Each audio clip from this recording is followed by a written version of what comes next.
Hello, and welcome to another exciting or mediocre edition of Sid Heresy's DIY Electric Dojo.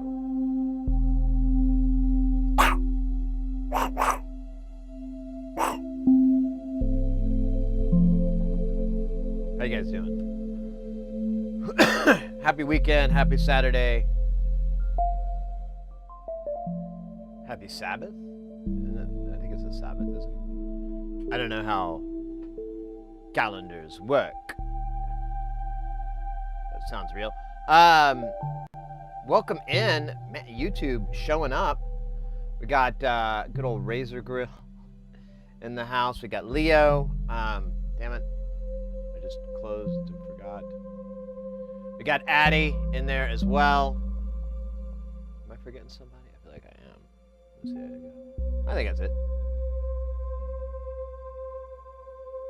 Oh yeah, it's a bot.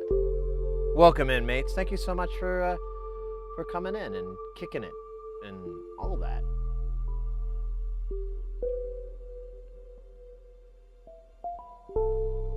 Saturday night unemployed vibes. There you go.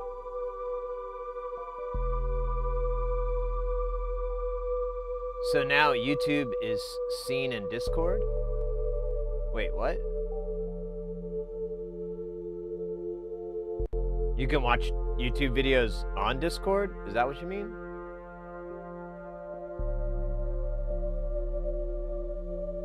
Oh, this? Yeah, I combined it all. It's not perfect. It has, like, occasionally it will not... Occasionally it'll not post something. I'm gonna fix this, actually, it's driving me nuts. Like it'll just randomly not put someone's chat in there, but I'm just gonna run the risk that I might hurt a couple of feelings by accident there.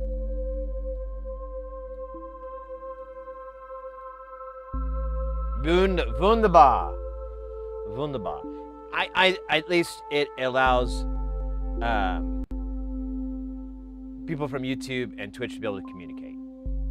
So you guys can see each other and there's that kind of bridge. And so if I'm talking to one chat or another, you know, particularly the YouTube chat, the people on Twitch aren't like, what the fuck's going on, you know? Just kind of make things more, it's for you guys. It's just to make things easier for y'all. So we've been streaming on YouTube for like I think it's been a year, or since the beginning of the year, and it's been great. We met like so many cool people, made a lot of new friends over there. But it does have a bunch of little dumb drawbacks here and there. Twitch, yeah, that's why I was getting confused. I'm like, wait.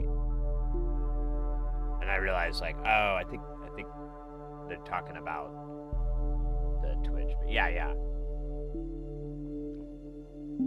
So we'll see how that goes.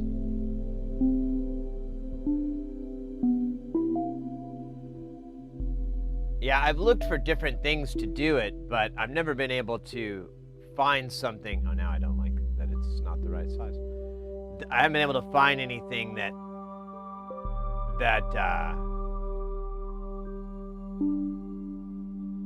here in a second, I gotta fix my let me kick it out one more.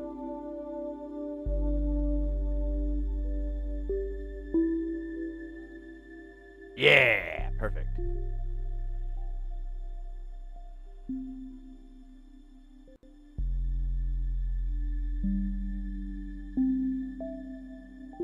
Yeah, honestly, Addie, I thought about that a lot. You know, when I first started streaming, you know, I think this is true for everybody.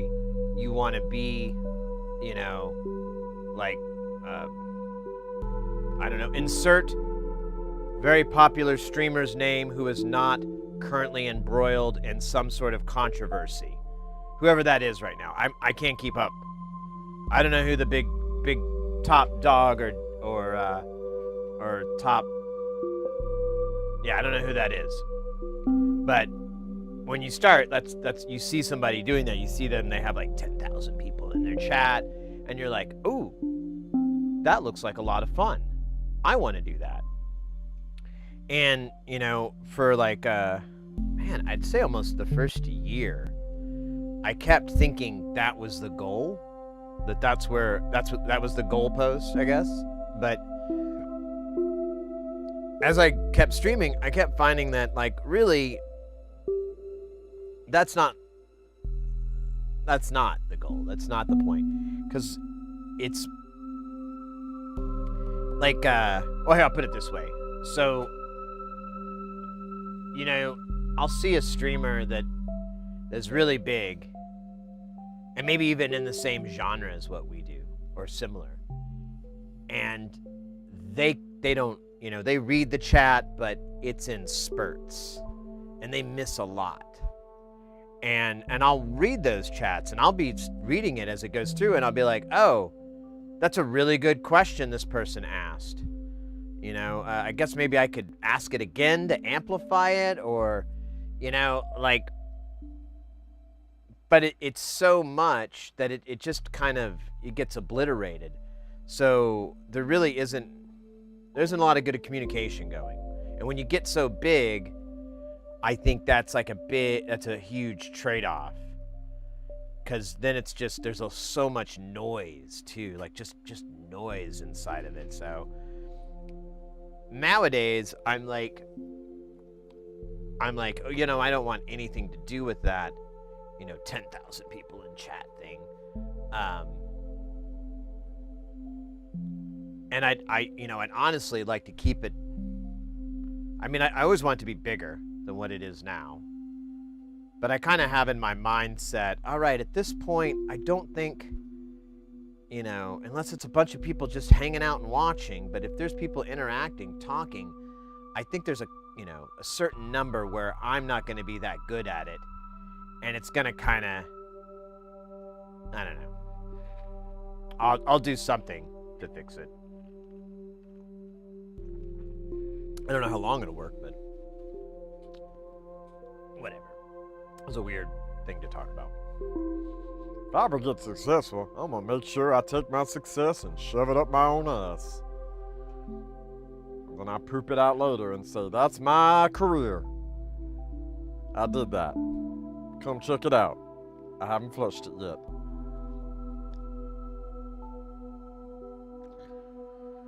How was, I hope you guys had a good time with the Jamtown. We had a good Jamtown weekend week fun. I never did record another deal at the space station, though. I'm kind of regretful of it. But, I mean, I don't know. Actually, that was it. I'm still regretting it. Maybe I can move things. I don't know. It's kind of a pain in the ass. I guess it's not that big of a pain. Yeah, maybe. Anyways.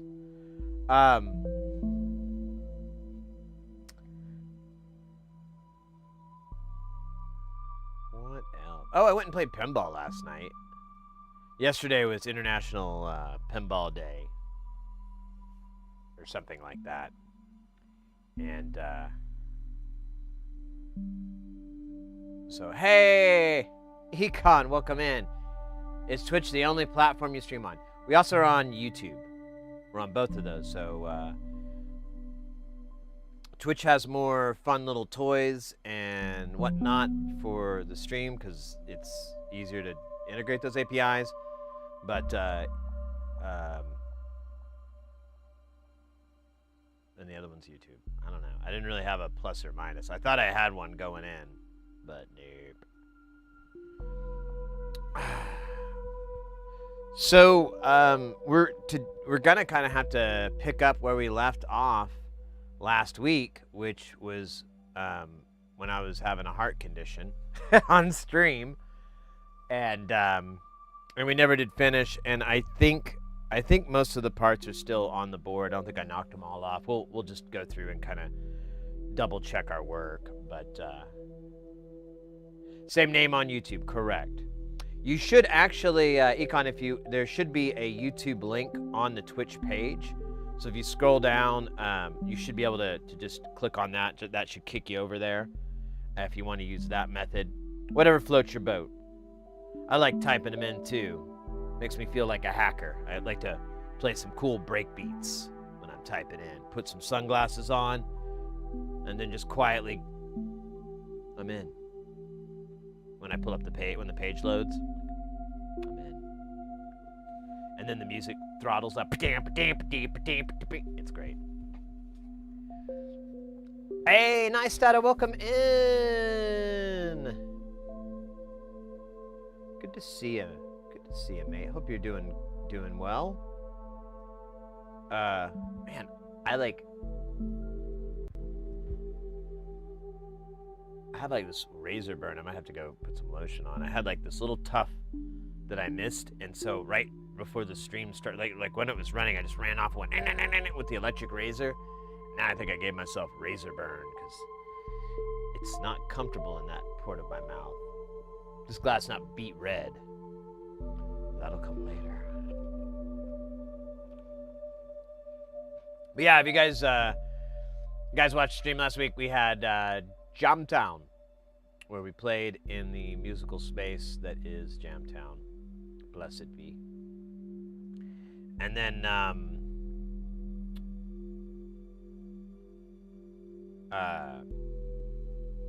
then like the last time we were working on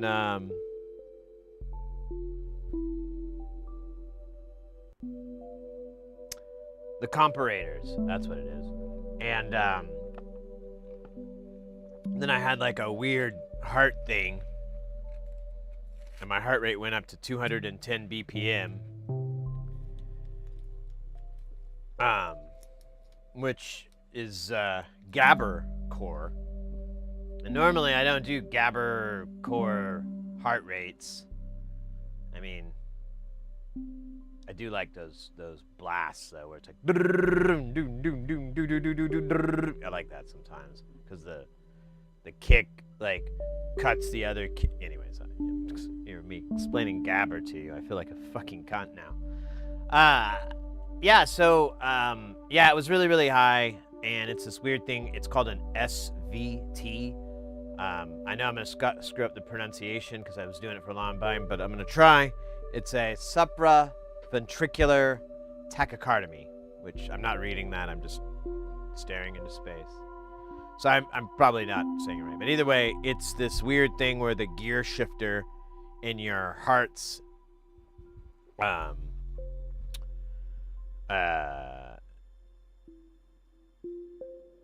neuro shit. I don't know. The heart kind of has like a brain. It's kind of weird. It's kind of got a sophisticated little neuro thing going.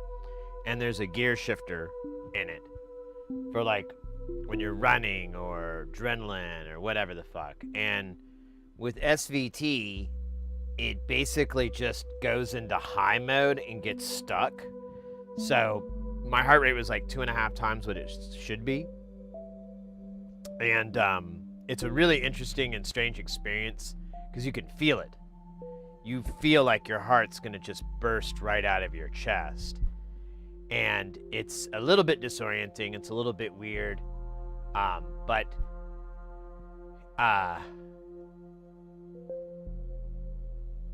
you can get yourself out of it by doing stimulating your vagus nerve, or they call it a vagus maneuver or whatever, which I thought a vagus maneuver was just to keep doubling up on blackjack until you win.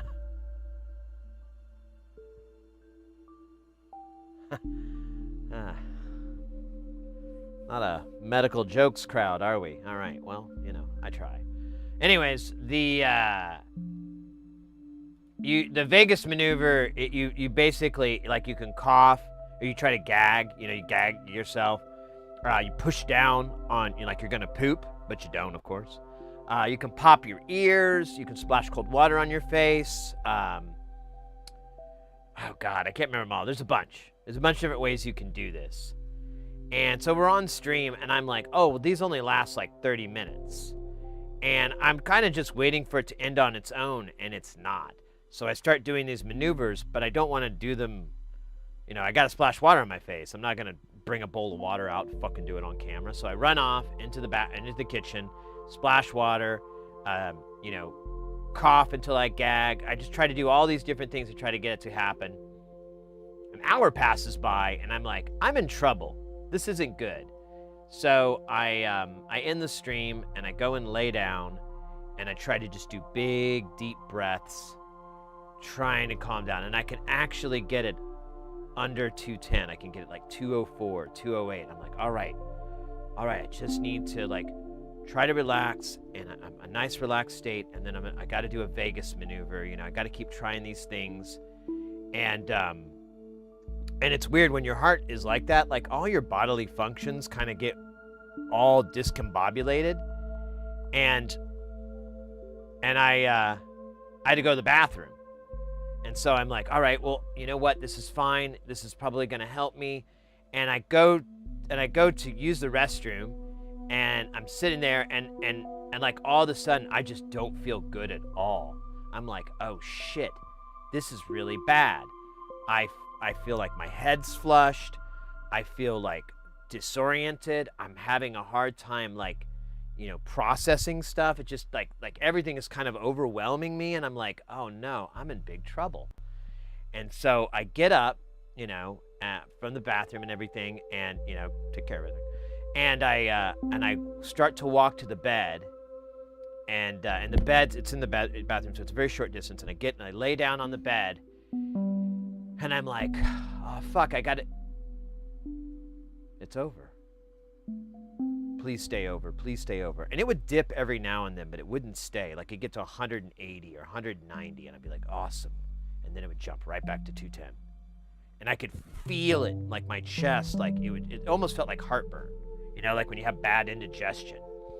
And I could feel it, like this indigestion type of thing, and then it would go back to 210.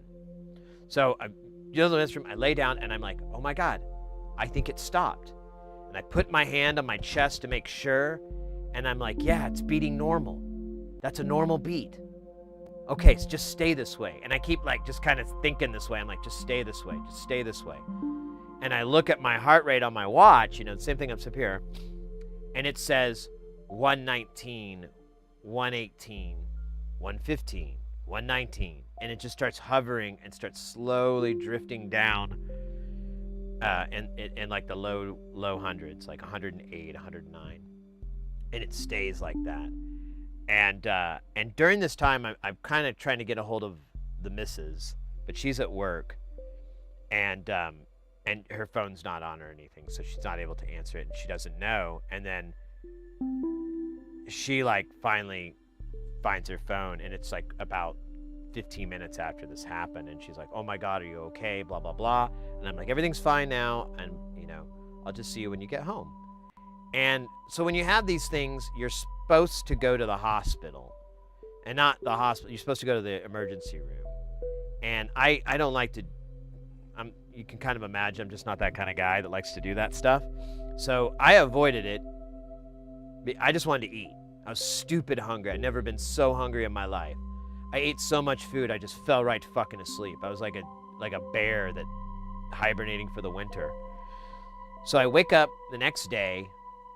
My heart rate is normal. It's at 70s and 60s. I'm like, that's what it's supposed to be. That's normal. I check my blood pressure. A little tiny bit elevated, but that's kind of normal for me because I've taken it, you know, when nothing's happened, and I'm like, yeah, it's in that zone. It's a little high, but it's not, I'm not concerned. And then a friend of mine, who's like an ER nurse, he's done a lot of different stuff. He just starts blowing up my phone and my DMs and on Instagram, and it's like, dude, you have to go to the hospital right now. You have to go, dude. Don't put this off.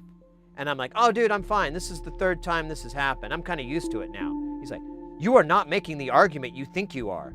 If this is the third time this has ever happened to you, that means you need to go to the ER that much more. And he just keeps just going in on me. You have to go now. And so I'm like, all right, you win. And he tells me enough scary things where I'm like, yeah, okay, fine. And so I go to to the hospital and get that, and there's nothing wrong, everything's fine. They basically do what I expected them to do, to go, well, you're fine now, and there's nothing we can do about what happened then, and you shouldn't have anything happen now, so we're going to cut you loose. And that's what happened. So I'm working on getting a cardiologist to go see, and they'll give me some medication that I can take, so the next time that happens, I can just take that medication, and that should knock me out and put me back in normal mode, and which is great, because, like, I'll tell you, when it lasted over an hour and a half, and like 30 minutes, yeah, that's nothing, bro. That's nothing. An hour, it starts to get really exhausting, and an hour and a half, it was physically like my chest was just hurting. And I'm like, oh, this must be that chest pains I've heard so much about. It is uncomfortable. It's weird. It's like your whole tit is just fucking squishing itself, but it's not your tit. And that's all the more troubling for some fucking reason. Yeah. So, anyways, that's my medical story. Thank you very much. I'll be performing at the Laugh Factory the week of the 13th, and I'll be at Giggles on the 21st. Once again, just telling stories about medical things that happened to me, that really happened to all of us, but for some reason, I feel my story is particularly interesting. Tickets are still on sale, so get them while you can before they sell out.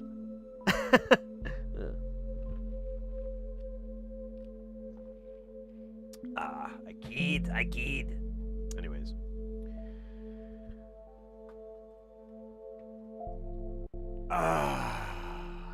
Mr. Frog. Oh, I didn't see you there in the chat. Welcome in, mate.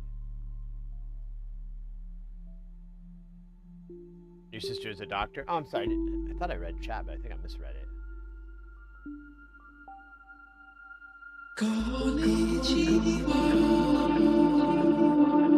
Well, hello, Mr. X. Ooh, Adam Fighter's in the house, too.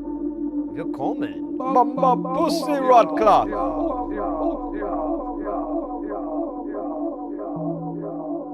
You know, I intentionally spelled it because I wasn't exactly sure if I was going to inadvertently trigger some sort of, like, naughty word filter.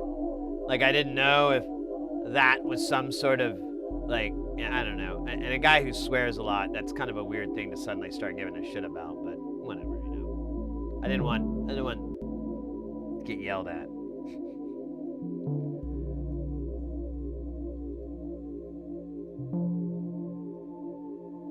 Well, I felt like I was high again.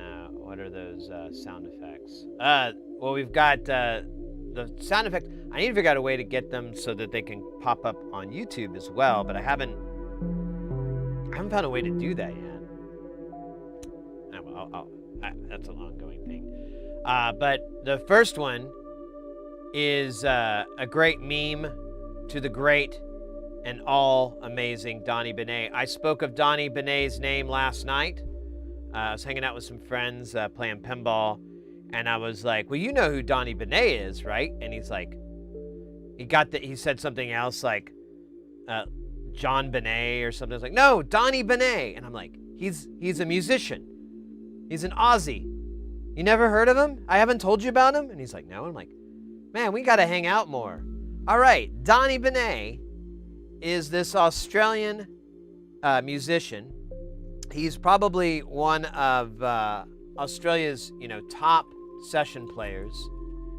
He's extremely, extremely talented as a bassist, as a musician, but he's a great musician. If you like funk, if you like 70s soul, R&B, synthwave, that 80s vibe, if you love that kind of music, or you feel like that era really didn't do itself justice, my man Donnie's got you covered. He has these incredible collection of just great songs. They're all kind of tongue-in-cheek. Everything's a little bit, there's this total humor that's in it. Like he himself looks like Looks like Carl from Aqua Teen Hunger Force, or like a coke dealer in Miami Vice or something. He's hilarious, and he knows it. He's totally aware of it, and he plays up to it so much of, you know, being this sex symbol and everything like that. And yeah, he's great. I can't recommend him enough. Mr. Experience and Le Piano, I like both those albums. Those have some bangers. Yeah. If you're looking for a song to go check out, you can go on YouTube. Donny Bonet, Konnichiwa, should be one of the songs of his. It's a music video. It is fire. Straight fire. If I'm using the vernacular, the parlance of our times. And it's a really funny video. It's a wonderful song. It's just he ticks every box, mate. Every box. Every box. And he's a really, really cool dude. He did a small tour in the States, and I was actually out of town, and I was in a town where he was at, and so I went to this little club, you know, maybe 100 people or something, and he performed with just himself. He didn't have his band with him. It's just him, and he had a little keyboard. Didn't even play the bass or anything. He just sang, and then he'd go and do the little solo parts on his little, like, 2.5 octave Arturia keyboard, and his MacBook, and, you know, that was it. That was the show. Top show, one of the top shows of my life. It was, I've never, you know, like, you know, people talk about, you know, you go to a concert and you see like Elvis Presley or Ozzy, or, you know, I don't know. There's just, you know, there's a stage presence that people talk about that certain artists have. And it's this like, and you'll see it in actors as well. There's just this uncanny, like, glow about them that's just radiates like talent and skill and awesomeness and everything like that. Boy, has it just dripping off of him. It is insane. Because he was just, you know, he's making little jokes. Every song, before he'd play it, he had like a little anecdote that was awesome. That, you know, that was just a great story. And it's, all right, and here we go with Love Online. Dude, you know, and he'd just go into it. And it was such a good show. I haven't been able to see him with the full band, but that's on my, very high on my to-do list. If he could just come to the U.S. during the summer, when I'm freer, I'm gonna do that. But yeah, he put on an incredible show for this nice audience, and he was such a. I met him at the end of the show. I talked to him for a little bit, got a T-shirt, got a recording for Mr. X, in fact, who got me into Donnie in the first place, and yeah, just such a cool guy. I even brought up something. I can't remember exactly how the conversation was, but he goes, "I'm just a family man, just trying to support my wife and kids. Got a wife and kids back home, just trying to make money for them." And I'm like, "You're doing a good job, dude. You're living the dream, my friend. You're living the dream. You're touring, you're making music, you're effectively a rock star in your own right, and yeah, he's providing for his family, taking care of his, you know, all that. His videos, you should definitely check him out on, like, he doesn't post as much, but on Instagram, I follow him, and it's hilarious. There's, like, for a while, he had this little 50cc motorcycle thing that it's like, you know, they're a little tiny, and he just, like, he had a camera stationary, and he'd just roll up to the camera and the little motorcycle, like, "Hey guys, coming to America this fall.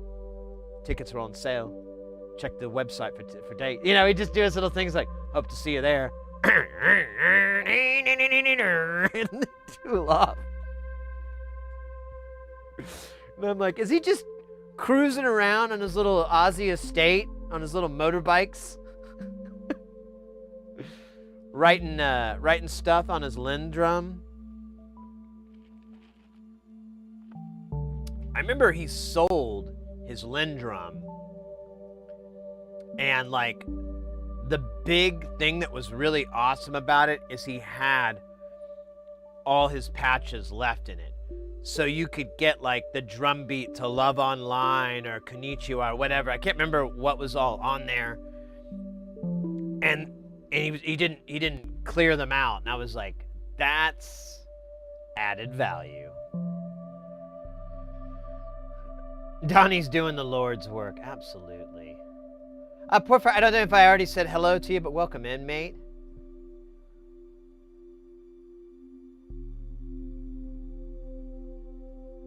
Go Fast Racing, welcome in. Yeehaw.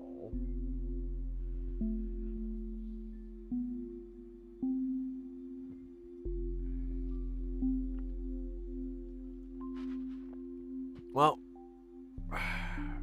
we should probably get to dabbing and to soldering. Because, you know, that's how this stream works. It's very simple. It's very calming. Except for my loud voice. It's the only downside.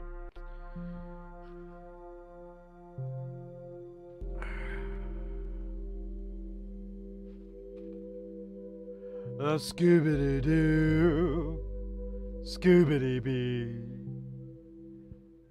Hey, that doesn't make sense. Oh, that does.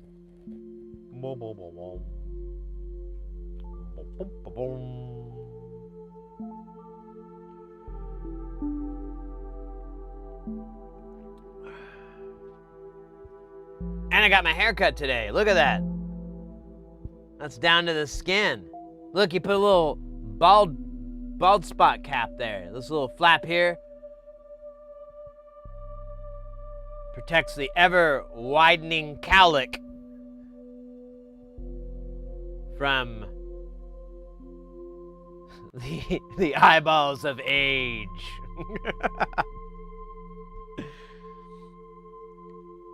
That's why I go to the man. He's smart. Smart dude. He tried to get me into going and grabbing this old car of my dad's. There, I was telling him about this old car my dad used to have, and he put some like gas treatment in there, and it was bad or something, and it gunked up the whole engine. And when my father passed, we gave the car to this friend because we thought he was gonna like fix it or something, and it's just sitting there. And the guy who does my hair, barber or whatever, he's like, you should go get that. And I'm like, well, dude, it's like 1,000 miles away. I'd have to get like a trailer and all this shit to get it here to Phoenix. And then I don't have anywhere to put it. I don't have any money to invest in getting that thing like working. And I think it was going to be like it was gas treatment. And so someone told me it gunked. So you'd have to take the whole fuel system, the whole block, everything apart, and just clean that gunk out. There might be like a quicker way to do it. Like you might be able to get like, if you had access to like a big hypersonic cleaner, it probably would be, honestly, I think that would be the fastest way to go. Otherwise you have to pay for someone to like scrub that forever. Ugh. Tonight's my local homeboy poker night. Oh boy. And I'm trying to figure out if I can get by watching the stream while playing cards. Will they hear us too, or is it just gonna be you got like an earpiece or something? Are they gonna see us? Like, are we gonna be on the TV? Because I can behave. I'm sorry, I almost said it with a straight face. No, I can't. It's impossible. I'm legally, the state of Arizona, Oklahoma, and Texas have all ruled against me on But I think I won the case in state of Alabama, but I never go there, so it's kind of worthless to me. Brand new! It's Slade! Coming in with that follow on the Twitch. Welcome in, mate.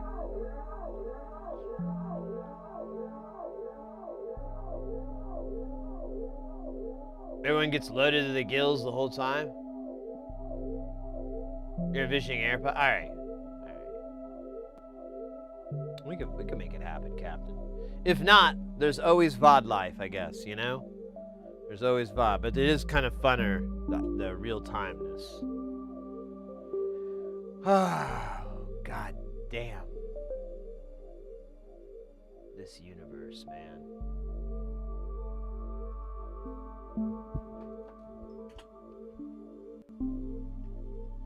You know, I have this beer top. Oh, I know what this is from. Well, it's from a PBR.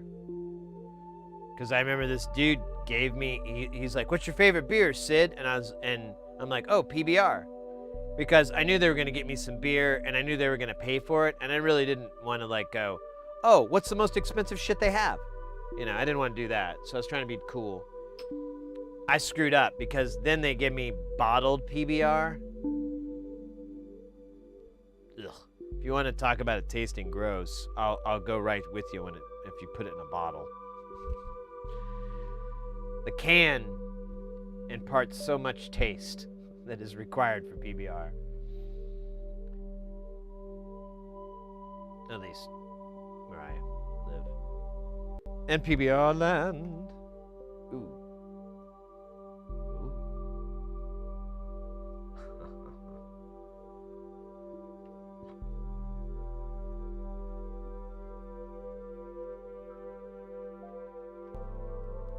Oh man, this thing is all loosey-goosey.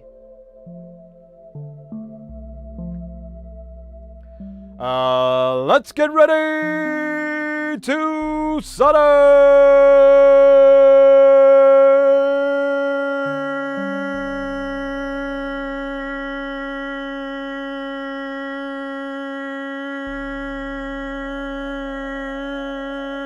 now.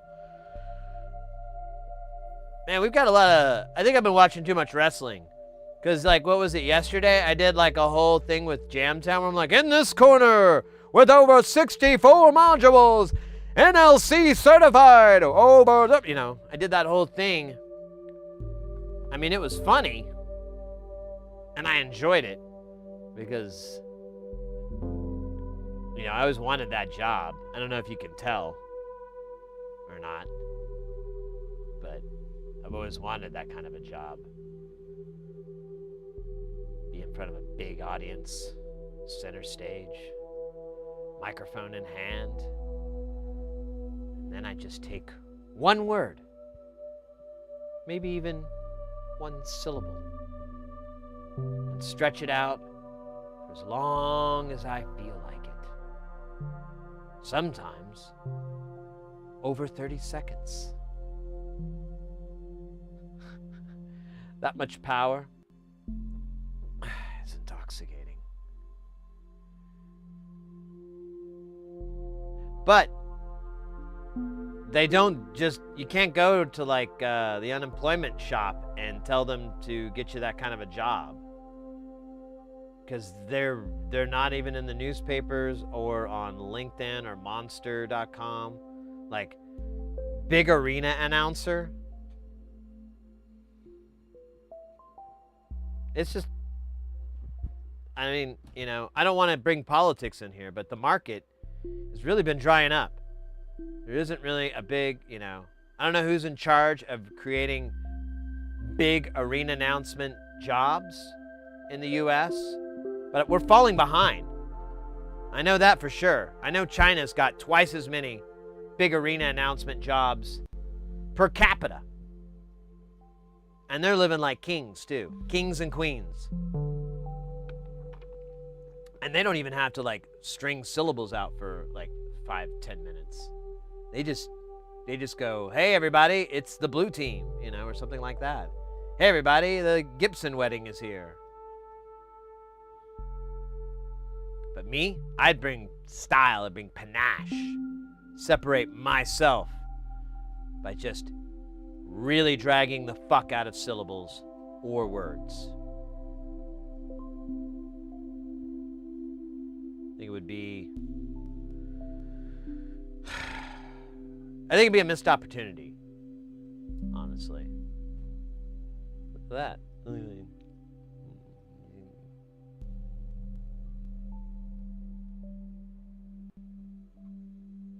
Get in, guy.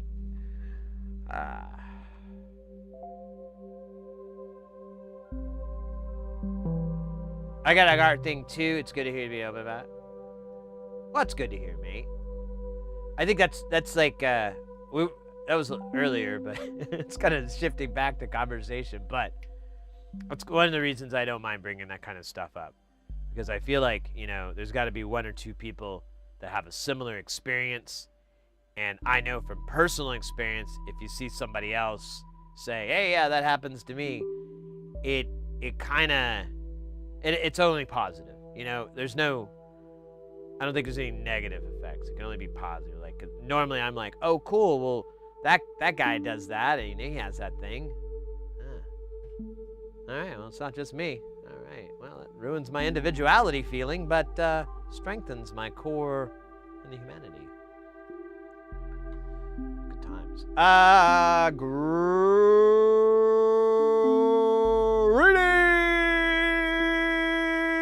Greetings, bluegrass poppers and Gregorian country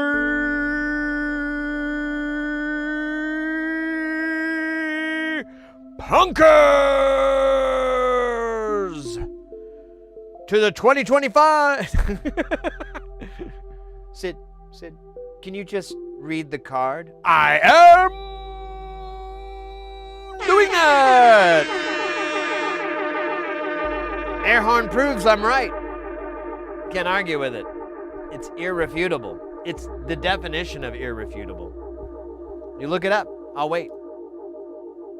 You're gonna see a picture of an air horn, and it's gonna be going like that, in a very comical movement.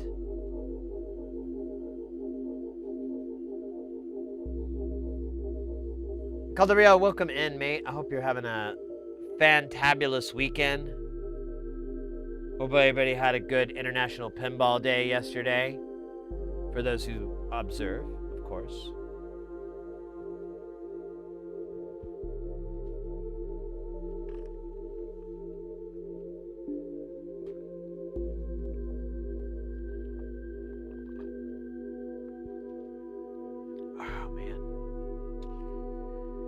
Oh, Jesus. Jeebus.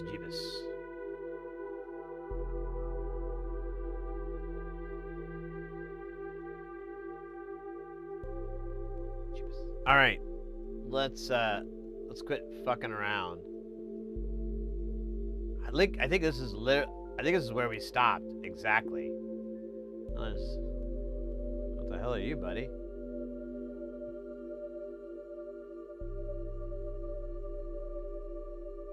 Oh, you're an RL, aren't you?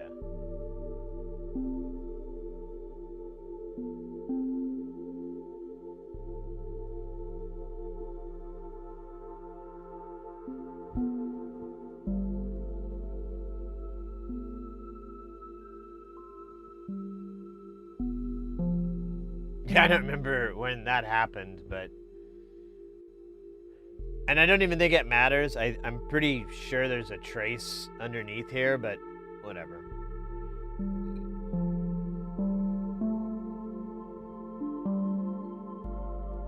Yeah, I don't remember doing that either. And I remembered going back and watching the video because I was kind of curious about it. And I'm like, oh, cool, I have like footage of it. And the takeaway was like, oh, yes, I remember. Exactly. I called it out before it happened. And I thought it was heartburn or indigestion. And God knows that might have even been what it is. I don't know. Whoa! 51. Turn that up a little bit. Kelton! Oh my God, mate. 51 months? That is insane. That's actually pretty awesome. Wow. We've had a few people lately that have been into the big digit club. It's pretty fucking cool. Pretty fucking cool. Back in the lab, soldering away, soldering for tomorrow, and soldering for today.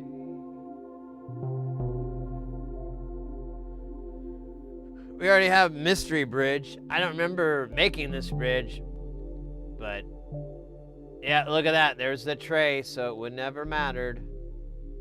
Take that, haters.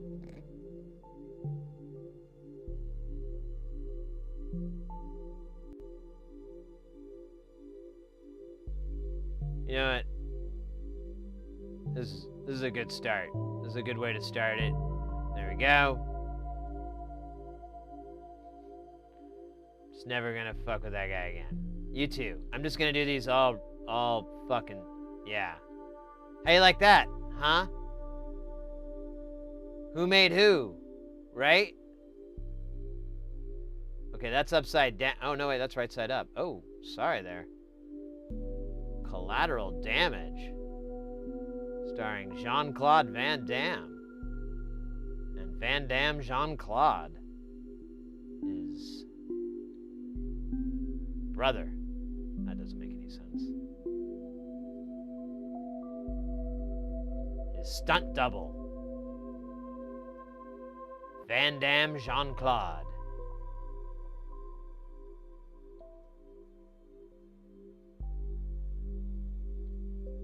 I feel like this is blurry. And then I think it's my own eyesight. And I don't know.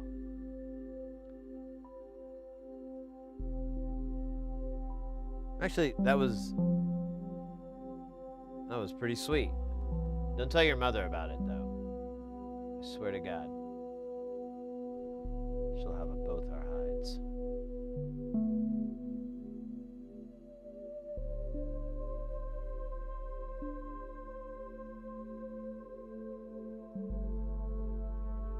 It's sharp now, alright. That's just my bad vision. That's terrible news. Terrible news. Ah! Look, I've converted this resistor to a 0 ohm.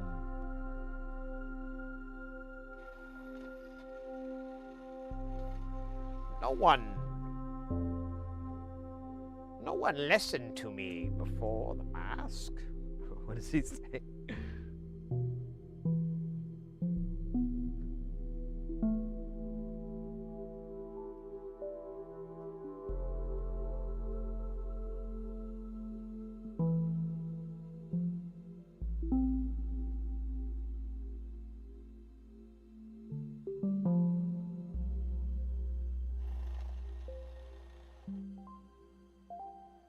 Zero ohm. Oh man, that's a great song too.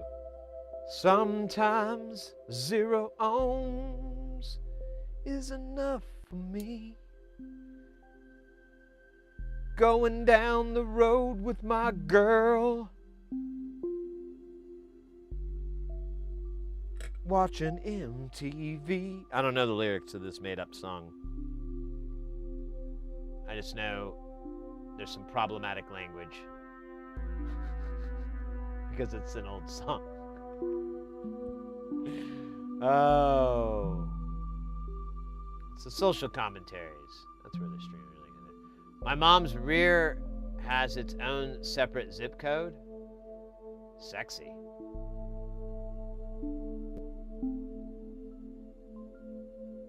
I don't know if you want to be talking your mom up like that, but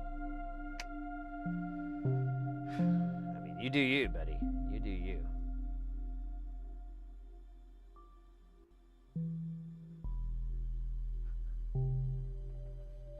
My mom's thicker than a bowl of oatmeal.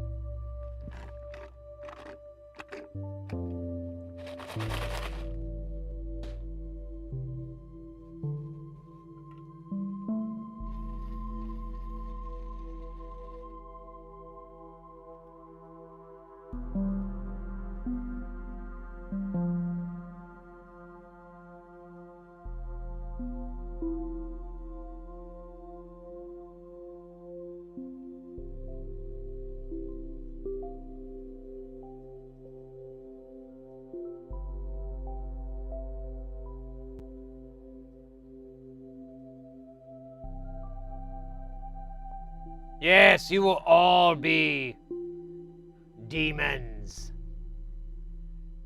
Surface tension is my foul mystery. Oh, shit. Oh God, no! No, the children! Think of the children! Oh God, look at this human centipede! I really am not, I don't know what I'm doing anymore here. This is kind of just hell now. I think I lost it. I think this is what losing it looks like. Oh, cool. It's different than how it was on Law and Order. There we go. It's perfect now. My mom's rear has its own geostation orbit. My mom got so much of that cake, she's gonna open herself a bakery. Think about opening a bakery. Calling it Mom's Cakes. Mom got cake. Having a hard time securing finances, though. Nobody wants to bankroll this operation.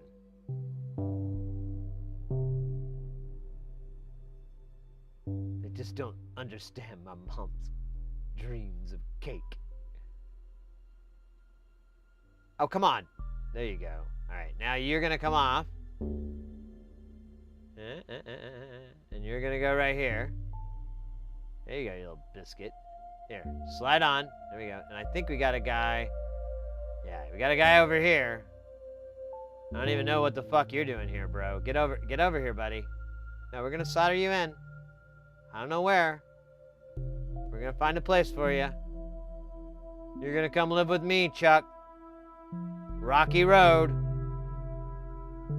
Sinning, have you ever soldered with King Jong Ultimate Fire Pro 37 Flux Dux Supreme non-leaded, no worry, big connection plus on Amazon for $249? No, I thought for a minute you were talking about Don Juan Gilon and their medical grade glycine. I am familiar with that, and let me tell you, I know that they made good industrial grade glycine, but I didn't know about the medical grade, and I wish I had that kind of money, because they're using the Hungtu 719s in part of their production process. Now, a lot of the other guys, when they're making medical grade glycine, they're using the 604s, which are inferior, of course, as we all know. I would barely want to make, waste level glycine, which there is such a thing. Which, of course, Don Juan Gilon makes some of the best waste glycine as well. But, anyways, I'm just an average guy, just chilling, talking about, medical and industrial grade glycine and where to get it from.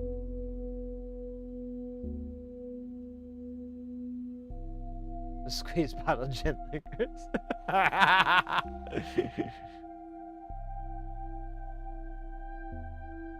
Well, there is a company, I thought that's what you're right. There is a company called, it's spelled Q-U-I-N-G, but then it's, I think it's P-U, King Poo. And they make jacks, like 1/8-inch jacks, and they are extremely popular in synthesizers and modules. And a lot of people even, they call them by a different name because they've been popularized by this other company, but the actual manufacturer, when you go to really dig up, try to find the cheapest price, I think their name is King Poo. But when I realized it said King Jean, I was like, oh, wait a minute, that's not. Do they make medical grade glycine?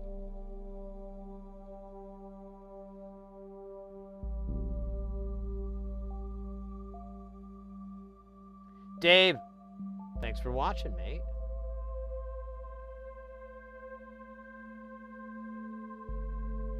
Devin, welcome in.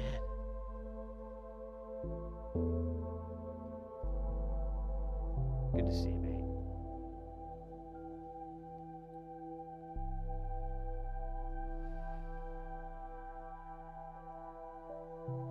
Oh, we got a dab on the dabometer. All right, let me clear this row out, and we'll dab.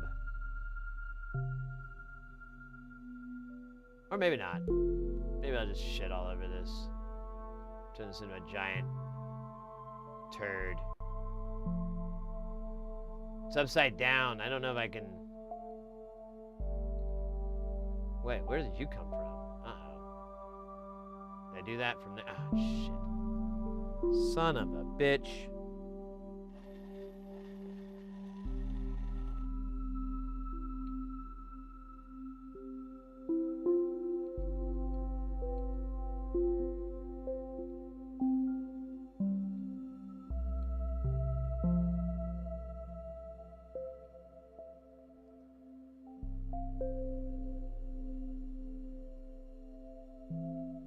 You know, whenever I post a lot of videos of like the soldering, and I know it's crazy soldering, so I get it.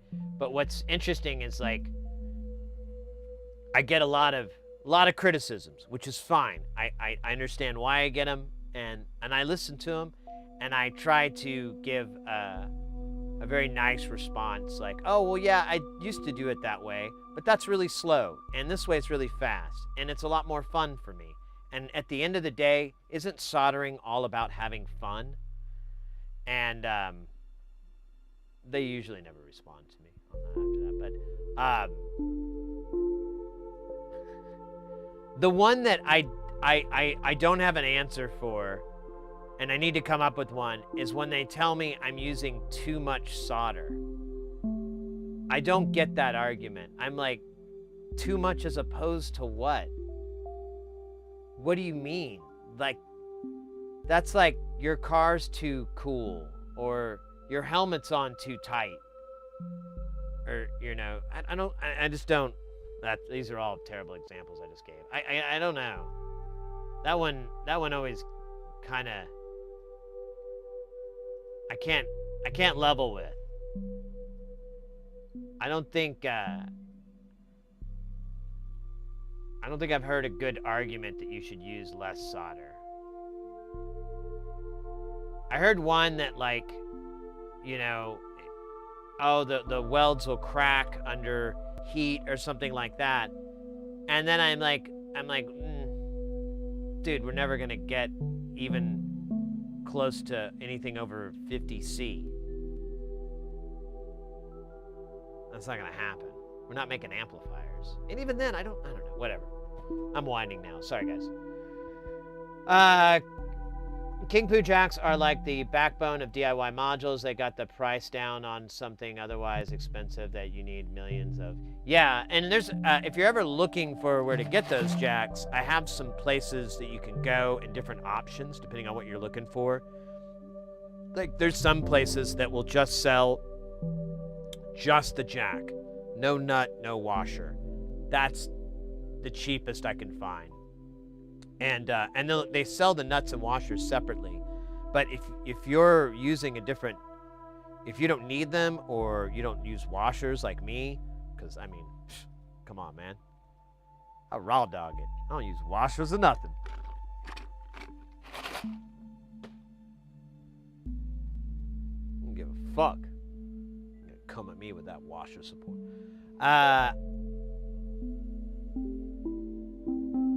Soldering started as the fun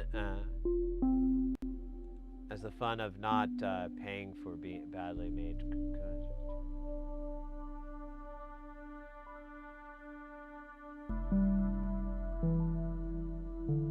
Yeah, I think soldering, I think it's just fun. A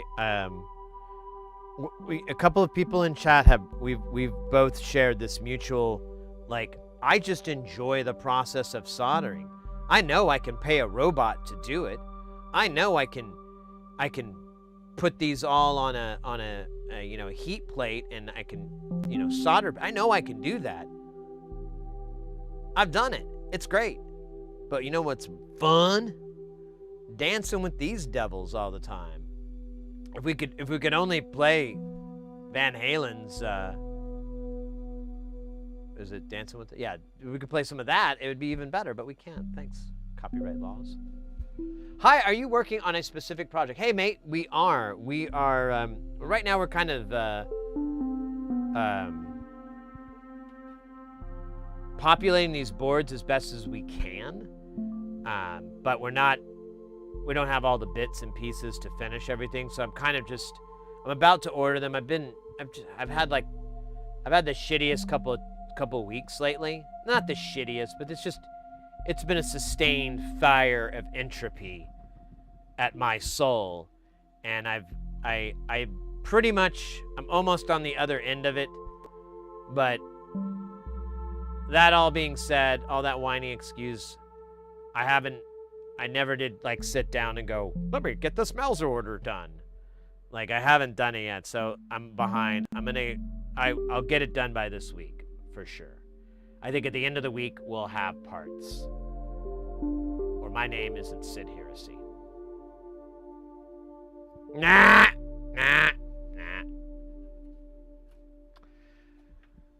But yeah, this is a comparator. I'm sorry, I didn't even tell you what this is, mate. This is comparators. This is from Nonlinear Circuit. It is exactly what it sounds like. You can put any signal into here, and you have this little setting to set the threshold point, and then you get gate signals created out of that comparator. Once it passes that threshold, like you could send a sine wave, and instead of it, it producing a sine wave out, it'll be low, a binary signal, just be low, and then once it passes the threshold, it'll go high until it comes back down, and really simple circuit, but incredibly useful and modular synths. And oddly, he even realized, like, I don't know why I don't have any. So here's a bunch. And he made like 3 modules with comparators in them. And that one's just all comparators. Pretty handy.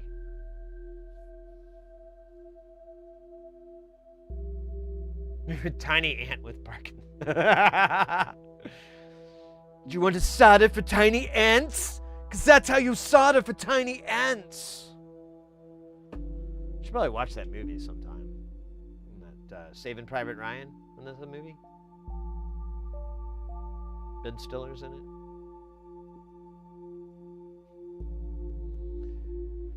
it. Sid, have you repaired an Amiga or Commodore 64 yet? Satan asks you to come to hell. You know, I wouldn't mind. I've watched enough Adrian's Digital Basement that I feel like, even though I don't have his, like, intuitive knowledge on a lot of this stuff from just, working with it so much, I feel like I could probably, limp my way through a repair and have like a good result from it.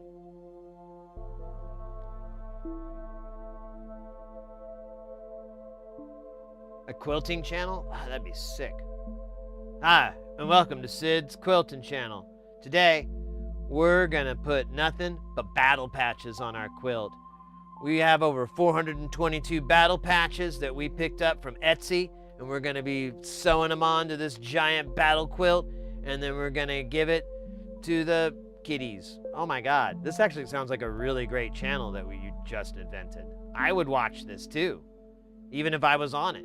It'd be weird, because I'd disappear every few minutes to go watch like a 30-second lag in me, but the narcissism would eventually shine through, wouldn't it? No, actually, I would do that. That'd be fun. Anyways, sorry, got me off track. I once soldered a tiny ant when I was repairing an old headphones. Good, I hate ants. I don't like ants. I mean, I respect them, but I don't respect what they did to my alarm clock one day. I was like 13 or something. I had this bed by the window, and I lived in Oklahoma, and it rained really bad. And I even remembered, like, I think I was wearing a watch. I remembered looking at my watch, because I can't see without my glasses. And I thought I saw like an ant, but I didn't think anything of it. And then I grabbed my glasses off my little windowsill, and I put them on, and I see like an ant crawling across, and I'm like, oh, and I flip it off, whip my glasses around to get the ant off. And then I look at my alarm clock, and it's just got like all these ants, and they're like crawling across the screen, and there's like a trail of them coming up from the wall, and then there's like a trail of them coming out of the windowsill, and I was like, oh man.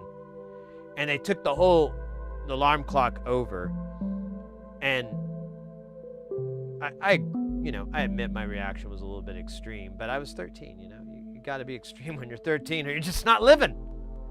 So I opened the window, not pushed the screen out, and just threw my alarm clock out the window, and it landed in like some water and shit. It was unplugged. And then I like was really mad, and I sought vengeance against the ants. And to this day, I don't really like ants because of this. And so I just destroyed the alarm clock with like this sledgehammer, and just effectively destroyed their new home. And ever since then, me and the ants, we haven't been on great terms. They hate me, I hate them. I don't see any end to the bloodshed, to the violence. Our guys aren't going to back down. Their guys are never going to back down. They're ants. You know how long that signal with the chemicals takes for that to pass down? Decades. So anyways, sorry, ants. Feel bad now. Yeah, I got crazy there. I was 13.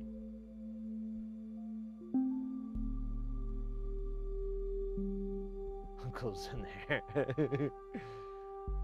Adrian's basement was a Craigslist ad, and it was extreme and just went to where you thought Adrian's the Craigslist? Yeah. You're like, how can they let this content on YouTube? This is insane. What's this guy gonna do?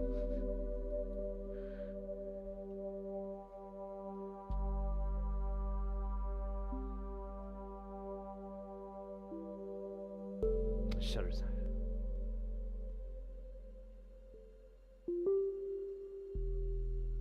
Ugh, water ants. Gross. I do like Starship Troopers. It's one of my favorite movies. I say, kill them all!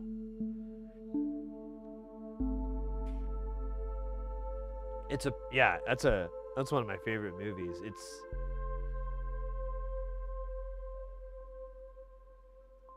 I don't think it's supposed to be a comedy, but Starship Troopers, for me, is very much a comedy. Very much.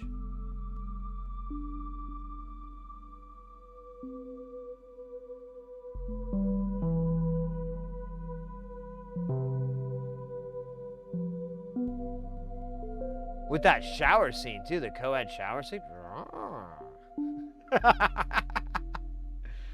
Oh my gosh. I don't know why. I think I know why. I always remember that part of the movie. Like, oh yeah. I think it's because when I saw it, I was like 16, and you know how your brain is when you're that young, when you're that age. That is one. What the fuck is that?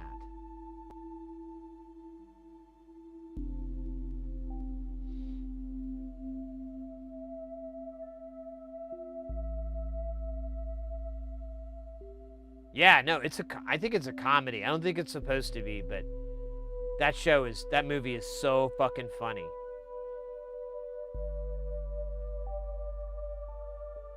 Like when Neil Patrick Harris goes to the creature, and he like, it's scared, and they all cheer. I'm like on the floor, just every time that scene comes up, I laugh because it's so, he does it with so much seriousness, and everyone's like, hooray, and I'm just like, this is terrible. They are the monsters. This is great. This is like an episode of Twilight Zone. But it's a big movie production. I love it. When is Rod Sterling gonna pop into frame? Imagine, if you will, an entire planet seeking peace. Only to find themselves in the Twilight Zone.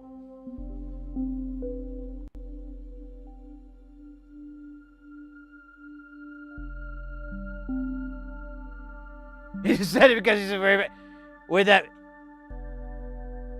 Yeah, if we could work Kevin Spacey in there some more, it's like, yeah, you could just go. You could have Neil Patrick Harris, and he's like doing his whole like, you know, his telepathy thing, his Vulcan mind pinch thing, and then you could just cut to a shot of Kevin Spacey just kind of staring creepy, and then cut back to the monster, and then cut back to MPH, and then he says his line, he's scared, and then everyone cheers.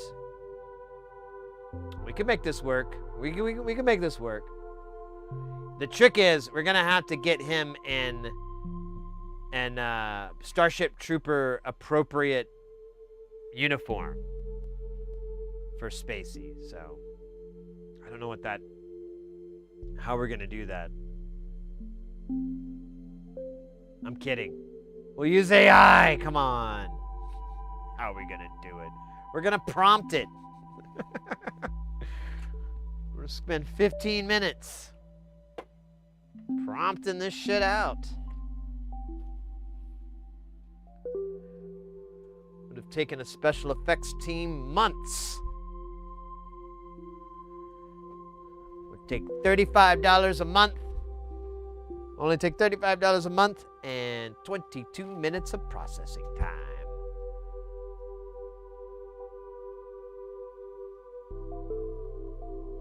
We've already measured out the bulge. What the fuck are you talking about? I don't want to know. I don't want to know what you're talking about. I'm just going to go back. You already got the costume. Well, shit. We could use it as a, like, skeleton costume. Not that we put it on a skeleton. Ooh, skeleton Kevin Spacey. I think we could get around the SAG laws because he's a skeleton and we just say that's him, but it's not really his likeness.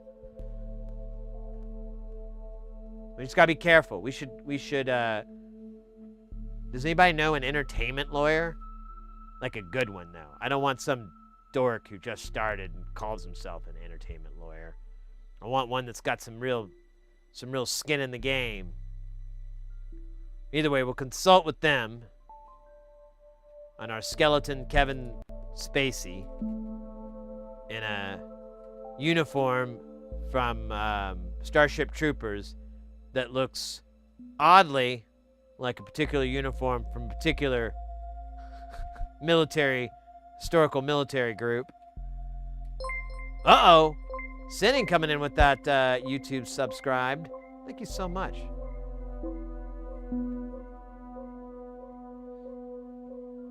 I can't believe you've been chatting this whole time and you haven't. That's insane. But admirable. Shows you have the skills. You know, the ability to keep from just impulsively hitting that button. Yes. It's like a fine edging, isn't it? Not hitting the subscribe or the follow or the alerts or the notification, those buttons. You want to, but you know you don't. You know if you do, the magical ride of going to it is going to end. And you don't want that ride to end. You want that ride to go and go and go and go. Wee-hee, look at me. Take some selfies. Send a photo to mom. Hey, Ma, look at me. I'm on my way to the edge. Wee-hee. And then you press that button, and the alert or the sound or the notification, whatever, it comes back at you. Maybe you even get a little email. You're following this shit now. I thought we talked about this.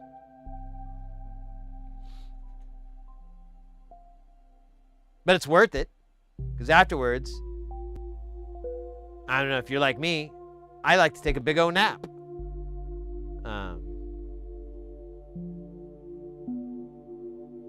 Like a big nap. Like 3 hours at least. Middle of the day. Wake up at like 6. Feel guilty as shit. So much shame. But you're well rested. And that's something shame could never take away from you. But Shane could. So be careful. Saying I was SMD is very trying to back up my car into the garage of children. Wait, what?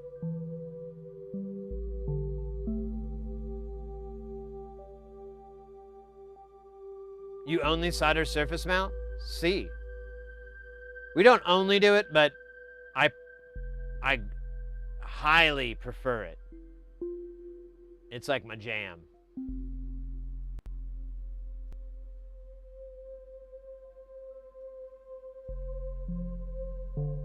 What, lawn dog?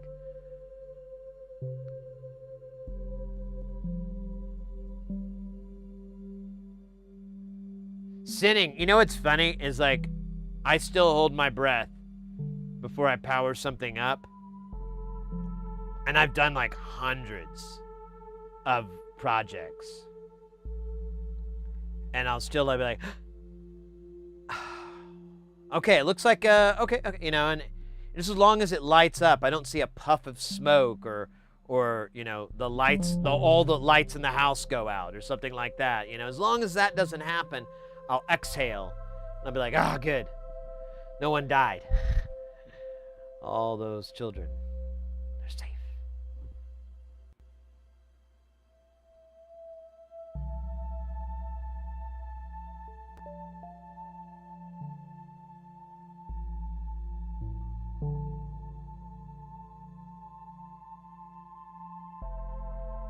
Glory Road by Highland is one of my favorite fantasy. Oh, yeah? I'm not familiar with that one.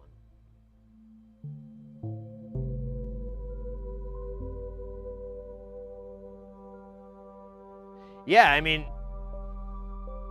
it, you know, what it is, Sinning, I think, is like, for me, it's like, cool, I don't have to do any major repairs. We might have little repairs like, oh, this switch may not work right, or this knob's not, you know, you're going to have little tiny things, maybe.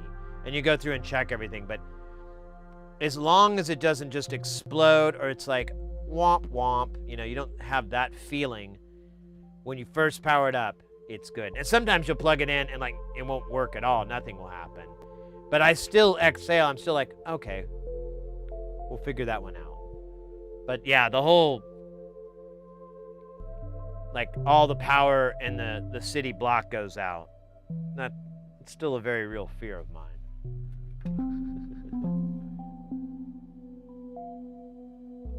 Oh, we got a dab from Axe Death. Let me wait until the ads are done over on the Twitch there, and we'll do that. How many? Oh, I didn't even count. Let me do that while we're waiting. While we're waiting.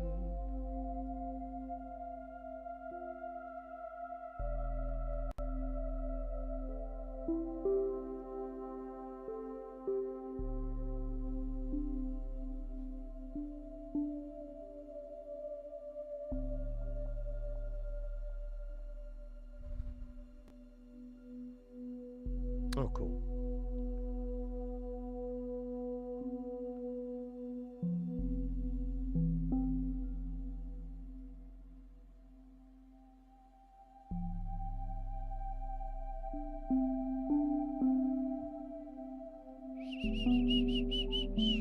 All right, comparator, comparator, comparator, comparator, comparator, comparator.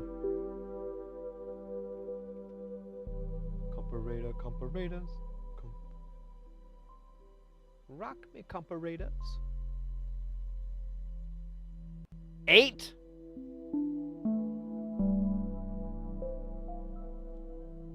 My God.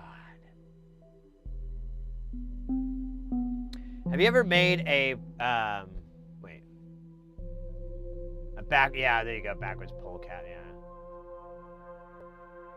Have you ever made a product they refuse to list on Amazon because of the circumference or UN torque limit or no, I never listed anything I never tried to sell anything on Amazon. I've looked into a little bit of Amazon sales stuff, and like, unless I was already having a working shop that I wanted to expand, it would make sense. But to start out, it didn't make any sense to have a shop start out on Amazon, because it's just like the overhead is too much. But if you have like a really big catalog, or not a really big, but a good size catalog, then it would probably be profitable.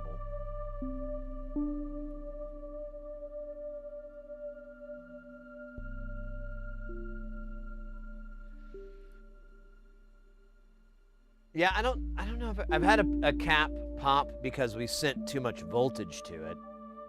I had a 10 volt cap, and I think I sent like 20 volts to it, or 12 or something. I don't remember. It was a lot, and it exploded. And I think it's one of the most popular clips on the stream, and it's old too. It's like from the first year of streaming.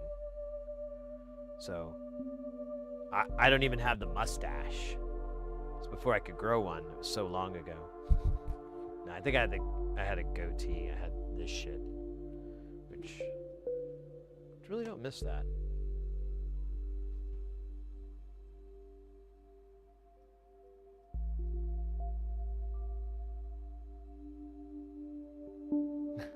Well, you know, Amazon. Sid, what was the most expensive piece of electronic gear you have ever destroyed?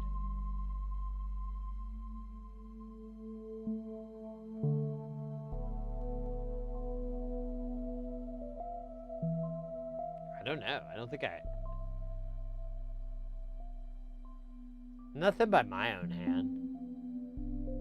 I don't think I've ever broke anything. I know some friends that have tossed like salvageable things in the past.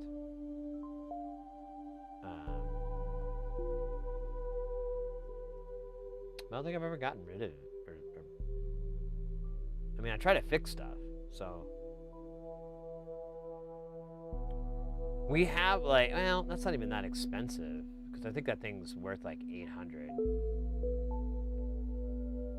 I don't know, I really don't mess with too much expensive stuff, because it's kind of how I operate a lot of the times. Like, if someone wants me to repair something and it's like really fucking expensive, and you know, like some vintage keyboard or something like that, I'm gonna refuse it. I'm not gonna do the gig, because if something happens, I'm responsible for it, and I might be on the hook for a bunch of money, because I might have to take it to somebody else, and they're gonna bill me up the wazoo, and which they should, because I mean, time is money. But you know, it just makes more sense for me not to run head on into those projects, and to just kind of slowly stumble into them, so I can do a better job.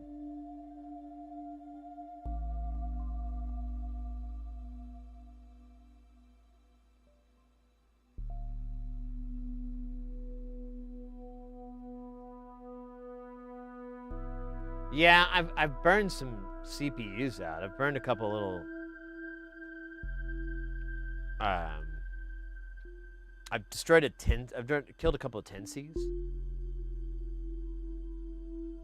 And it's to be fair, I think the one I accidentally, because it's a 3-3 is how it operates, and I sent 5 volts to a pen, and it just, there's no protection on any of the pens, so it just, you can build some, but I didn't know that at the time. And it, you know, it's a lot of work that you have to put diodes. And even then, that only has, you know, it's effective, but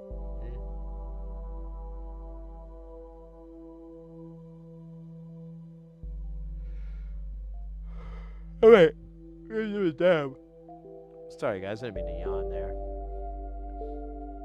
I'm gonna do the old vape dab for this one, unless there's any objections from the Axe Deathra.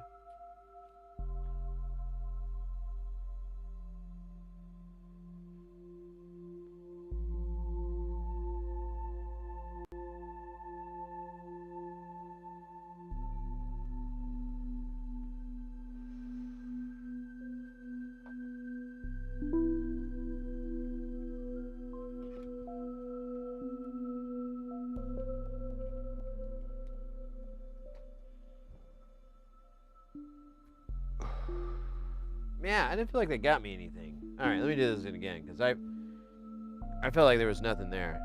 Let me make sure the light's going on. That's what I thought. So the battery kept like puckering out. So I'll charge it again. We'll do it again in a minute. But let's get these 100 nanofarads placed, and then we'll we'll rock on through to Electric Avenue. Let's use the fancy tweezers. Fancy tweezers made of fanciness. Ceramic tips. I said tips. Ceramic tips. T-I-P-S. Who would want ceramic? You know, never mind. What the fuck are ceramic tits?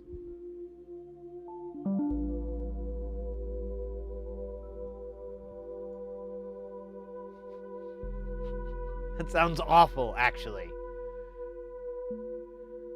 Or highly, highly disturbing. If you'd like, I could show you my fine work of art. Here's my ceramic tit collection. I'm sorry, what? Oh, wow. Yes. Yes, brings a whole new meaning to the term, check out these busts. Wow, you got, all kinds of tits here. Yes, yes, I concessioned a local artist who was a specialty in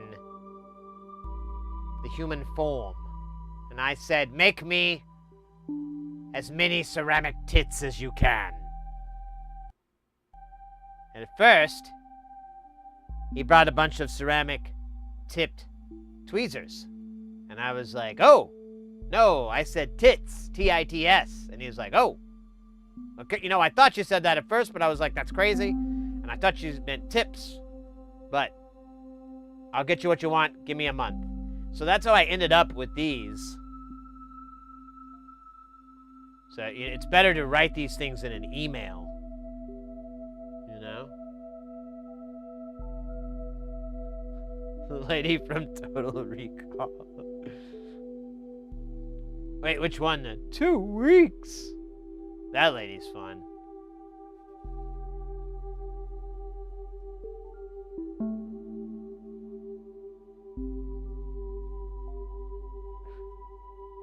Paradise password.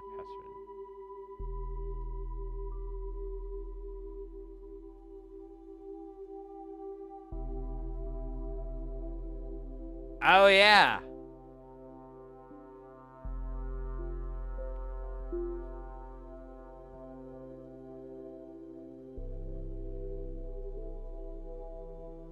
Man, that's a fucking great movie too. Total Recall. That's one of my favorite movies as well. I don't know if there's a reason that they're both Paul Verhoeven movies or not, but that's got one of my favorite scenes in an entire movie is when he goes up to Melanie in the middle of the bar. And she's got her like crew with her and everything, and she just walks up and grabs him right by the crotch and looks him dead in the eye and is like, what have you been feeding it? And he doesn't even wink. He just goes, blondes. And then she's like, I think it's still hungry. And I'm like, I hope real life is like this. This is great. I would love to have these type of conversations when I become an adult. I somehow think this is not the reality, but a man can dream. That's some of the coolest fucking movie dialogue ever. What have you been feeding it? Blondes. I think it's still hungry. Like, dude. Put me in a coffin. I'm done. Have a little ceremony. There's nothing left for me here. That's the best line ever.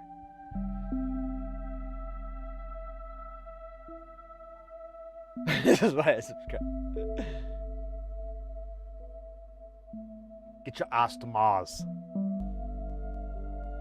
Yeah. You ever think that he wants to be Cohagen?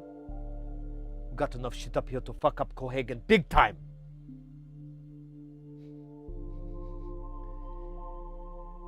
Get ready for the big surprise.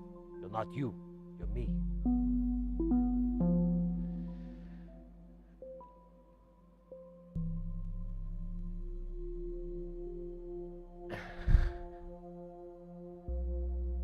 Maybe we'll meet in our dreams. Oh, I love that movie. You reminded me how much I love that movie. That's so creepy too, when they're in the video and he's like totally different. That's honestly when I realized like Arnold Schwarzenegger is actually an underrated actor. Because him being Quinn or whatever, and then him being Hauser, like whenever you see the character Hauser or whatever, that his untouched brain, he's like a totally different guy. It's the same voice, everything's the same, but he's a different guy. It's like his clothes are a little more fancy or whatever. He's just a little cleaner cut. And then you get to Quaid, and he's got that blue collar thing going, and he brings that with his character. Yeah, oh my God.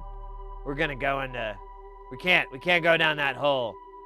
I love that hole, that beautiful, beautiful hole. The movie, of course. I'm talking about the movie. I love that movie.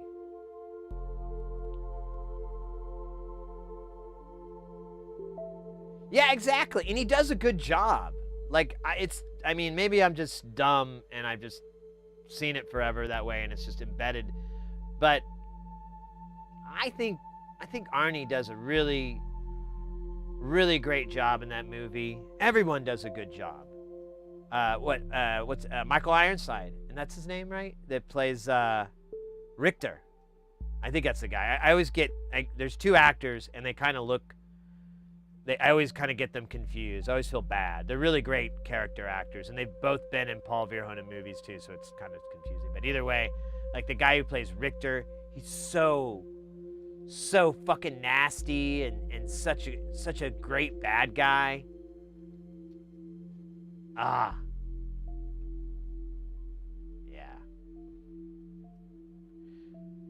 Ekin, welcome in, mate.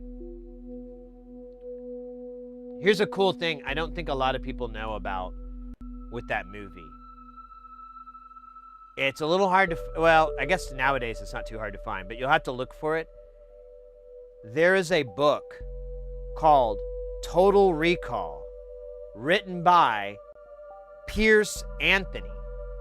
So the movie is based off of a Philip K. Dick short story, We Can Remember It For You Wholesale. And the book, I never could quite figure out exactly what the story is, but the book is credited as Pierce Anthony, and there's even like a deal where he someone asked him to sign it and he kind of rolled his eyes. So there's some weird bit about it. The book is a word for word, shot for shot adaptation or recreation of the movie.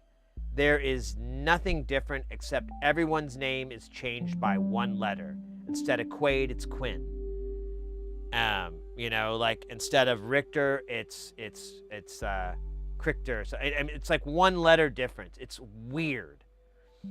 And the only difference that happens in the book that's not in the movie is actually awesome, because it explains what that machine is. It explains who put it there. It explains why they put it there, and explains what they look like everything. It's really a cool piece of the puzzle that is never touched in the movie. And it's one of those things where it's honestly, the movie's fine without that part of the story being told.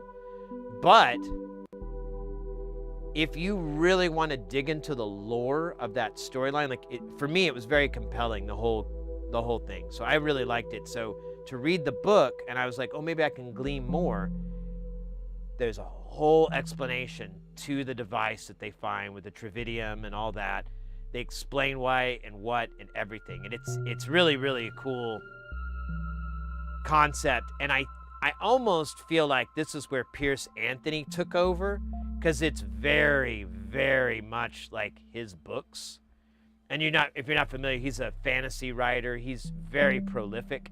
I believe he might still be alive. I used to read his stuff when I was a teenager. I think a lot of people kind of read them when they were, growing up.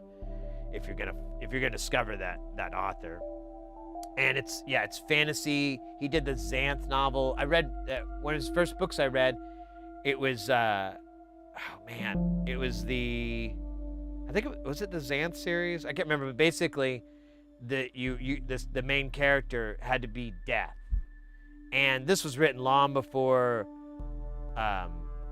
Dead Like Me and all these other things that kind of took that same storyline.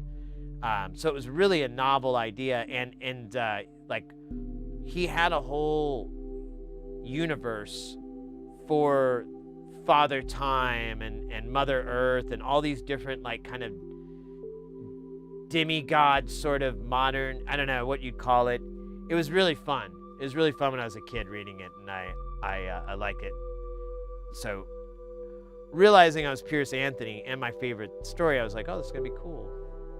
But anyways, opinion on Cavill's Warhammer 40K. Oh, I know shit about that stuff.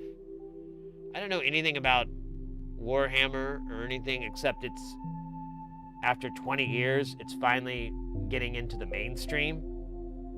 Because I've known about the whole Warhammer thing since I was like in high school and stuff. I remember people, and it kind of intrigued me because I was like, oh, this kind of sounds more up my alley, because you would have these game pieces and so forth, and you could visualize it. Because before, I'd hear about D&D, and I was like, oh, well, you guys just, you don't have well, you can, but we don't really do that. We just kind of, I'm like, oh, that doesn't sound as interesting to me.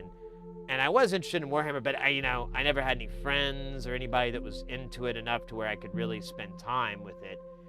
And so I never really learned or got into that franchise or that universe or whatever. But now it seems like it's blowing up, which I guess that could be good. It's always kind of a mixed thing, right? When you have a franchise. Uh-oh, guys, get ready, because things are about to get heavy.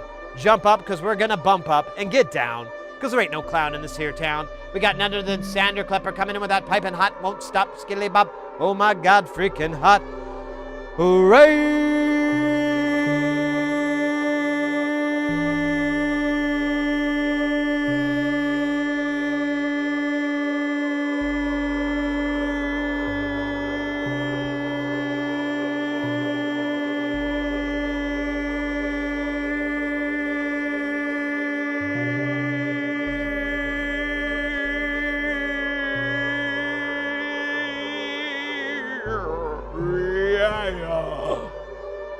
Oh my goodness. Oh my God, guys. We got Sander Klepper in the house over on the Twitch chat. Twitch Jam Maestro. Maker of the beeps and the bleeps. Mate, how was the stream? How was your evening? I know it is evening time in your locale. Guys, there's the link in the Twitch chat. Go give them a follow. If you like music, if you like jams, you like electronics, you like the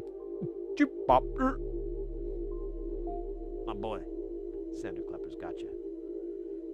Repatching week starts. Oh, so you have like a week where you'll do that? I'm in betwixt your bosom. I don't. Give me like 10 more years and I'll actually have some bosom for you. Just gotta get a little fatter. Get these girls. None of my crew. A YouTube channel. Oh, Devin, you're good, mate. It's good. It's good having y'all in. It's all good. And honestly, probably need a solder one. So you have a week where you'll repatch the rig, your rig. And do you find, so do you, what, I know you probably got to go. You're probably in the sleepiness, but I'm just kind of curious because I was thinking about this myself. Because I'm like, I can wipe Jamtown and I can repatch, but I'm just going to make those same patches I have been doing for a while, I might put this filter on this oscillator instead of this way than that, but I've been kind of questioning that and trying to decide. Right now, since we have Space Station, I don't have any habits with that thing. Like every time I patch it, I just try something I've never tried before. But I think eventually I'm going to settle on patterns there too.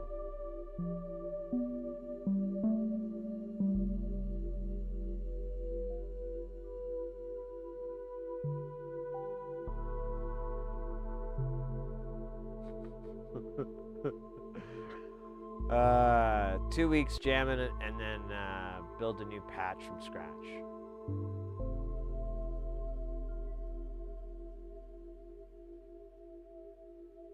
Nice. Well, someday I'll find like a good medium for that, because I'm always struggling with that, and it kind of, it almost feels like I defeat the purpose of a modular by just doing the same patches,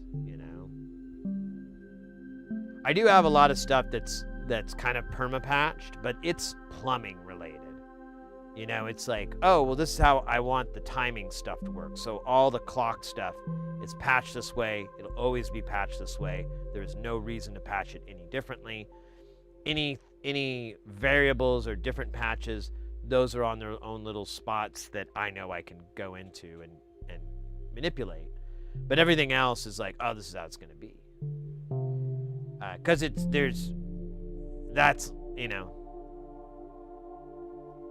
I think that's more of an infrastructure setup in the modular than just a,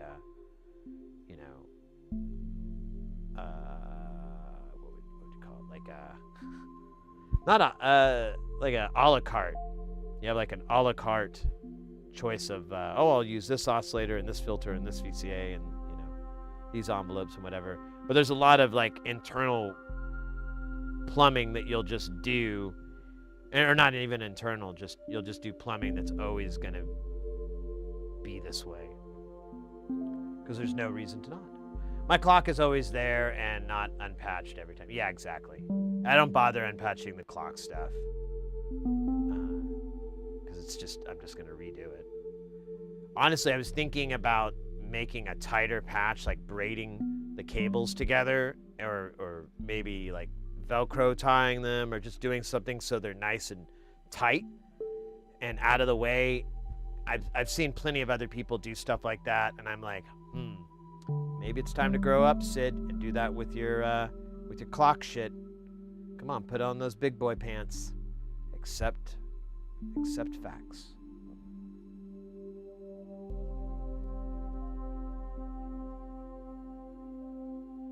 Yeah, exactly. That's one thing I think a lot of people getting into modular, I try to impart on them. There's a couple things that you will not see coming. One is the amount of VCAs and envelopes you will not know that you needed. Like, my advice to anybody is, if you are building a rig and you think, I need this many VCAs, I recommend that you just double that number. If you can afford it, triple it. You will not be mad at me at all. You will never go, that was a bad idea, Sid. You will always go, oh, yeah, because then I can do this and this and this. This acts like a mixer.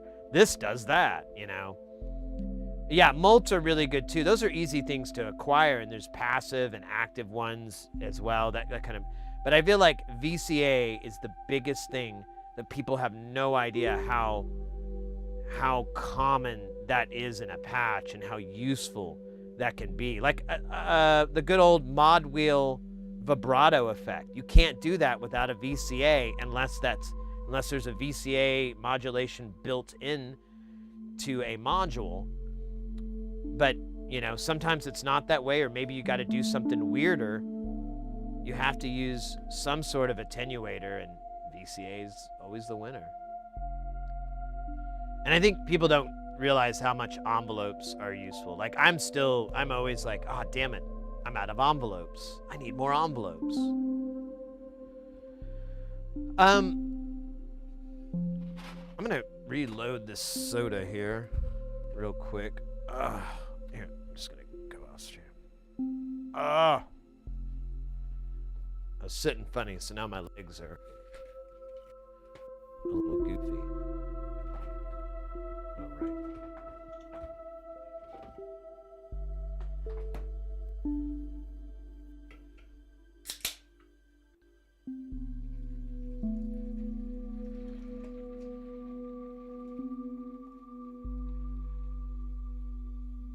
Awesome.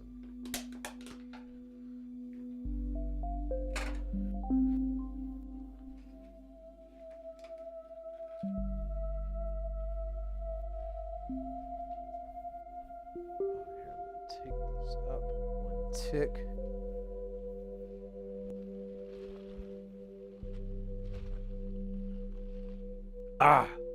All right. I went ahead and set the thermostat up one tick because it's actually kind of cooler on this side, and today is a really, really, really hot day. It's like I think it's 111 right now, and it's supposed to get like 114. I don't know what that is in Celsius, like 42, 41. It's hot. It's hotter than shit. So I was like, well, here, let me take the AC up one tick, try to make it a little less unbearable. Bluetooth patch cables? Huh?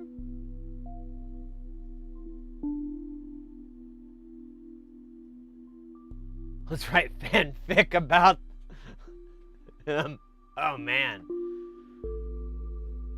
What kind of erotic fanfic? Oh wait, you didn't say erotic fanfic. Did you? I think you did. I mean, maybe you did. You know, I don't see it in there. But, I mean, since you said it, you might as well, right? Right? I'm just kidding around. I'm just kidding around.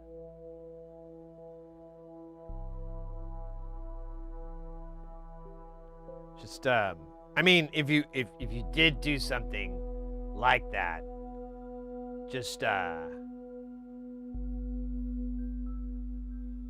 make sure I'm big. I mean, make that part of the story. That's all. That's all. I mean, as far as a, input into the whole erotic fan fiction thing, I just feel like, that's an angle that you could go. Because the reality is, I'm not very tall. I'm like 5'5". I'm like Joe Rogan height.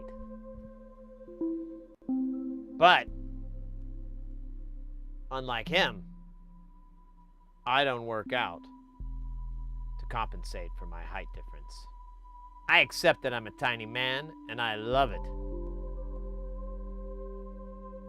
You know how many children I've saved in wells because of my tiny manness?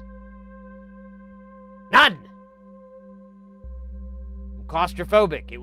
Just thinking about it makes me want to shit myself. But I can always bring it up casually like I did around other people, and they will incorrectly assume that I did. It'll be great. Anyways, I'm going to stop talking because I'm just being an a-hole now. Janice, welcome in.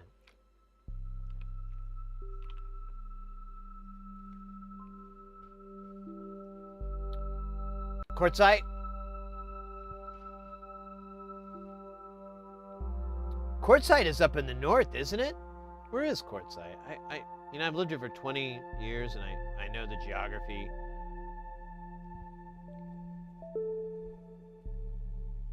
Quartzite, AZ.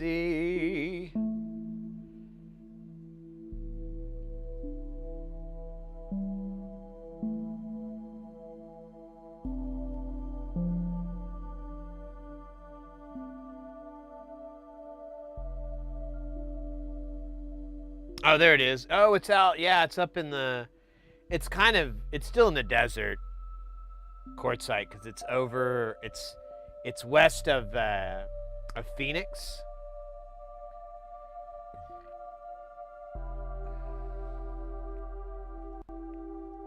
And it's on like an old, it's on the 10. That's right. That's how I know it, because you'll pass through it when you're going to LA and California and shit.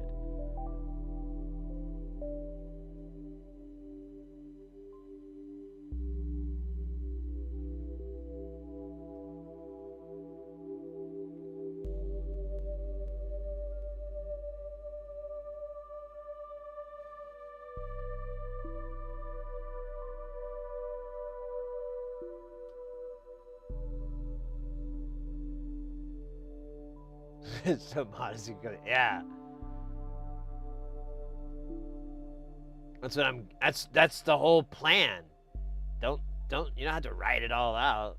Maybe that's what that message was.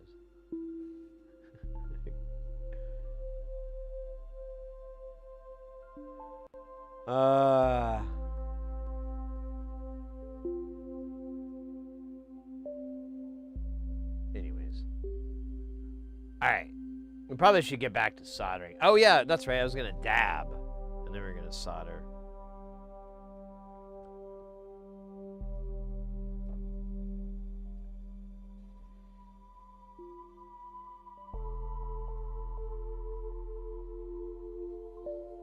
Oh, Eckenfall. Oh, that's awesome.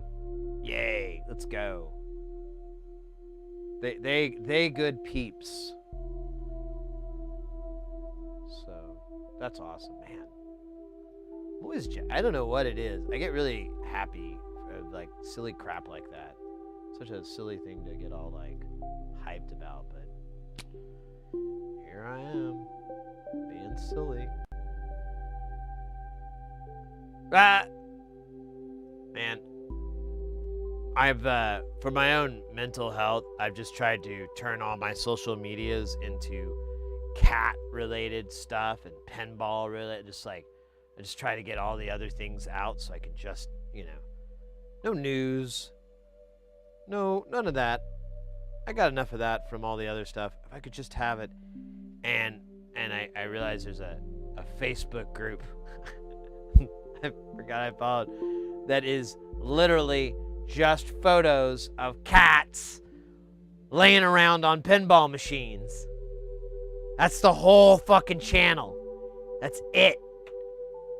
And then people commenting like, look at that little fluffy. Oh, that's an old Starship. That's a good old game. Oh, I bet that kitty loves it. It's kind of what I'm hoping heaven's gonna be like. I die and they're like, hey, man. So here's the afterlife. Oh, yeah? It's just kitties on pinball machines. Oh, shit. Man, somebody owes me $1. Oh, wait. Anyways, cool. Well, I'm going to enjoy myself. I just play the pinball game and just kind of look around the kitty cat. Yeah. That's fine with me, man. I'm not in a tournament. I don't care. When are the tournaments up here in the afterlife? Every Thursday. Every Thursday. Wait a minute. There's no such thing as Thursdays.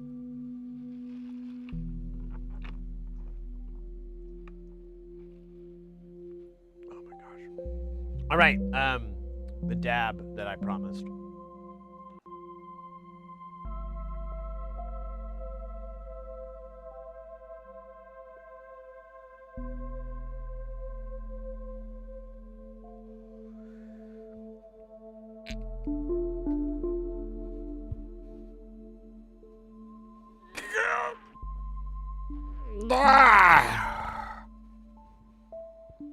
Yeah.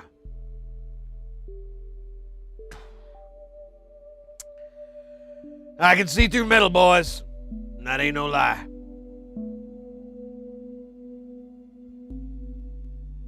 Remember that hot dog that called me up in the middle of the 7th inning?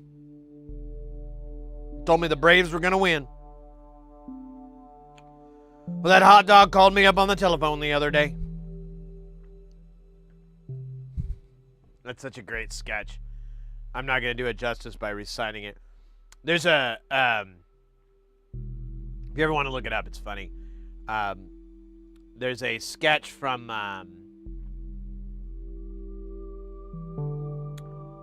what's his name?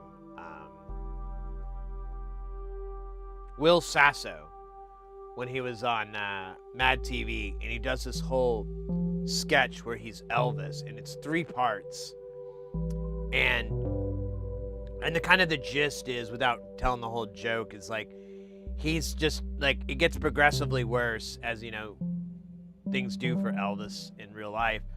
And he's got his 2 yes men. I can't remember their names right now, but he would just tell these stories, and the stories were normal, and then just out of nowhere they would take this really crazy fucking left turn. And like one of his yes men would like question him, and he would immediately get like really upset that he interrupted his story. And it was this like really clever whole bit. And then he'd like talk them away by just singing all of a sudden. We had a big old barbecue, yeah, man. Yeah, that's right. And he had himself a lobster. Oh, you had a lobster? Yeah, we had a lobster. And you know what that lobster was? No, who was that lobster? That lobster was none other than Richard M. Nixon. What? That's right. We cracked open Dick Nixon's giant pincher claws and ate all the bits of his juicy hand meat. You ate Dick Nixon's hand meat? Lonely night in Texas. And it just, like, he starts singing, like, some fucking, it's so weird. I'm not doing it justice by trying to do it. And I don't want to play it, because that's not that kind of channel. Not yet. Oh, shit! I did find something that I saved, I clipped, because I wanted to show you guys. We'll get this soldering done, but if you're ready for a little sound science, I got you, fam. I got you.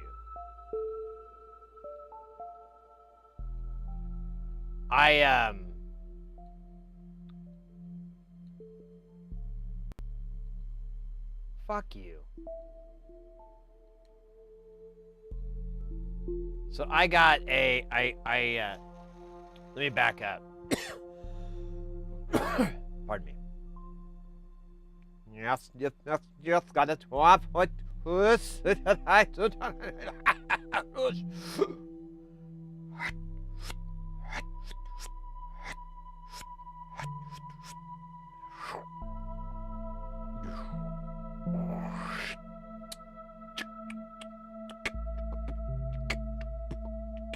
All right, so anyways, that was a fucking dumb joke. So I joined this so there's this software that sound people like myself use, audio engineers. Although it turned out I have to be careful using that word because that might come back to haunt me. But whatever. Anyways, it's called Smart, and you can look this program up. It's spelled SMAART. It's been owned by a lot of different companies. I think Rational Acoustics still owns it. And it's a really good program. It's basically, you can use, I think the other one for PC is like Spectrafoo or something like that. I don't know. I know of it, but I've never looked at it or anything. So I don't know that, can't tell you. But, oh, you know what? I think they did make it for the PC now. I think you can get Smart for PC. But anyways, so Smart is this measurement software that you'll use for a bunch of different things, but in my work, you use it for measurement and alignment and phase calibration of like PAs and speakers and arrays and all that. And I've even thought about like trying to make some videos about it Oops.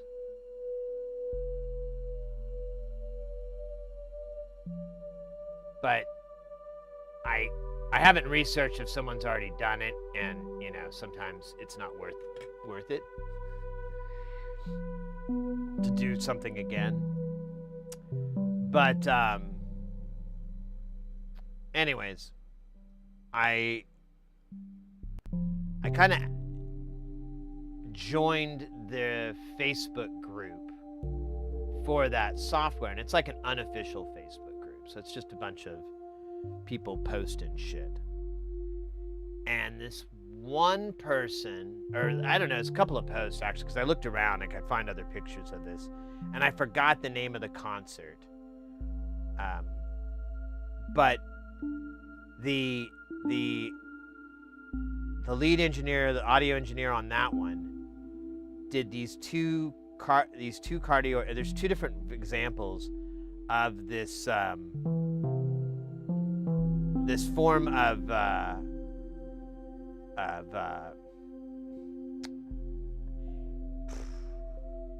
what creates cardioid patterns out of the speakers, out of the sub patterns, because usually subs are omnidirectional. So you know, there's still a little bit of forward momentum, but really they're terrible. Like all the shit just goes everywhere in every direction. So, and you lose that. Like you could, if you can focus that energy, instead of it going everywhere, if you can focus it forward, you can actually throw the subs at a higher SPL further into the area. You can even increase the distance a bit. But the main thing that you want is to be able for that waveform to be big and fucking powerful as it pushes down through. And there's tricks that you can do to accommodate that. One of them is a real popular one that I use a lot, called and I've shown you guys pictures of it. It's called, oh God, I just learned that there's a fucking acronym for it, thanks to this stupid group.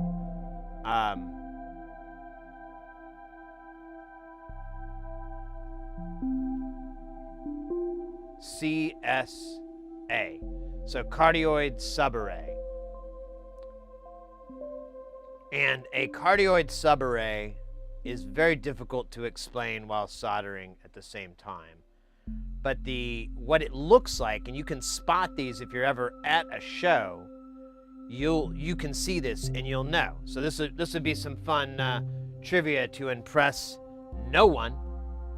No one is ever impressed. I'm going to tell this to you, thinking I'm going to impress you with this. You're not going to be impressed. But then I'm hoping to perpetuate that so that you can tell a friend or a loved one, and they won't be impressed or interested either.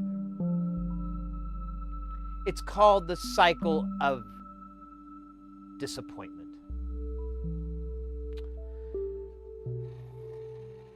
So a cardioid subarray, what that is if you ever go and see subs, and you'll see like every third speaker, you'll just see it turned around. It's aimed backwards. If you ever seen that before, that is what that is. Sometimes you'll see them hanging in the air that way. If they have subs in the sky, on rigging lines and so forth, those will be in it. And it's honestly a pretty popular way to do it. But there is another there's another method. Maybe I should describe CSA first, since I just learned this acronym like 4 days ago. I have some examples of it still. I actually have an example of it, but it's in a weird configuration. It's not like conventional. And that's why I took the picture, because I'm like, oh wow, this is weird. I didn't know you could do this.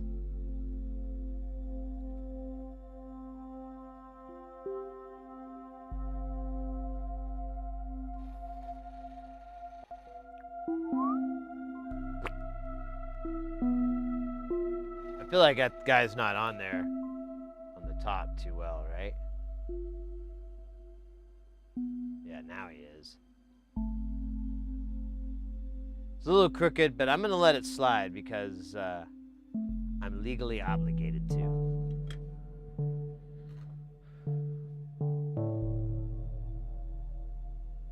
Just replace my back. So here, we're done with this. I'll show you guys how this works. So yeah, so there's a phase trick that happens. There's a couple of tricks that you do. You have to have a processor to do it. Nowadays, most companies like L Acoustic and Meyer, even JBL and so forth, they program it. Even actually, you know what? Who was it? QSC. I got these QSC subs that have it programmed into their little goofy processors in the back. Like that was one of the options. You could do cardioid. It had the deal. So I never have like, I need to get some like tiny speakers or something. I need to get something to represent our speakers, and I kind of would like some directionality.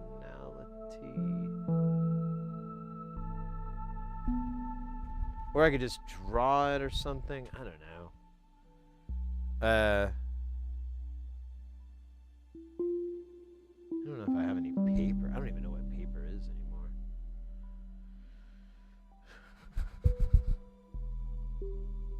All right, give me just a second here. Let me think. Could use these old vapes. Oh, that would be a really impossible to clip video for later. So let me try to find something a little.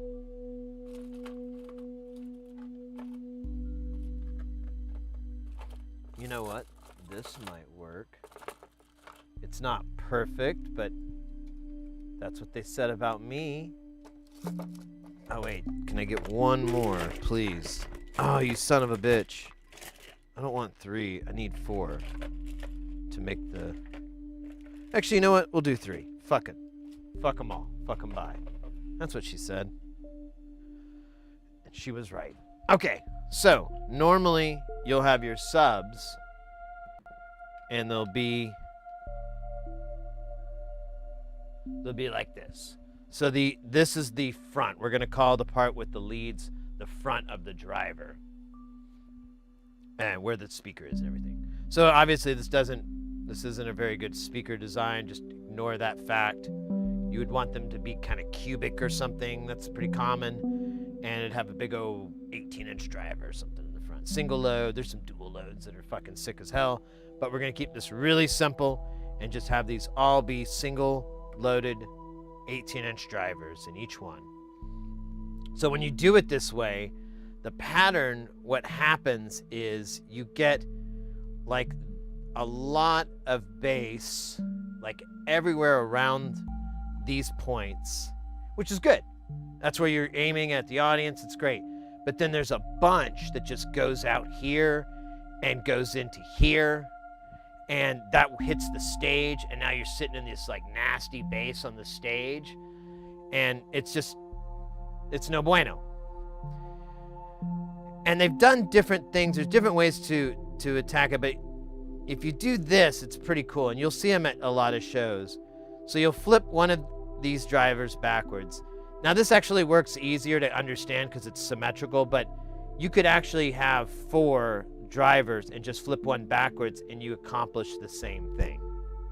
It doesn't really matter, but the symmetry will probably, honestly, now I think about it, make more sense, easier to get.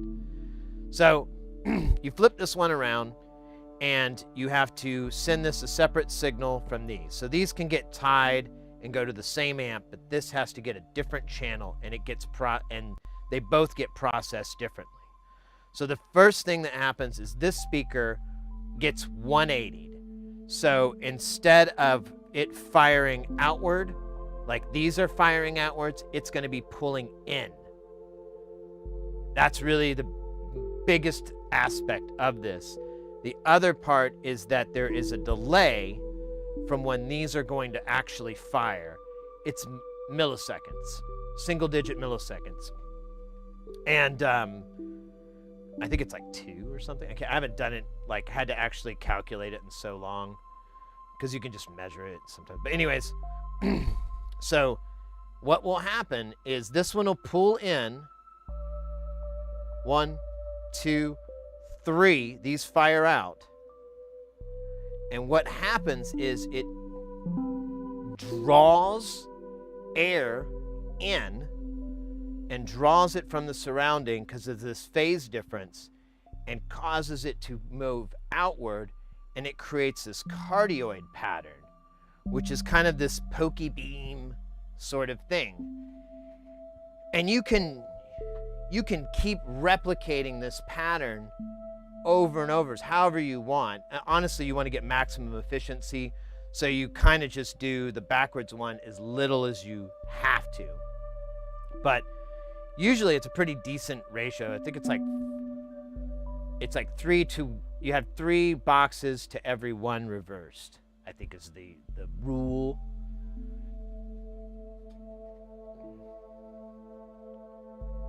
From the outers to inners. So exactly. So I'll hit a kick drum. So let's say the drummer hits a kick.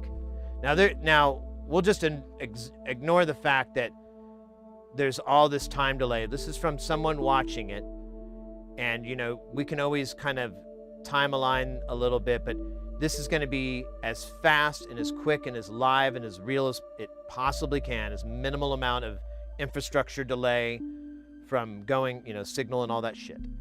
So the drummer hits the kick. This driver pulls in. There's 1 millisecond, 2 milliseconds, whatever it is exactly. And then these drivers fire exactly with that kick. So that signal just has to delay that 1 millisecond, 2 milliseconds, or whatever it is. I think it's 1. I'm trying to remember now what it is. I always forget. I think it's 1.5 or 7 or something like that. But and then those fire, and this creates this pattern. That's CSA. That's cardioid subarray. It's scalable. You don't, like I said, most hardware supports it built in. You can do tricks too. So like in a gig that we did it, but we did this. And what it actually did was steer the audio. So instead of it being a shape that was going out, here, let me scoot it back. So it goes out and it kind of goes equal in all directions. We did this, and it caused the bass to move still in this angle, but very narrow by comparison. Like it was like 15 or 20 degrees instead of 45. And then this caused it to actually beam further in with more energy into the room. So it, it hit nice and tasty, because we only had like 6 subs for the whole gig.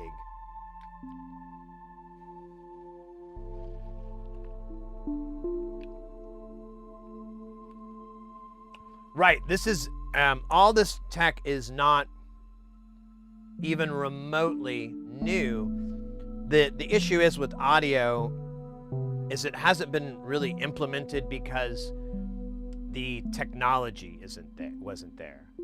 Like, people really held on to analog amps and analog snakes and all that for a really long time, because the digital tech that was available that would make this all fucking possible sounded like shit. Or it didn't sound like shit if you paid for something you would never get your money back on, you never recoup back on, or it'd take years and years and years. So it just wasn't as big. But nowadays, the technology is ridiculously cheap. It's all very fast. It's all very clean. There's a lot of really inexpensive things that you can do to get like a really high quality product. So it's a lot more to do. But here, I was gonna show you guys Actually, I put it in the Discord, didn't I? Let me just look at that. Or did I get rid of it? Yeah, there it is. So, oh, let me unplug and replug. Still don't know what this problem is.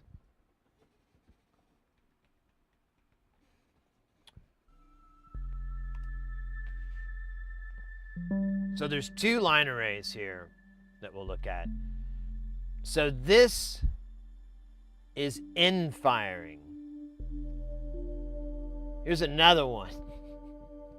I fucking get giddy every time I see that one. I didn't even know I was looking at 2 different pictures. I just thought it was 2 different angles. And then I was like realizing that's 4. So I've done end firing a little bit, but I had no clue it was scalable that direction.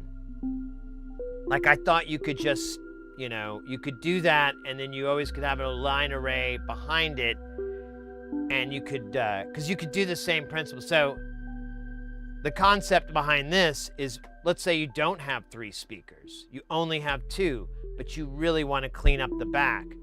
So you can get a speaker and put it behind the other one.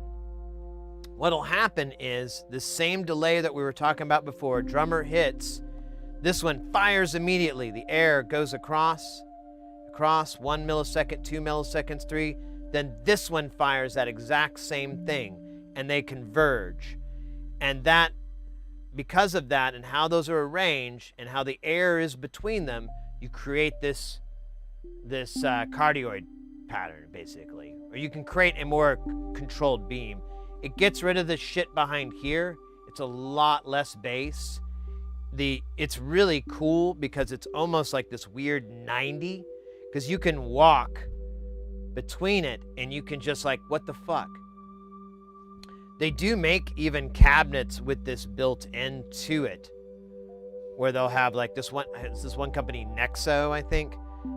I don't know if they still have it, but they had like this dual driver cabinet and one of the drivers was time delayed so that it would do that to create a single cabinet cardioid, I think, or something like that. It had a cool name, but it worked. It's pretty boss. So this is that whole thing. Here, let me check something real fast before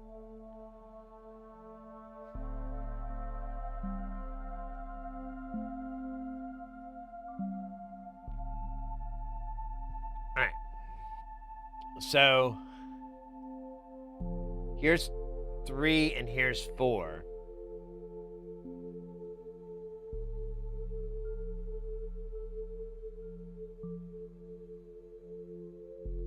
Oh, really? So you're in the biz for this kind of stuff? Okay. Well, yeah. This is the coolest thing I've seen in years. I had no idea you could scale it in this direction. There's so much cool ass shit going on in just this photo alone. So you can look at these boxes here. I don't think I can zoom anymore. I'd have to throw this in the browser, but now someone thought there was a reverse, but I'm pretty confident these are all facing the same direction. Here's our main array. And we could talk a bunch about this technology.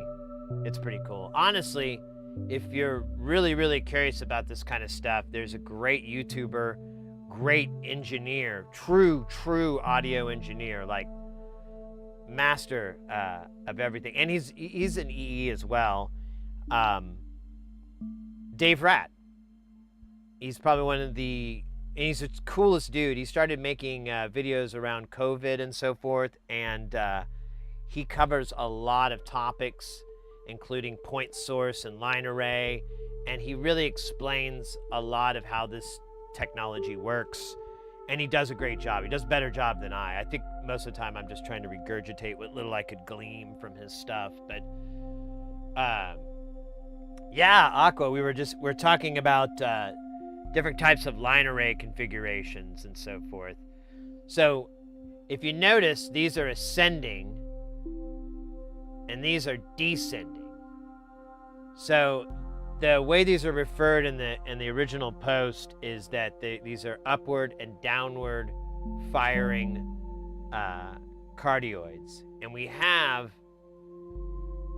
now this is, one of the people made a map of this. This isn't like the actual engineer maps. Maps is like a program Meyer has for like doing this, and you can see the cardioid. There's a bunch of other programs that do this as well. I'm assuming this is a Meyer system and that's why they used maps, but I can't tell for sure. And but you can see, this gives you a visual idea. So there's the line arrays, and you can see they're going from high to low, and this is way out. And you see where you have the, you know, the phase is just 0, and then you have the big plume out here. You have a big plume, but you can tell that it's about a quarter of that size, and it's a lot less. Like normally it would be, you know, it wouldn't be, well, it's just so much energy. I can't get across how crazy this push is. It's pretty yummy. At least how it looks. Like I'm loving that. Just straight up in the air. Here's the other one. This one's a little weirder. It's kind of harder. So like all the energy straight down where the stage is, nulled. So on the deck, you're not getting any bass there. So that's kind of obvious in this one. But the audience might be missing out right in front, but you're still going to normally line the front of the stage with subs. So it's kind of like, who cares? And then you do the same thing we were showing earlier with the reverse driver. He gives like an overhead view. You can kind of see how far back the null, or like whatever you want to call it, the 0 phase. I don't know what the hell to call it. Yeah, here's the other one. For the upward facing one. And that's the one with the 4 stacks.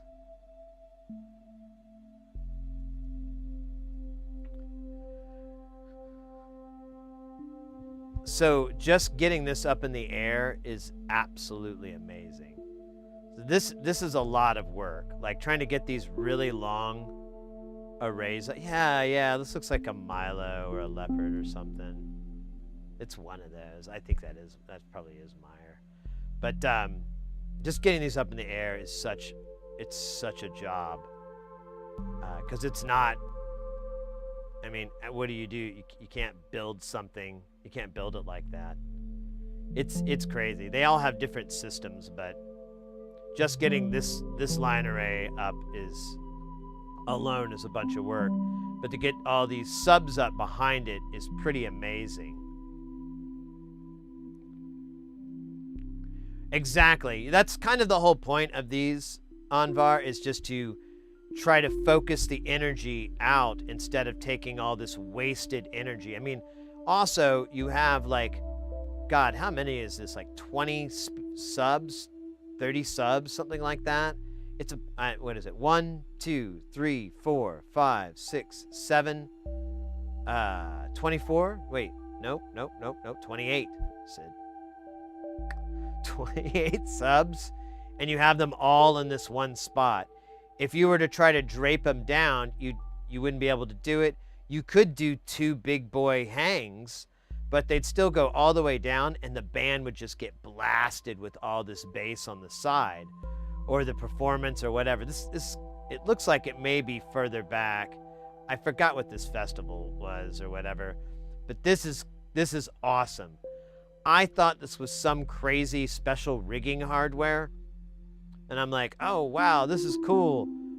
And then I was reading in the comments, and someone pointed out that what this is is Schedule 40, which is steel that's like a particular thickness. It's a high grade steel. Usually you'll use it in rigging and stuff like that because it can take an enormous amount of weight, and it doesn't bend or anything like that. And those are truck straps. So they just took truck straps and had the mind to know that what the distance is, because you have to put these, I don't know, maybe they could run it through these slots, because like sometimes the hardware would fit, but this is like so much planning, so much. I know what I'm doing. It's mind-blowing to me. It's probably one of my favorite parts about it. Like this one, they just did the one, and that's great. That works good. That's fine. You know, honestly, everything's stabilized at the top. You're not gonna have an issue. But this, I mean, the Mona Lisa is cool too, right?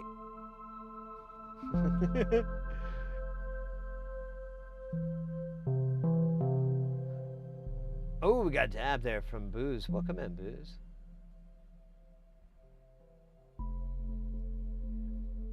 Yeah, so the way that it's actually safer this way is what you'll have is, since you have these speakers and they're hanging this long and they're this close, you don't want wind or wobble or vibrations or anything to cause them to swing around and then slam into that one and weaken these rigging points, and then the cracks or falls, or it causes just fucking, permanent damage to them.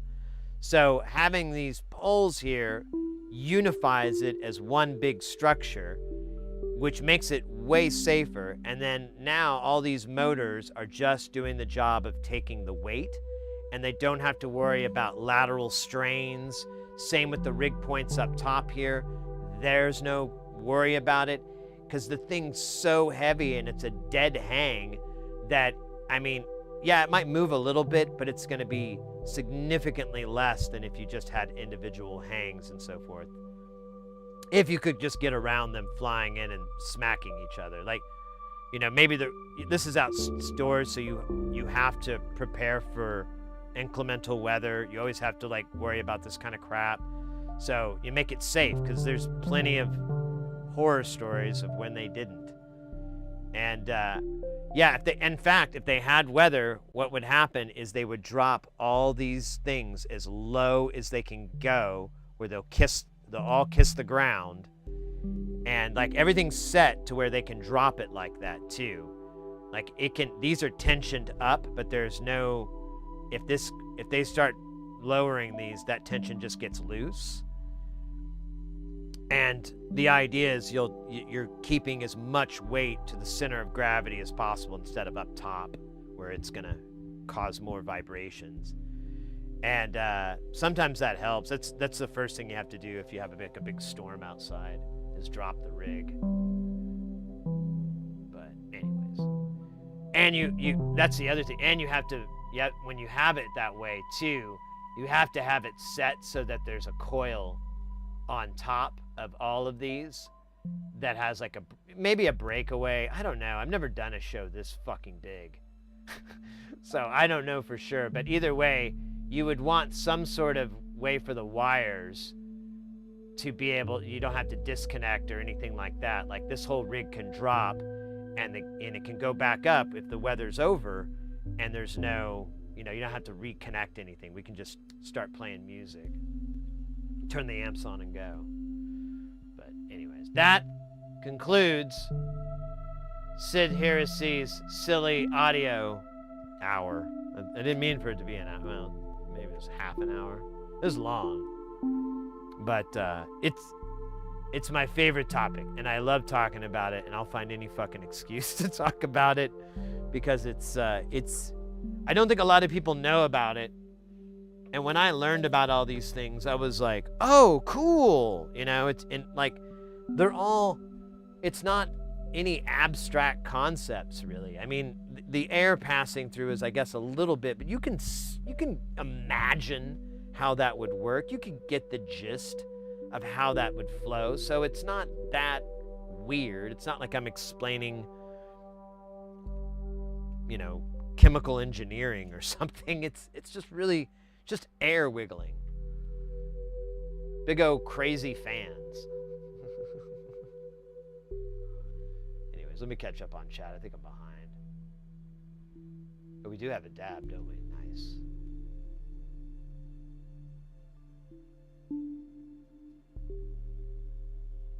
So, are you talking about for the rigging motors, Booze? So the way rigging motors work, you might already know this, but it's actually kind of, it's hilarious how simple it is. They basically, they have all the motors, and they kind of have a running method of how they organize it. But they'll have the motors on the different rigs, and they'll flip switches that are on a bus, and they'll have send power for up, and then a switch down for send power for down, and it's just these little switch boxes. Really simple, you know. They're very, very reliable switches, but they're basically, you know, these little toggle switches. But it's set up and just like, you know, you key on these motors, and then you flip one deal to turn them, so that way they all come on at the same time. You don't get any variance, which can be really dangerous, because then one motor's taking more weight than others.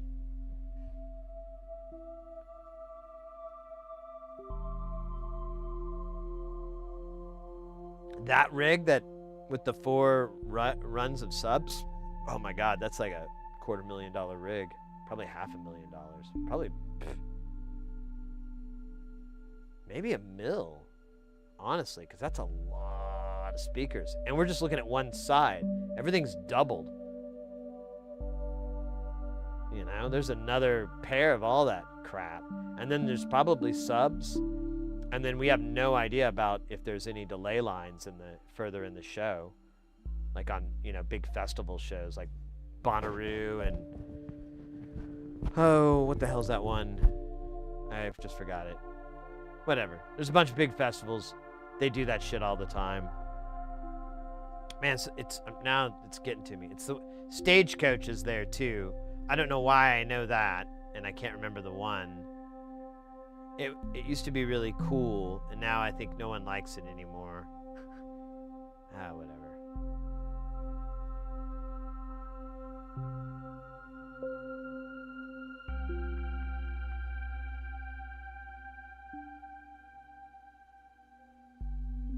Double flux.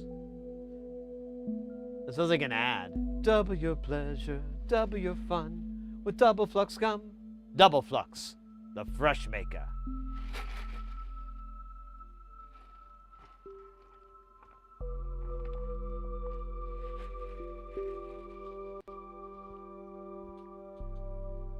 No, it wasn't the Palooza, it was the, what's,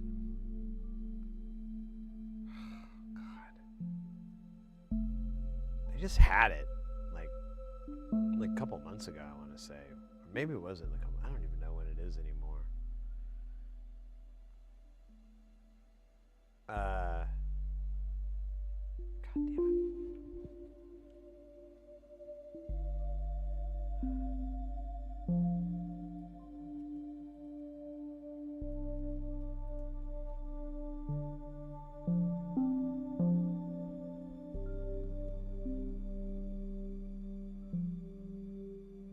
Coachella. Ah, there we go. Yeah, Coachella.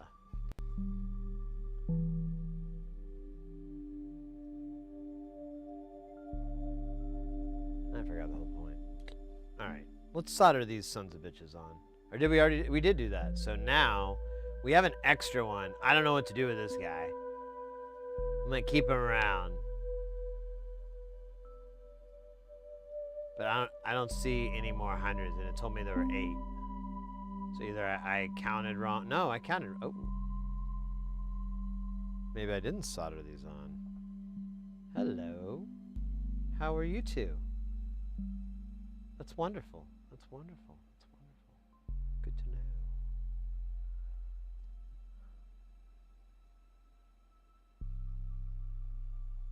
Oh no! Cracks on the PCB? I would be able to fair. Nice.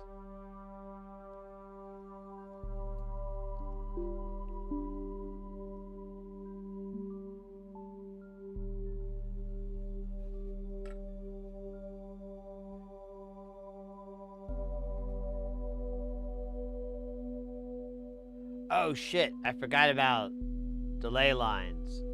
You know, we'll save that story for another time.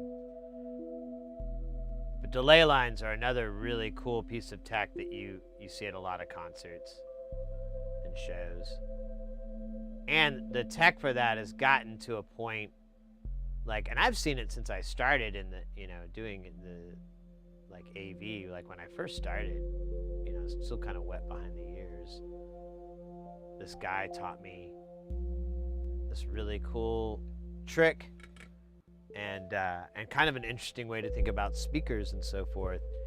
And he just used a whole bunch of delays, and his idea was like, well, you know, this is supposed to be a really, you know, this is not a big room, it's not a lot of people. I'm gonna set it up so 10 people get to listen to this beautiful speaker. And then on another couple of rows, those 10 people will get to listen to this perfect speaker. And you have to do a lot of finagling to make it work and sound good, but he did it, and it's boss.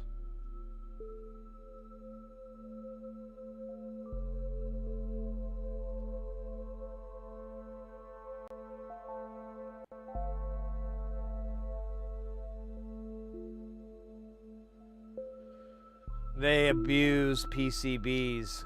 We called circuit surfaces. They said they were going to put a couple of officers over there to investigate, but you know how that. Isn't that right, M.R? You know, justice is slow. Justice is slow.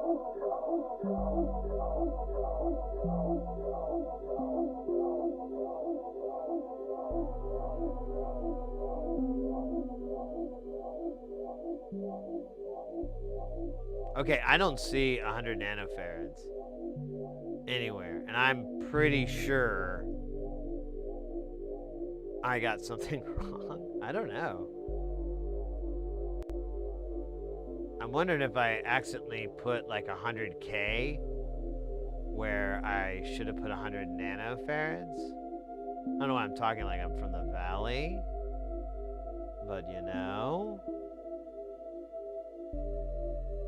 not for sure.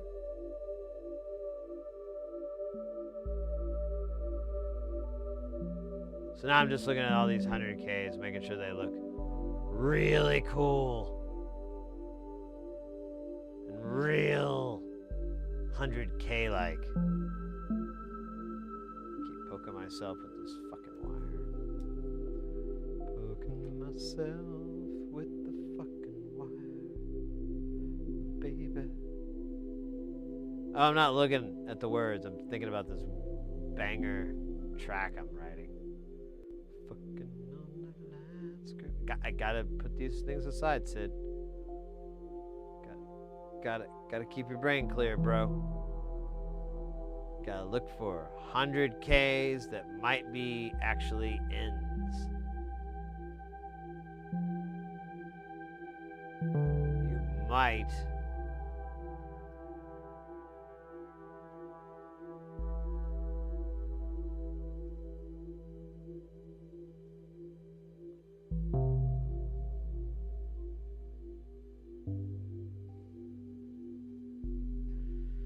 I don't get it, man.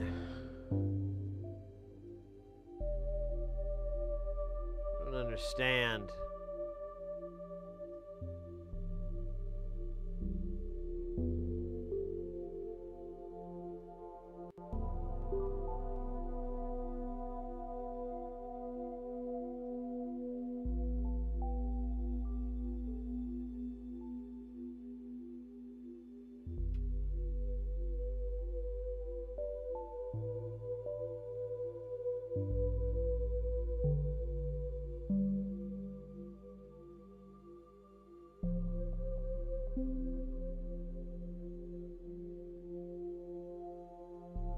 Alright, I give up. Ooh, wow, that felt better. I thought I was on the hook for something. Alright. I'm just gonna put this guy aside, and I'm gonna chalk it up as a possible... I don't know. Who cares? Fuck it. You know what's awesome? Jet skis. This holiday weekend, jet ski fever. Watch as the top jet skiers jet ski across a jet ski bridge. Followed by jet ski sensation, William Jetski. You'll pay for the whole seat, but you'll only need the jet ski. Order now and get a free jet ski. I kinda ruined it with the laugh, but just trying to work in the word jet ski.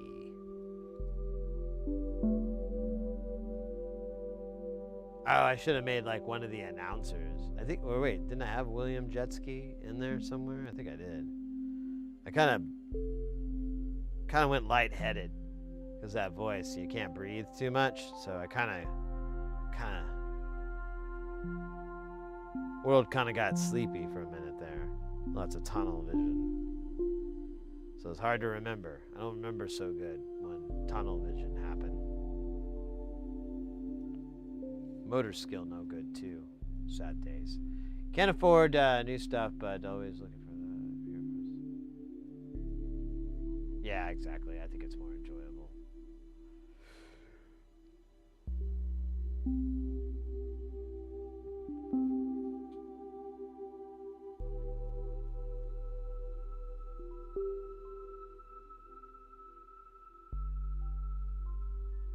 Coachella.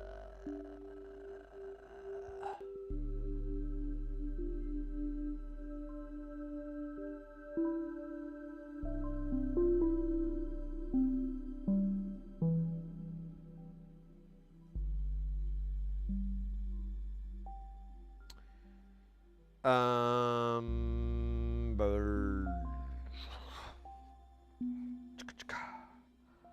Oh.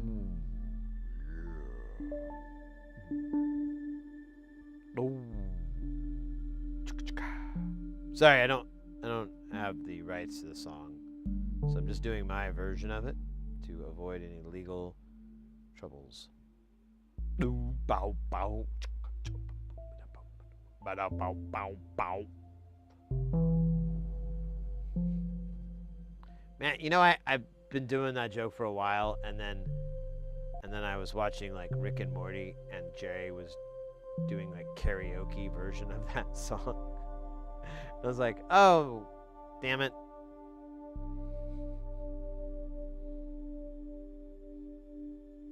That's pretty good.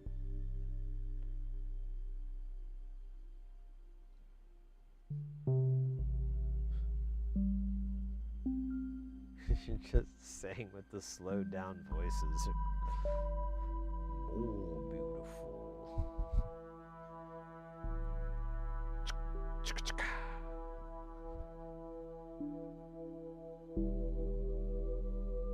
Man, we only got one 10 nanofarad left, and I feel like,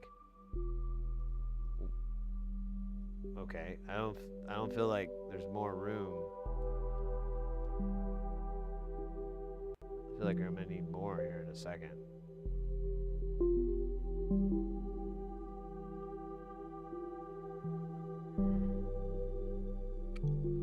Sorry, wanted to see if I could fit my hand in my mouth. It's an urge I struggle with daily. All right. That's right. We're gonna solder it in.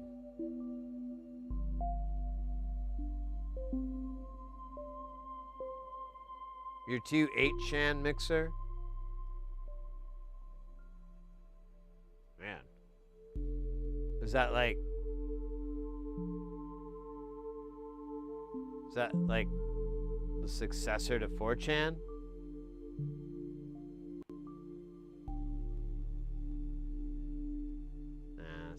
That's not the joke. What is the joke there? I mean, I got that. I think it's got. I got. But I can't figure out how to work in that right.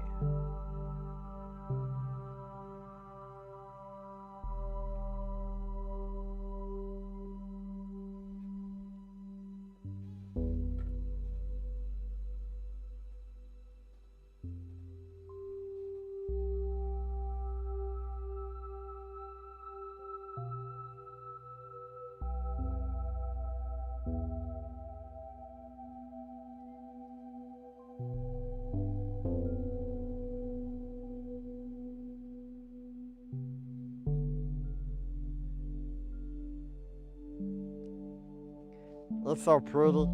I'm gonna name him Daniel. Magical Daniel.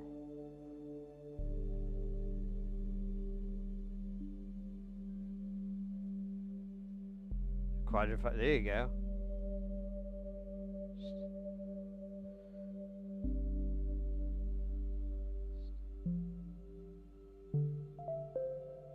There's tons and tons of anime.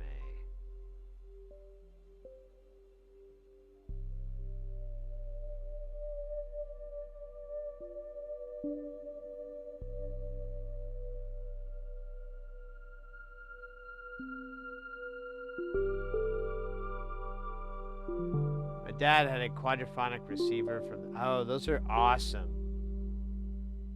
I wanted something like that for a really long time. I kind of gave up on it, but because the medium really never happened for it. There are a few, I think, records, which I don't even know how the hell that works.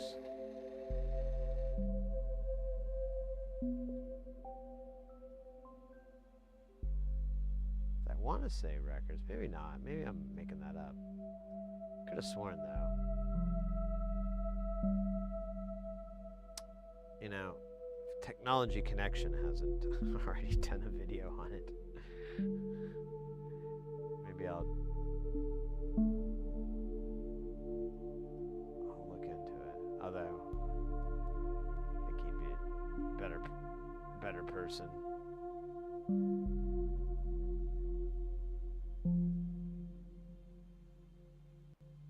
For the job than but I do love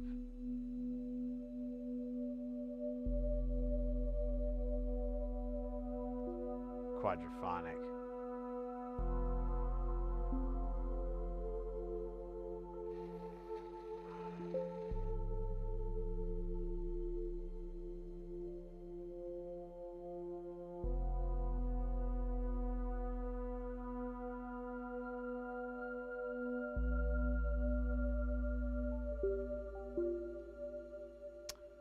And that's it. That is all the 10 nanofarad caps that are ever supposed to be on this. All that is left is these measly, pathetic, disgusting 10 microfarad caps. From hell.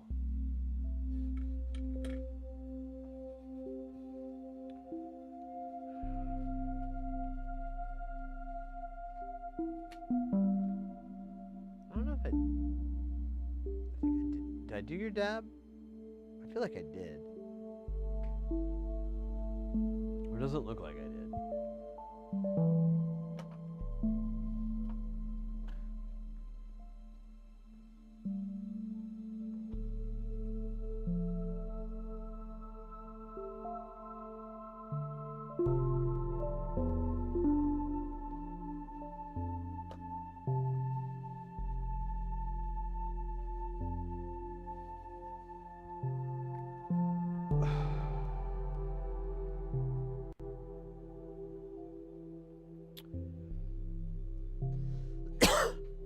Man, maybe I found the right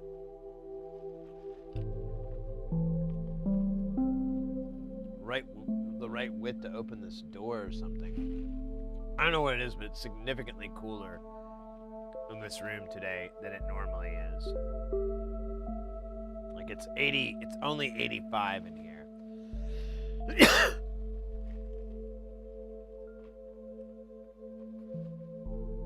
And we're at 4 o'clock in the afternoon here in Phoenix. This is as hot as it's going to get. Let me even look at old Mr. Thermometer out there. What are we saying? Oh, come on. I thought you were going to break to 114. Ah. I guess next time. So, that's like really hot, and normally this room is kind of unbearable. But I put the fan a certain way, and it seems to be working better. So I don't know. I've been like fucking with this door and this vent and this little floor fan and this like alchemic mix for months and months and months. The missus does not like this fan at all. Since it's on the floor, it gets gross really fast. And I don't clean it fast enough. And she does not like it because she feels like it's just shooting out bits of like crud into the air. And I get where she's coming from. I'm not saying she's wrong.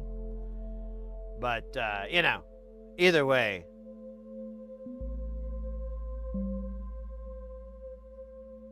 Fans. So what this would be if you lived here, if you're in the desert, if you had this humidity rolling, it'd be more akin to like 75 degrees. Like it's honestly, and I'm not trying to like flex or anything like that. I'm not trying to show off or it's right at perfect for me right now. It feels like just about perfect. At least on my legs where this fan is going. Yeah, I could totally just take like a sweet nap. Like and I wouldn't wake up all sticky and icky and nah. The missus was complaining about how hot it is. And, she's like, we should move somewhere where it's not so hot. And I'm like, and give up this dryness? Are you kidding me? This is so great. Although there are like high desert parts, and cities that are there. So I could always go to the high deserts. Those never get that hot. It's honestly pretty nice weather. There's a lot of evergreen trees. I mean, it's technically, you're still in the desert, but, 'cause it gets the same amount of rainfall there. But you're dealing with a lot of vegetation and much more hospitable temperatures. Midnight here? Oh, night. 11C? Oh, scheisse.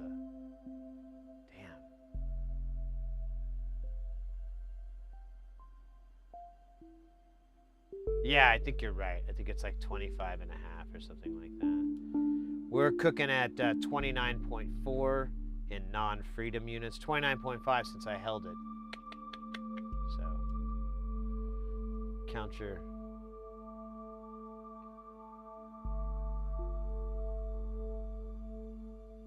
Yeah, swamp coolers work really good in big warehouses and stuff like that. They're real common there. You'll see them a lot of times, and they do a really great job. Uh-oh. Guys, get ready, because things are about to get heavy. Jump up, because we're going to bump up, and get down, because there ain't no clown in this here town. We got none other than Grace Harpist coming in with that piping hot. Won't stop, skilly bop, oh my God, freaking hot. Ray!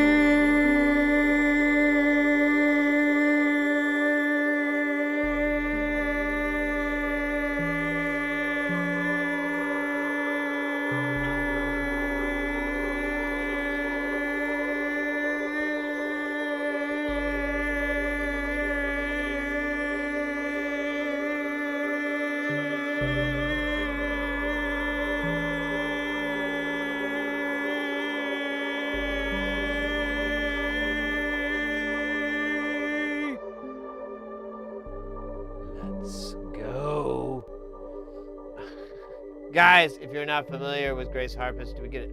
Let me see if I get a shot.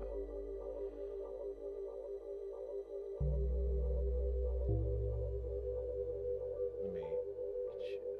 Oh, I can't type.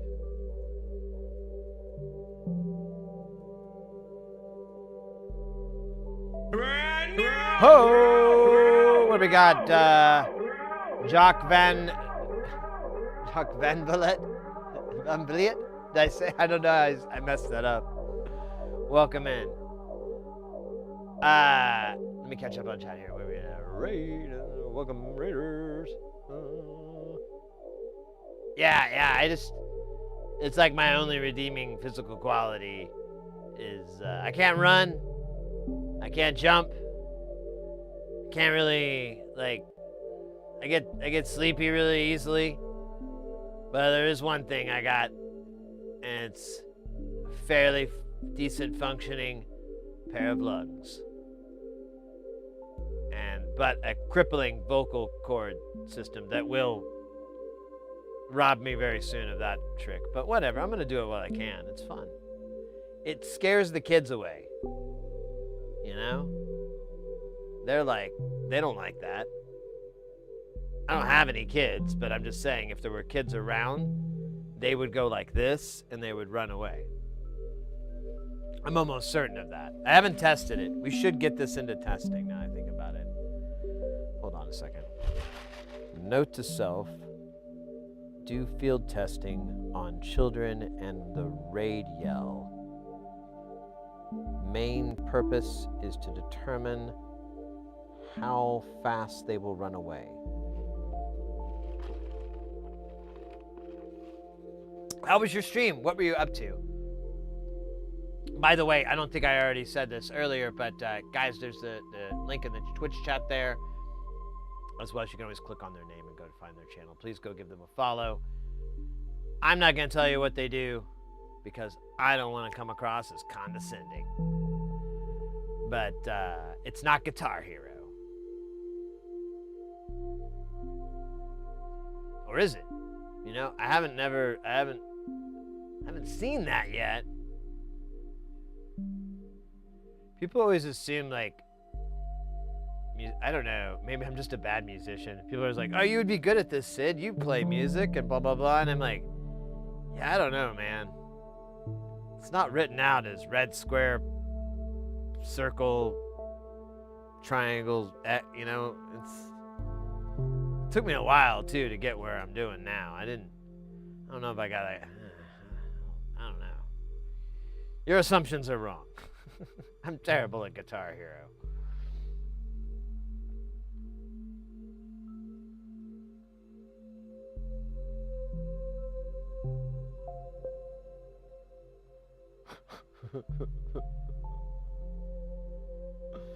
Harp racing. Oh my god, that is a slick sport too. You know? They get those souped up harps, put them out on the track, you know? And then they do the flag thing, and then they're off, and it's like, it's loud too. If you've ever been to one of those, it's like, yeah, V8 harps, exactly. The V8 harp races, like, I recommend bringing some like ear protection and maybe like some oxygen just to inhale every now and then to kind of clear out your lungs, because it's like, it's just a haze of like gas fumes the whole time. But if you're into that, it's probably heaven. It's probably your version of heaven. You're like, oh, these gas fumes. This is great. Hey guys, could somebody here help me with an car amplifier circuit? I need to know from which.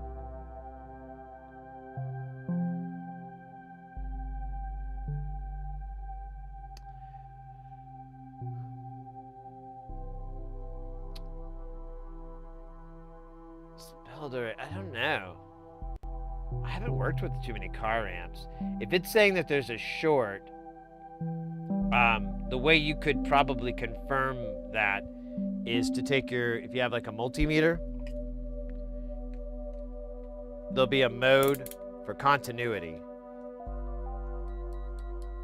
And it'll beep and everything like that. If Sometimes it'll even give you a little bit of what the resistance is. So if it's amplifier circuits, just put it on side. You might even try flipping them just to be super solid. But this will confirm if there's a short, because if you touch those and it beeps, you're good. Ideally, they shouldn't beep when you touch both of those. The grounds might beep on the 2 separate channels or however many you have on the amp, but the single channels, the black and the red, or how they color code it, those should never beep.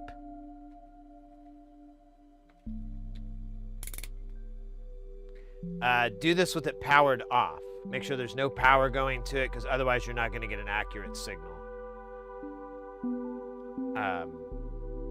So yeah, disconnect power. It's probably on the safe side anyways, because I don't know what kind of multimeter you have. Not that it's going to deliver anything dangerous, but you know, just do that test with the power off, and that should tell you. It should tell you which one is bad, which one is good. Anyways, yeah, it gets oh yeah, the harp racing. It's pretty cool. It's really cool. Yeah, Grace is I think well, you've already got sponsorship, so you're not even in the Pro-Am league. You're like full pro, right? Like you've got like a little pit crew and everything, and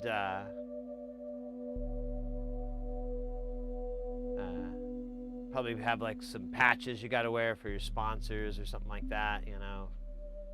I don't know who those companies, though. I'm not that deep into that world, but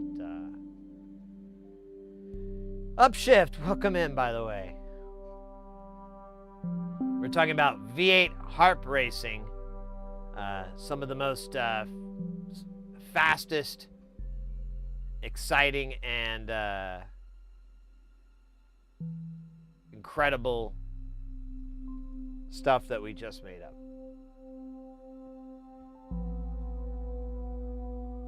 Oh, let me go back to the picture of the puppy fighting Godzilla with a knife. Or we could just go to the PCB. Whatever. Both are equally enjoyable to me, but I will deal with this one because now I'm like super cognizant of my heart rate. I keep looking at it now. I'm like, you need to calm down, Sid.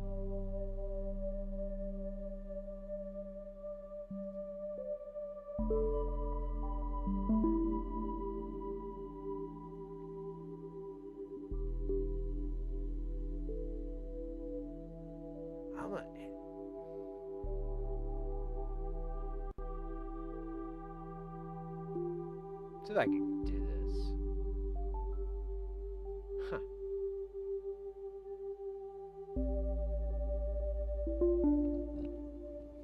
All right.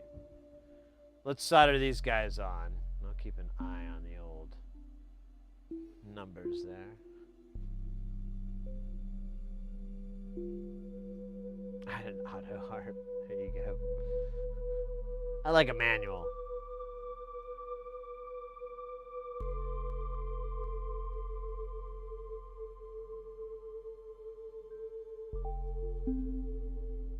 I see racing. So there you go.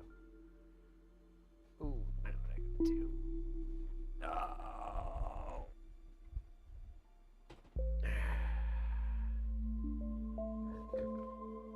There we go. I think I did have indigestion. That might have been.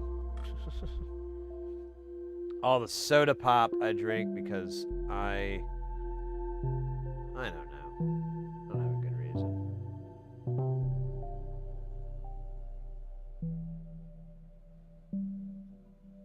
I know. It's the devil's juice bars. But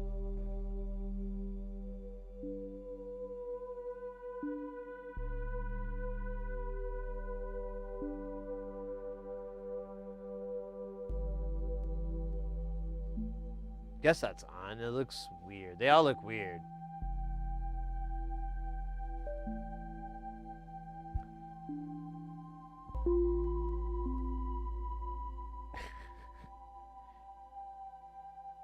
You know, if I ever get a hold of an AI prompt that does like a video thing, or, you know, one of the ones that does that, I will prompt for a V8 harp race and basically build off of all those things that we just said. In fact, I want to mark it so I have it for later. And then, yeah, and just like really, really build a pretty good sized narrative for what we get. And the race would be so funny because I just imagine it's like drag cars. So you just have like, instead of a car, it's a harp with two big old tires. And it's got like flames coming out of the back. You got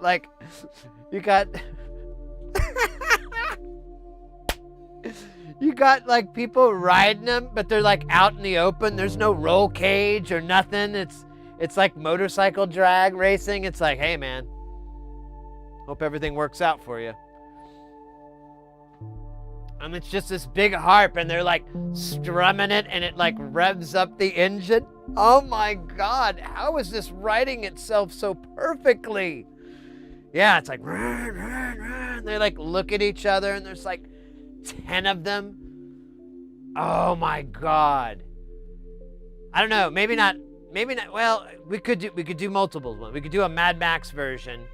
I kind of like it being like, you know, a circle track. Oh my God. That would be so fucking cool. Or maybe just a straight shot. Like it's a drag race. Yeah. I don't know. I gotta think about that part more. Lately, I've gotten really into this thing called Stadium Super Trucks, which is kind of like Formula One racing, but with these giant trucks that, like, when they take turns, they go up on two wheels, like all of them. It's the most beautiful thing to just see them like rounding a corner and everybody's on two wheels, just like. And then there's like a giant ramp on it for no fucking reason. It's like the greatest form of racing I know of.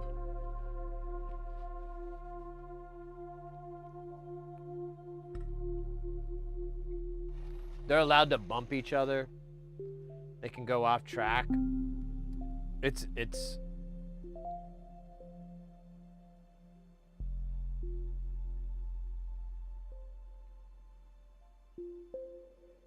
great. It's the coolest thing. So I don't know if we could apply that to harp racing, but I still think there's a try. Made a 1/12 scale R6.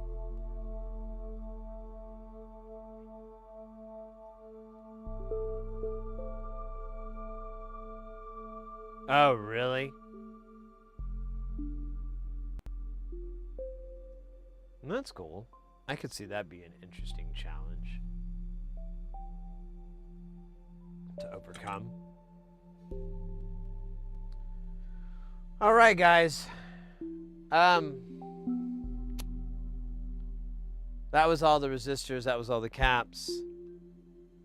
And now comes a part that I'm truly, I'm gonna be honest with you, I'm really excited about. I've been waiting for it, honestly, patiently, quietly.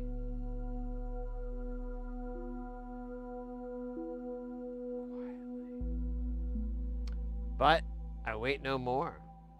It's time for the 4148s, or as we like to call them, those hot MILFs. Now, I'm looking at this here sheet, and it says we have not 1, 2, or 3, but 14 MILFs.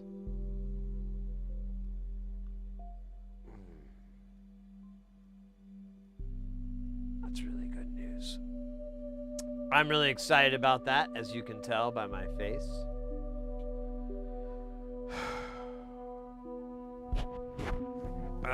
Yeah, anyways. We're gonna put those MILFs on, all 14 of them. And then hopefully we don't have to end the stream, you know?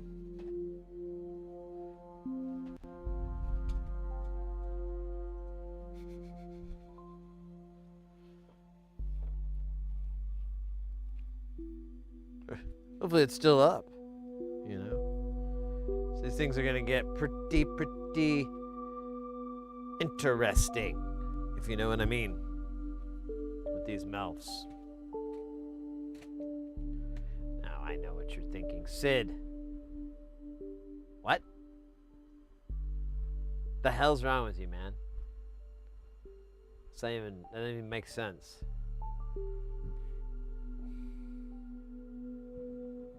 You're wrong. MELF are metal electrode leadless faces.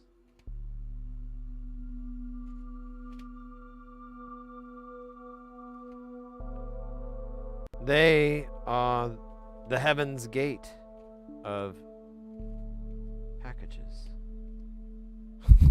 That doesn't make any sense. I like that though, the heaven's gate.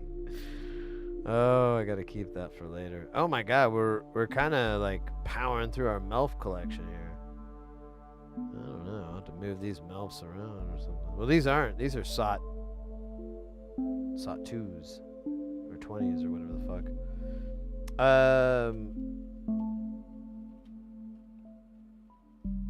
Wait a minute.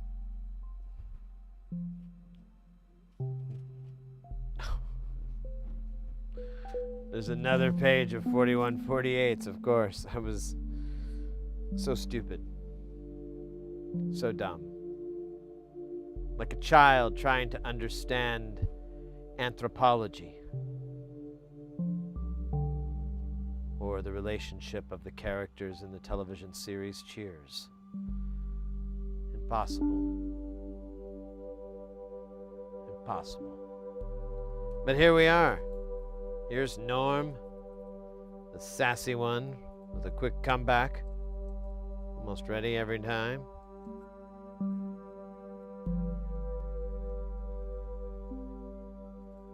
Wait, why did I drop 2? Oh yeah, because that's right. I wasn't going to go through the entire cast of Cheers and then have like a commentary, because that would be way cooler if I could. The reality is, I don't. Where the fuck am I actually? 2, 4, 6, there's 8? Wow. That means I'm gonna have exactly enough? Okay, let's just dump these out. I'm gonna count. Dump these out, I'm gonna count, baby. These are the rollaway packages. Yeah, they have their usefulnesses. For me, they just are a pain in the butt to solder, and I don't know what it is. I just like them now. I have like any videos I put online, like the little shorts of the soldering, it's the diodes that people are like, what the fuck? So I'm like, yeah, I don't think I'm alone in my fascination with these packages. These things are weird. I've been thinking about, sometimes, it's not with everything, certain values it doesn't work out, but there are, like, if you need like 0.1% resistors, you can sometimes find those in MELF packages at like a lower rate than their SMD or through-hole versions.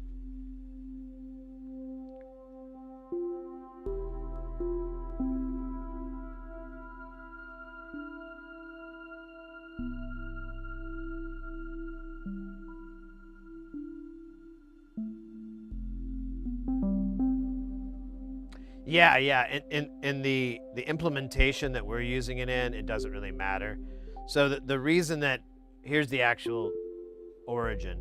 So the guy that these designs are all from is Nonlinear Circuits, and he's out of Australia, and he lives over in Perth in like West Australia, and he primarily gets his components and his stuff from oh, there you go, from Tata Electronics, which is a cool kind of hobbyist electronic. They have a lot of stuff for pedals and things like that. They're in Asia.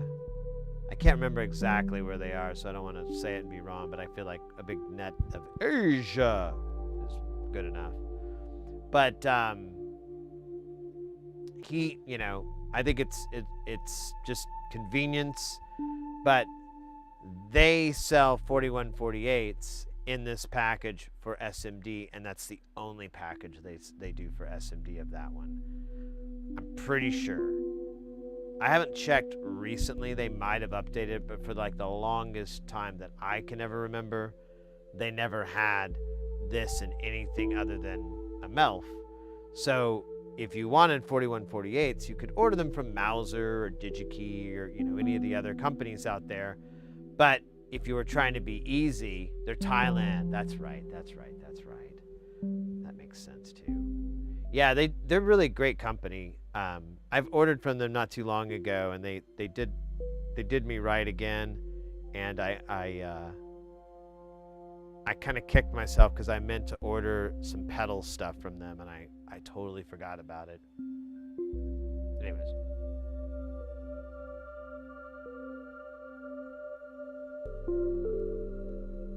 Oh, they're not part of that? Well, yeah, I'll have to hit them up again. Oh, yeah, that's right. They're not. That's right. They don't have any. I've seen that because I ordered from them, and for whatever reason, it didn't have any of that on there. But this was like a few months back. I mean, shit's changed quite a bit up and down. So, or maybe it stayed the same. I haven't really kept track, to be honest with you. I got solder stuff going on.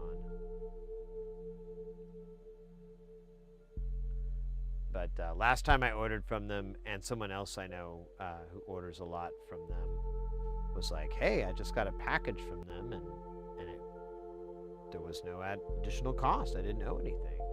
Upshift, welcome in. I think I can't remember if I said hi to you earlier. I remembered seeing you say hi, but I can't remember if I replied or not. So if I didn't, welcome in. If I did, there might be something wrong with my brain. I have brain problems. It's not good. You have to get debrained. Again.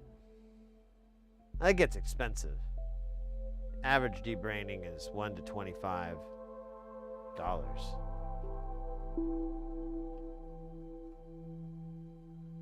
That adds up to like hundreds of dollars.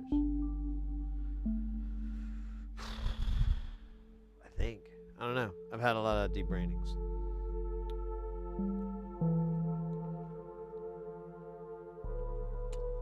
So, yeah, there is a lot of... I guess I didn't realize how prevalent these 4148s really are until you actually take a look at them. Just like that Phil Collins song. Take a look at me now. Look at my diode, my leadless face, my metal electrode leadless. Oh, there you go. It's the Phil Collins song. Oh, take a look at me now. Look at my metal electrode leadless face. Don't you see that I'm the diode? Well, I don't know. Or the resistor package that you can't waste or taste. Anyways. This is a really boring story. But I think the Phil Collins part really saved it.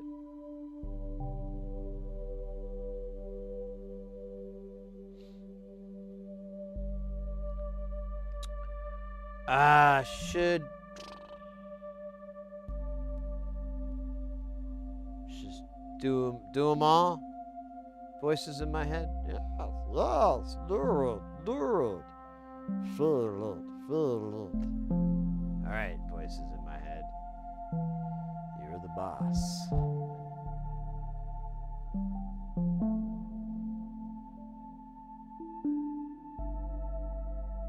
Oh, speaking of boss, I wonder if there's I gotta get something on my front porch. I just forgot about that. Cause I ordered some stuff and I saw it got delivered. I assume it got delivered front porch, but let me just check. Oh shit, I should just look from the window. It's so hot. Oh my god. Yeah, it's like fucking fire around here. Oh my god.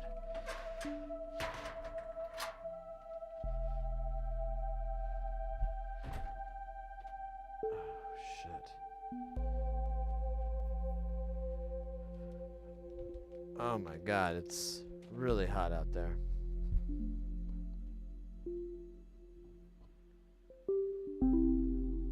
Oh, I think it's the ice machine I'm hearing.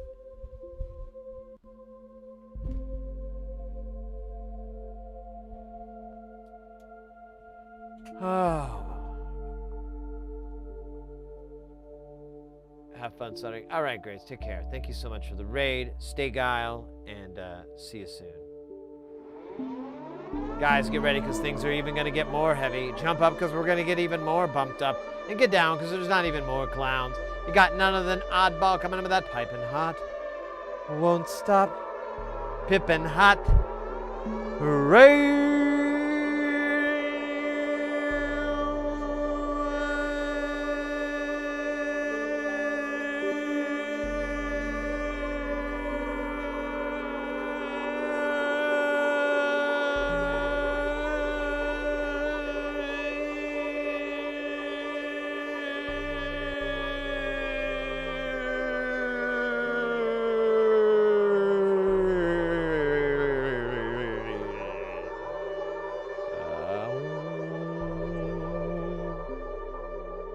Oddball, let's freaking go.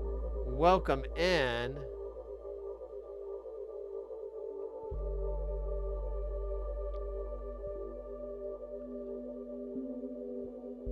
How are you doing, mate?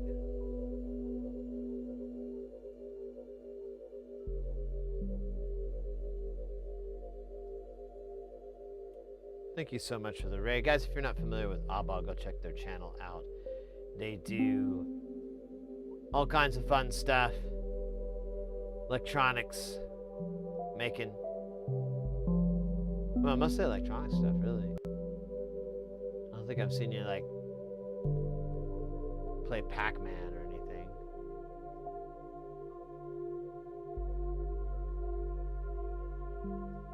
Well, I mean, sometimes it's just about documenting your work, you know?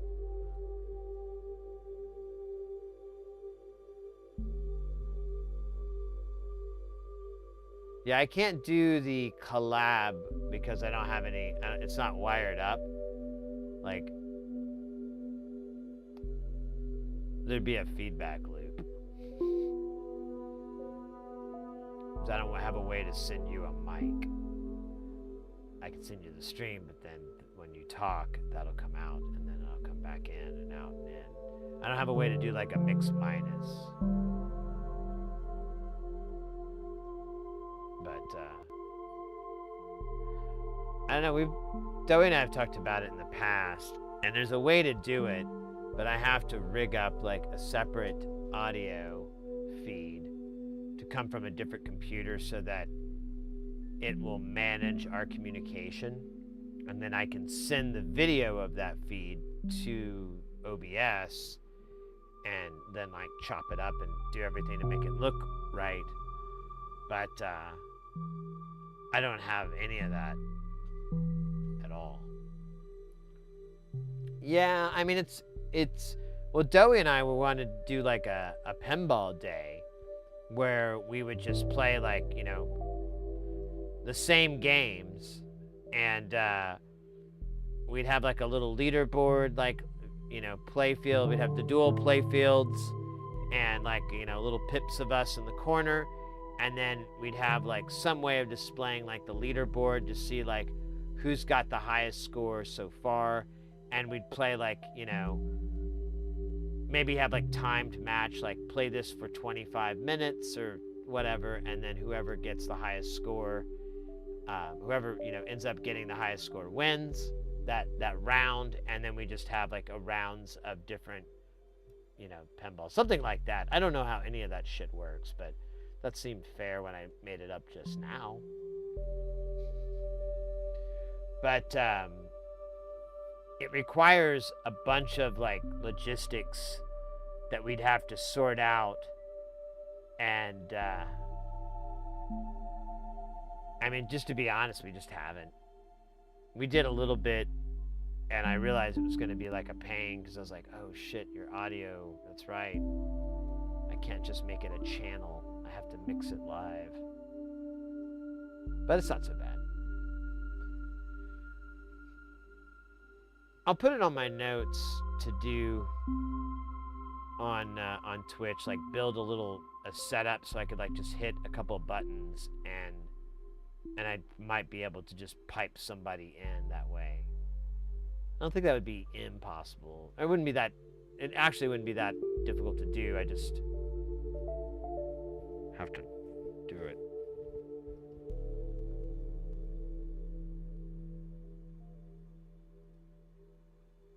Yeah, so when you click that, it comes up on my my dashboard as you know, accept, decline, and preview, and I didn't hit any of the buttons.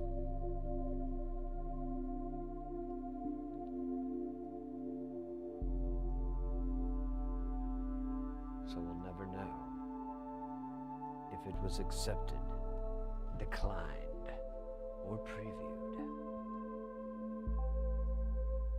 Anyways, you said you were doing some CAD work? I think I saw like, I was out and about, and I think I saw that you were doing that, but I couldn't watch. I was like driving or something.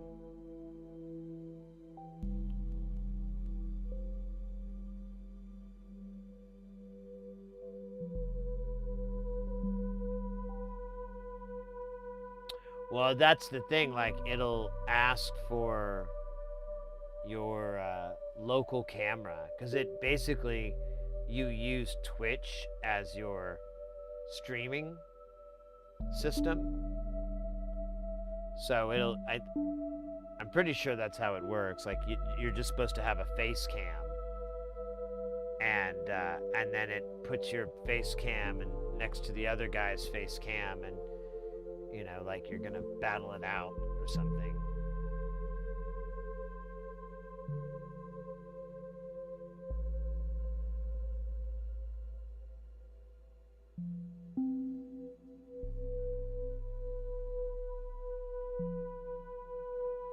Making some adapters to make the disc delay thing to work. Disc delay? Yeah, what do you mean, actually? Oh, right. How far have you gotten with that? Have you been able to do a proof of concept? Or are you still working on the ins and outs?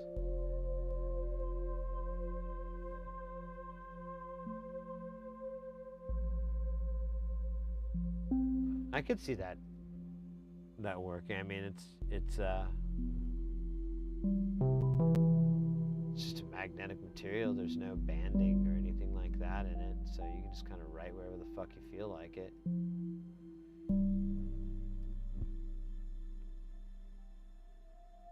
There's this crud here. It's driving me nuts. I gotta get rid of it.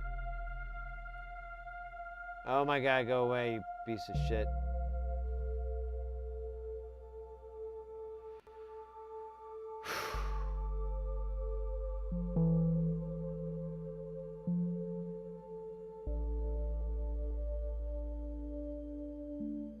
Yeah, I was thinking that the head itself wouldn't really be big enough to do like audio waveforms.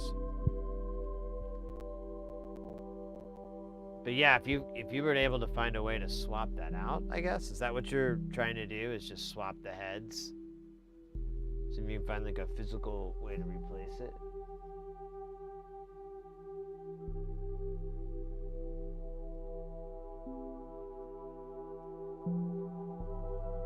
Oh, really? Yeah, those are cool. Would you just have the tape like go into like a bend type thing?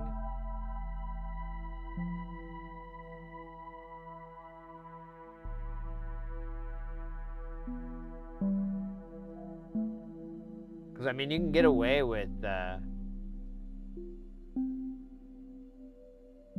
I've seen some where you have like the pull wheel, you know, the right side turns, and it kind of helps things along, but you just have the capstan and oh shit, I can't remember the thing.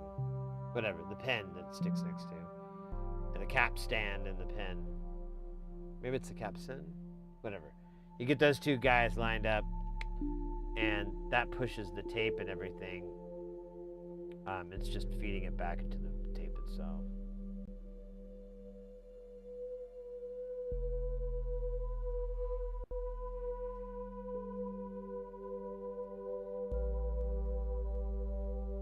Yeah, I like the floppy idea.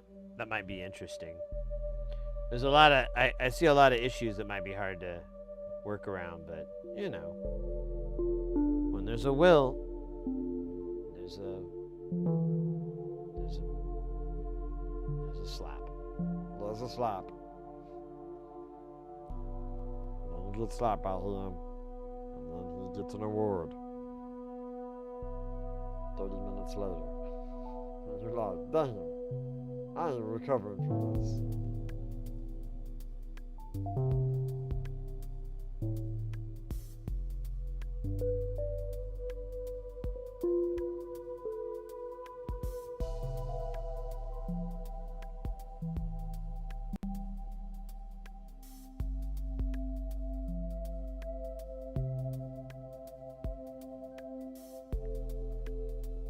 Oh, scheiße.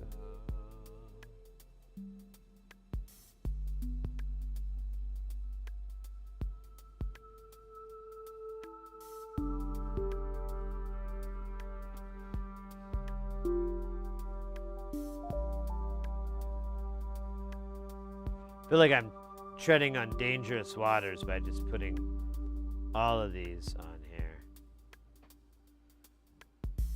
Like a giant ice-covered lake. Ice-colored. It is the color of ice. What is that, blue? Kinda. I don't know. It sounded dramatic. Fuck off. I was going for drama, bitch. Anyways. It's like stepping out on an icy lake. There you go. That's better. And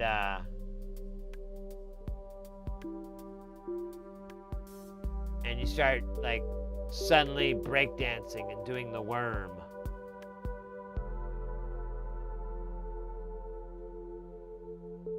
Endangering you and everyone around you as you wiggle up and down and slam into the ground, just like worms do. That wasn't fair. Their movement is much like a stupid worm that has some sort of horrible issues. Anyways, yeah, I'm zooming around here.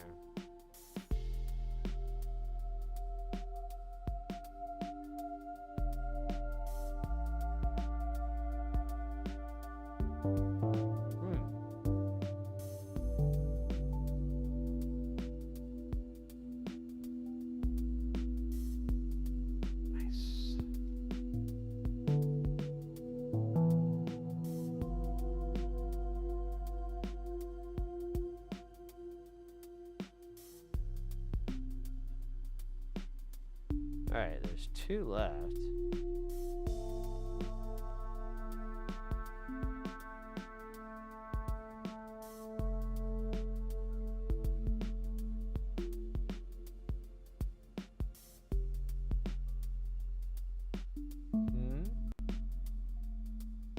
Oh man, that one's hard to see. Double vision. Double vision's got the best of me. Ooh, double vision. Double vision. Double vision.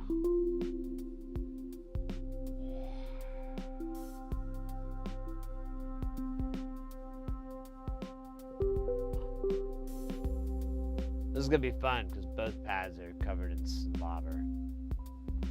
The solder slobber of the solder demon, licorice.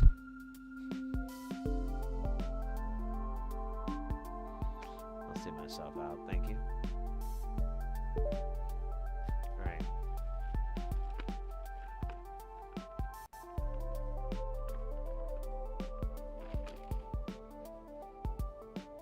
Oh my gosh.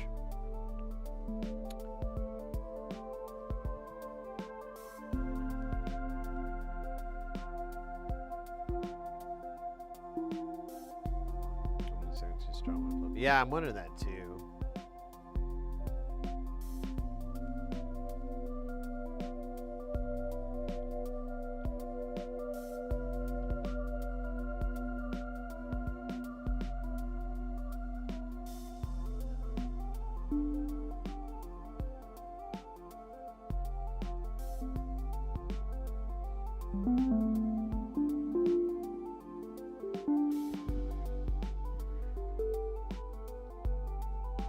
Yeah, with tape, you want the signal to move kind of fast. Like you can't, I mean, you can go slow, but like you don't get, there's like a limit. I think eventually you get like a return on investment of it, where it's just noise.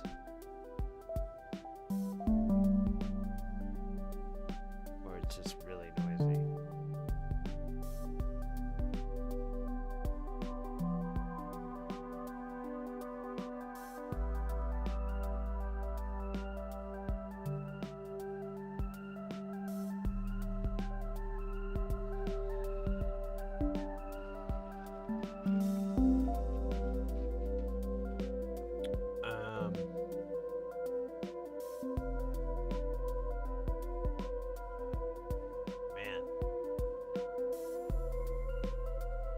Time is it? It's already 5. I kind of want to make some coffee. I got really sleepy all of a sudden. I was like, ah, man, this is nap time, isn't it? And then my brain was like, no, man, you got ways to go, bro. Oh, right. So it's not nap time.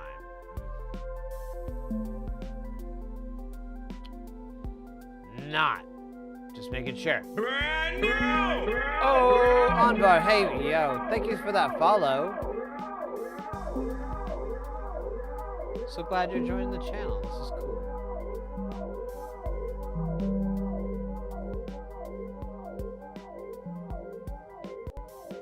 We do, here, I'll throw it in here. We also have our social medias there. If you're in any of those, feel free to follow. Some of them not active. Well, yeah, some are not very active, but some are pretty active lately. Normally I'm active on Instagram, but I've had this weird concept. I've been very bad about following through with it, so that's on me.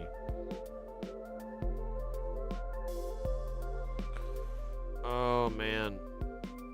I'm gonna scratch in my head for just a minute and think about Uruguay.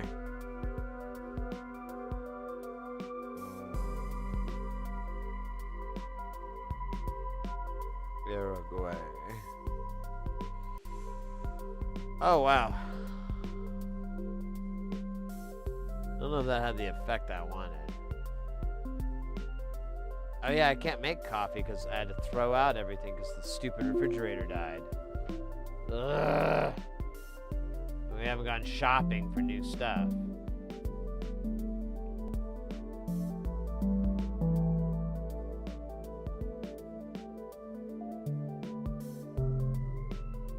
Half inch a second.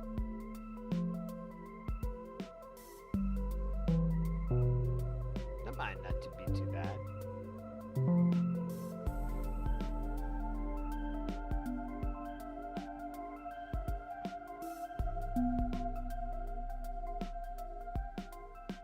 Yeah, you could use it as a analog data source and retrieval. I could see that. I could see that usefulness. That'd be kind of neat. You could put in floppy disks and have things like all tapped in, and it's like, boom, this is that. That layout. That'd be kind of cool.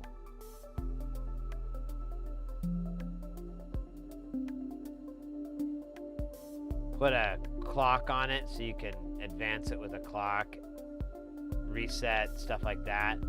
Treat it like a sequencer, so you can just step through all the sequences and shit for it. That'd be tight. That'd be so tight, I swear. Your life would be different after that. Doors would just open for you. And only you. So be careful in case you're with your family. They might get hit in the face with the door. If you walk ahead of them. You want to try to walk in a close group if you're with any friends or family or anything. Whenever you're near these doors that open for you.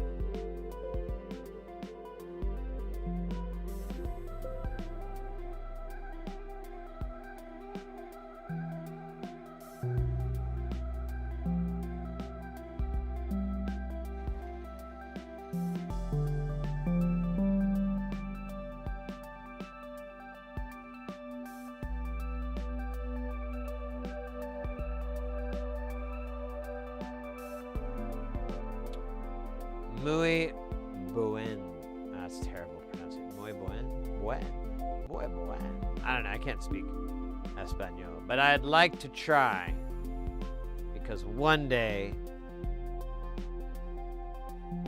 I won't be able to try anymore because I will not be here.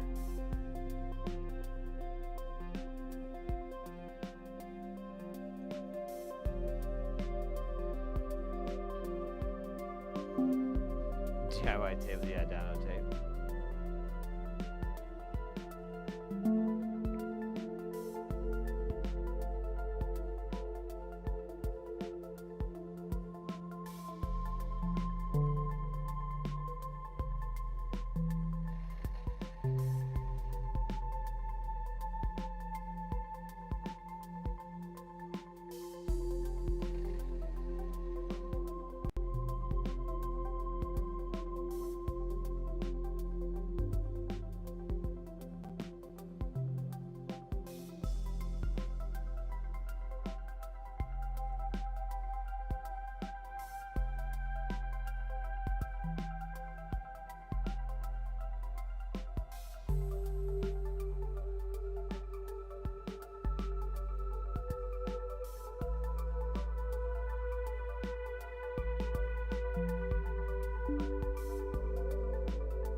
Come on, there you go, you little bastard. There you go. Who loves you, baby?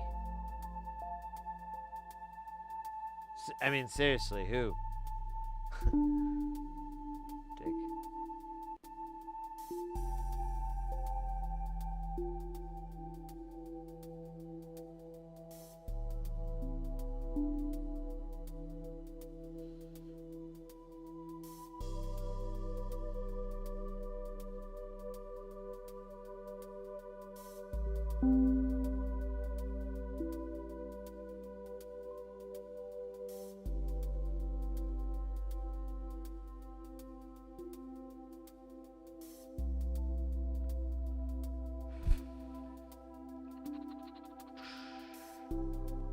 It actually looks pretty good. I'm gonna take it.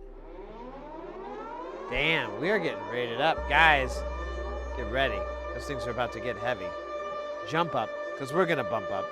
And get down, because there ain't no clown in this here town. We got none other than DJ Doughy coming in with that piping hot. Won't stop, skiddity bop. Oh my god, freaking hot.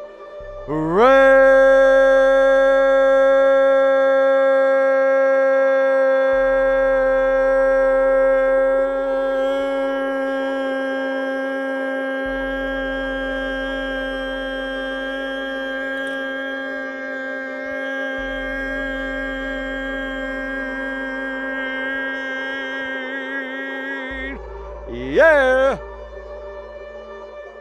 Oh my goodness, oh my god. Guys, if you're not familiar with our buddy DJ Doughy, in the Twitch chat right this moment, you can click on the link there in the chat and go to their channel. You can click on the follow button, click on those notifications to be known when the Doughy goes live. The Doughy goes live often, so you'll want to be prepared for that. What does he do? Well, I'm glad I asked myself that in the third person, and that's no way creepy.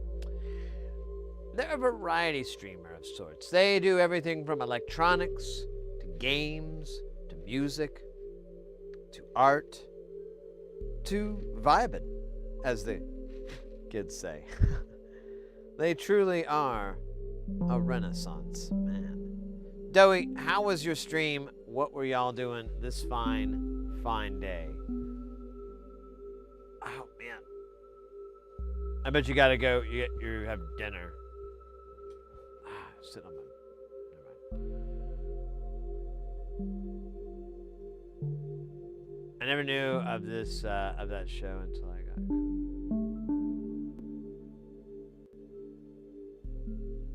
Which show? Oh, The Secret Life of Machines. I don't think I've seen that yet.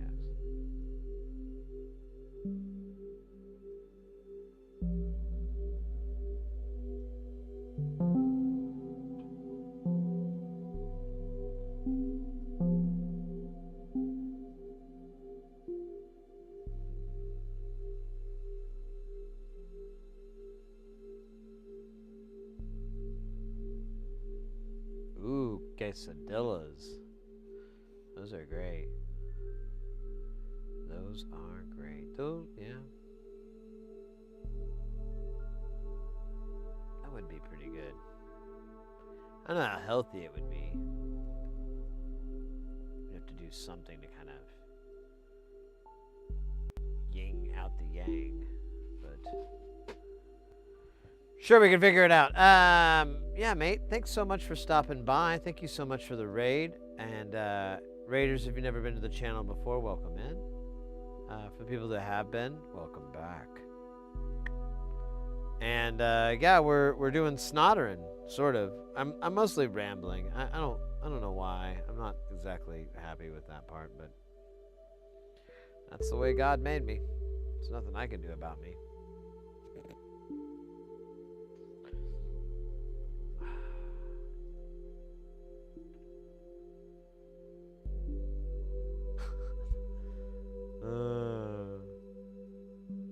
Oh shit, look at this guy.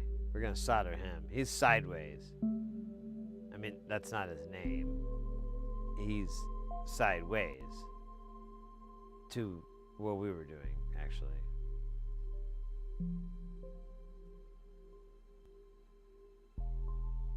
Actually, I don't know his name. It could be Side, and his last name could be Ways. I never asked.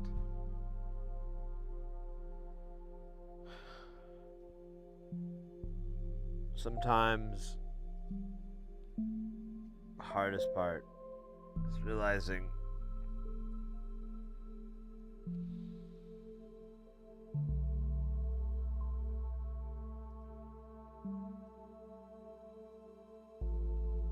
I don't know, something I forgot. Anyways, we're gonna solder. I'm sorry, guys. I just keep rambling because I'm honestly a little tiny bit tired. So I thought maybe talking about my time in the Space Wars under Colonel Hemingway.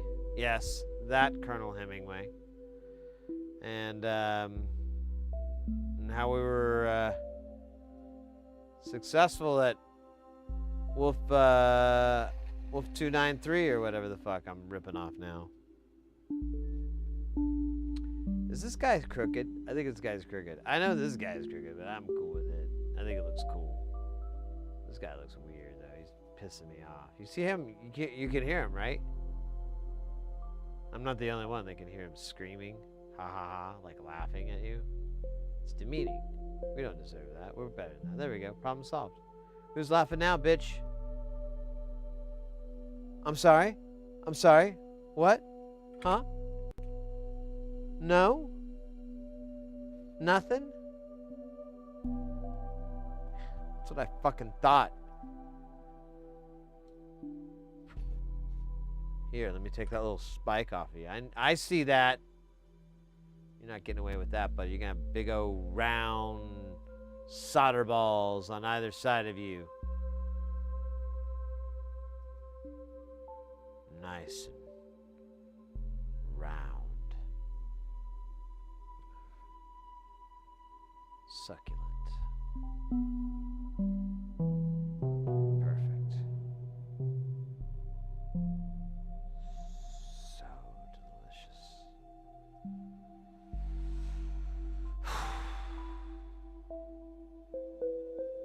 Right, we're soldering. I forgot. I'm sorry, guys. I got started thinking about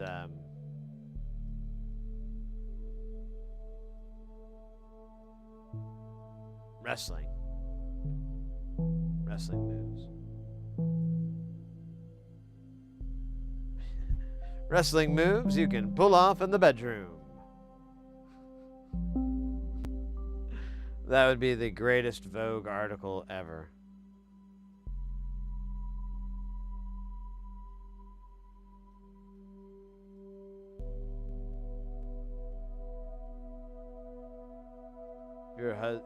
Your hubby's into wrestling? Here's 10 wrestling moves to spice up your love life. Oh, come on, don't do that, dude. Oh my god, you suck so bad. Here, eat that, bitch. Sorry, you guys had to hear that. Sometimes the language that we use around these components is a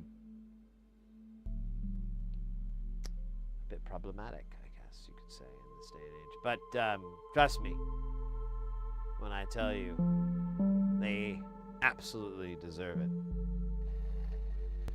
It's all they know, you understand? It's all they know. If we were to treat them any differently, they would become fearful, dangerous to themselves and others. No, this derogatory and demeaning behavior is necessary for the component's safety as well as ours. Isn't that right, you piece of shit? It's okay. Here you go. Who's not gonna let their father down, huh? You? Maybe. Alright.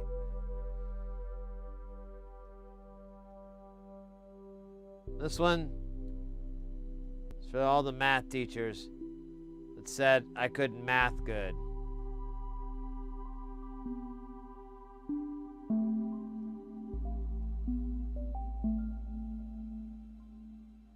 May their souls burn in a hell only fit for equine. That's right. Horse hell.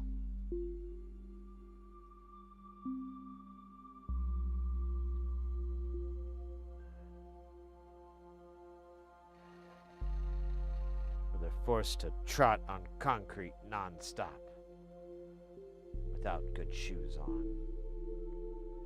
Horse hell. be the true hell. Dude, why did I do that part? Let me just run it through like a Peter of love. Peter of love. Alright, that's probably good enough. If we do any more, we risk...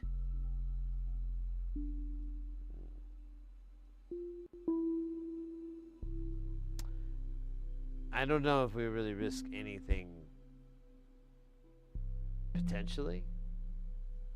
But, you know, maybe.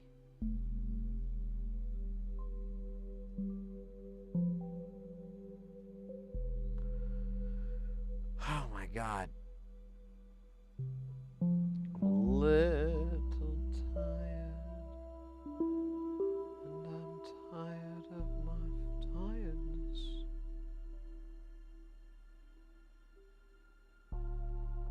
Oh, that's sick, man.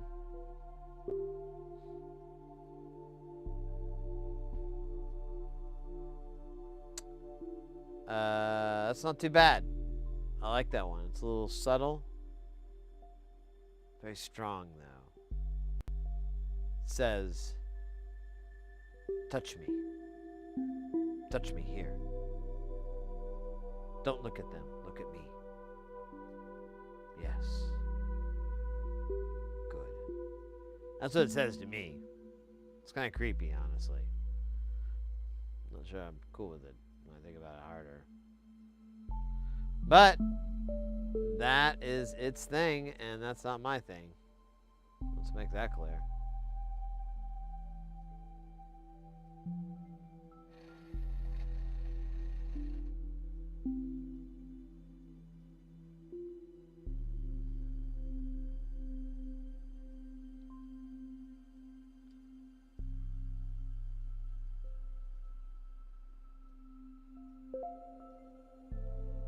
Oh my God.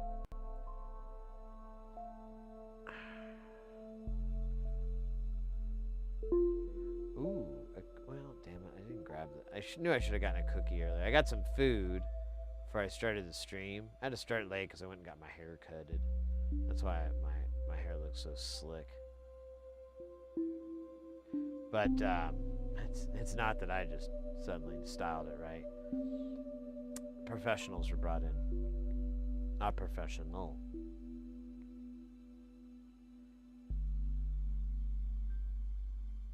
But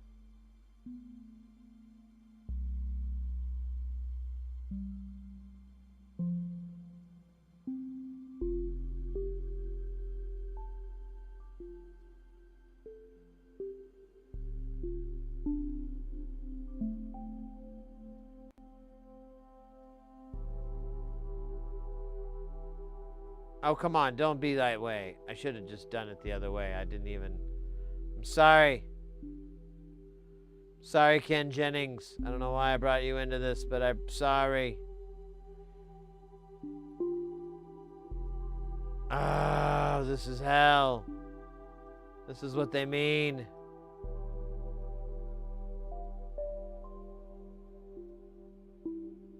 I'm just making it worse. It's like I've got some sort of gasoline hell system that only shoots... Oh my God, it really is this bad.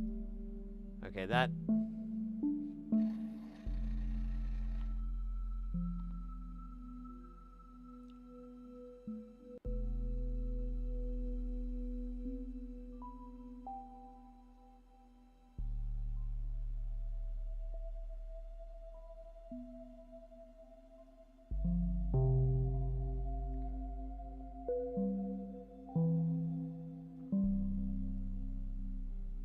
Noisy 12 meters.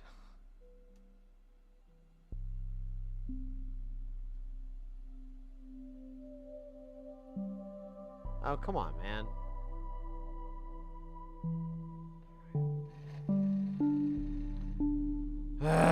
We'll do it your way.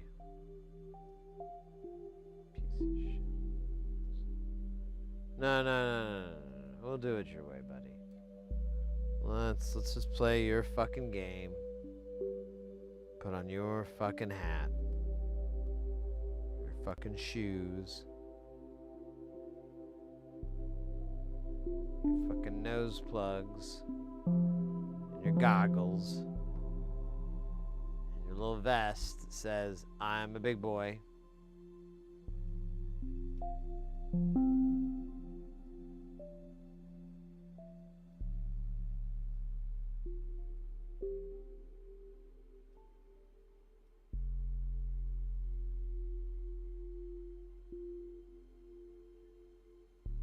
Yes.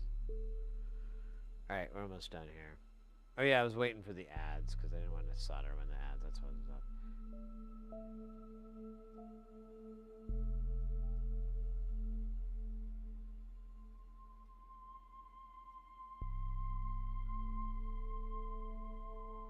Hey, well, I don't know if you're seeing ads on bar. I'm curious which chip, if it's this. There's AD that makes a chip that was really, it's in a ring mod design, and I've seen a few others that use it. And I've made that one. It's pretty gnarly sounding. I like it. I don't think mine's working right now though. I can't remember what the problem is, but we have to make like a 15-volt power supply, which I don't really feel like doing, man. Not that much.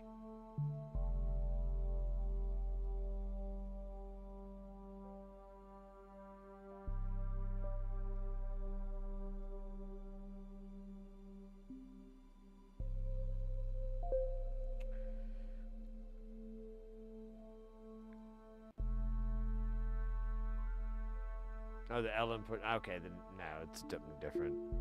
This is an AD chip.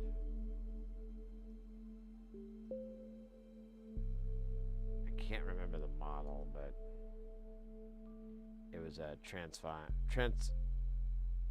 or not transform multiple. It did. Maybe it did. I can't remember now. So look at the. It's been so long, and I really didn't know. I knew so much less than I did now, so it's really dumb. That works. I like that.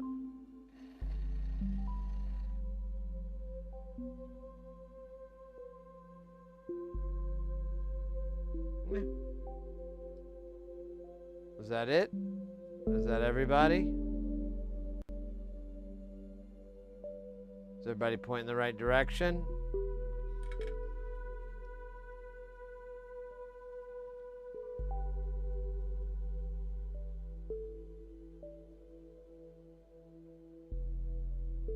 Looks good.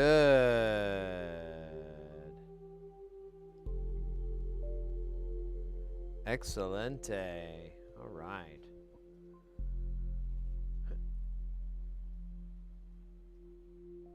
Oh, okay. So it's same thing, but same but different.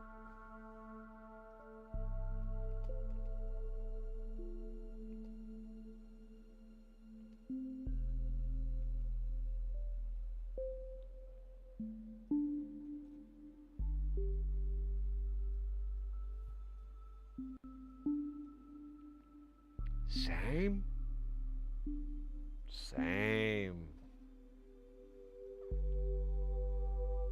All right, I'm gonna grab a little beverage treat here. Man, I could almost keep filling this with fucking soda, but I think I'm gonna. Well.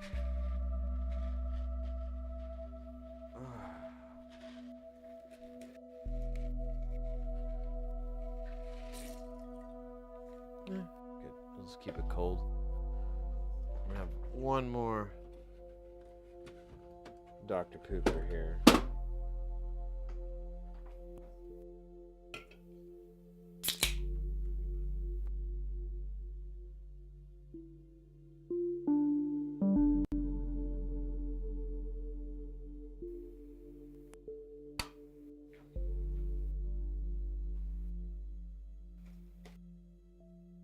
I did this last time, actually, didn't I? Alright, maybe I should do all the things I did last time.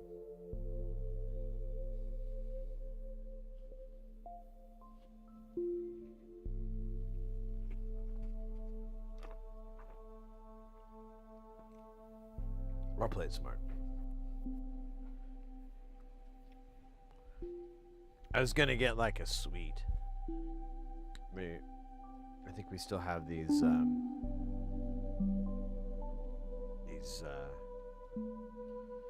don't know what you call them.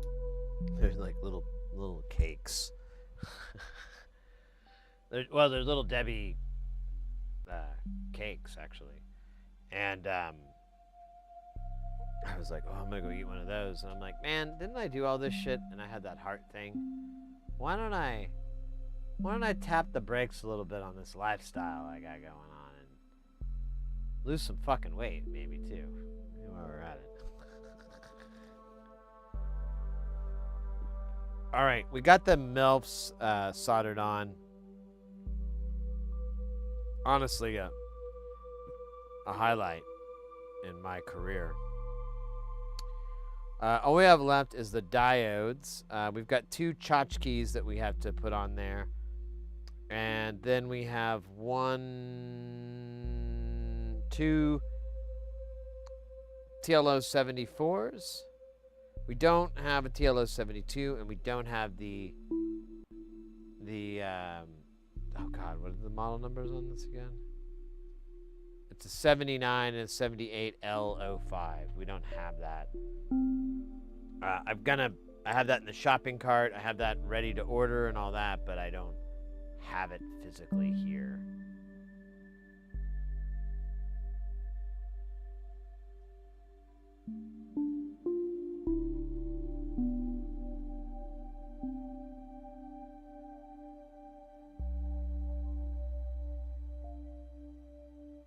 You're on the west. Okay.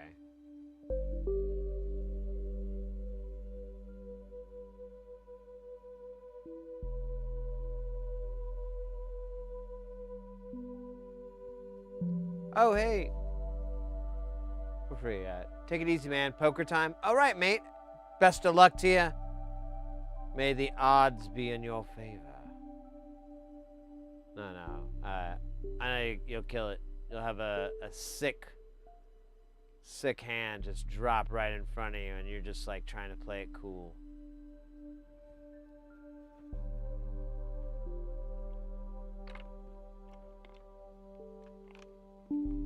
We'll be on for a while, so if I'm right, you got to come back and tell me. You're right, man. That'd be fun. I have no idea if it's gonna happen or not. It's 50-50, but feels good. All right. Oh yeah, let's do these 2 tchotchkes, and then we can put the Book of Silicon away. The Book of Silicon is first given to us by the AC/DC gods.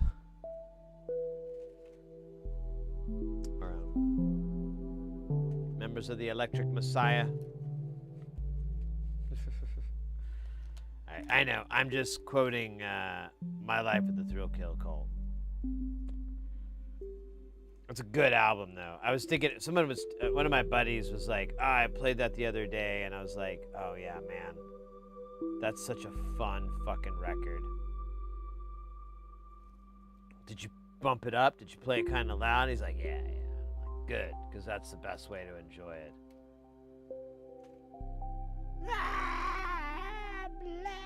Blackbirds, are you ready? Go forever, forever, oh yeah.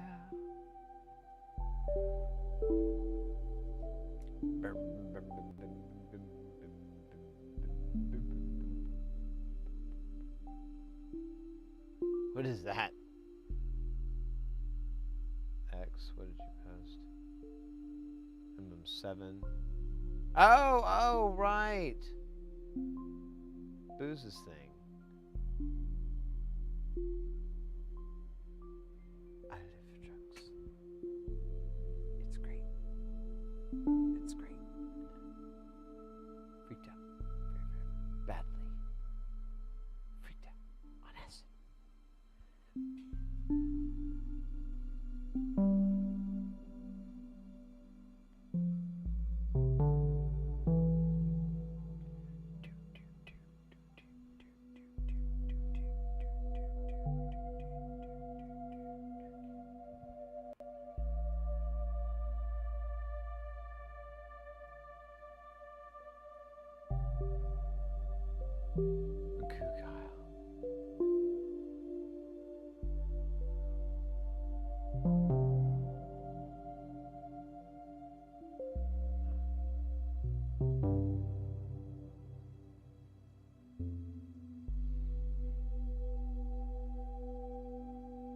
Yes.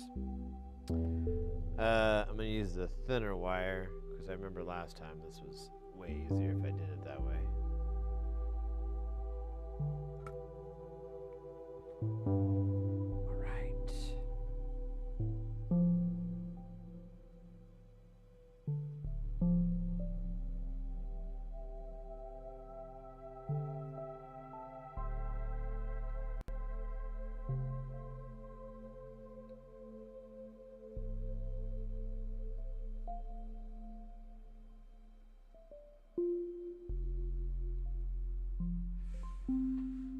Oh, it's my spicy content.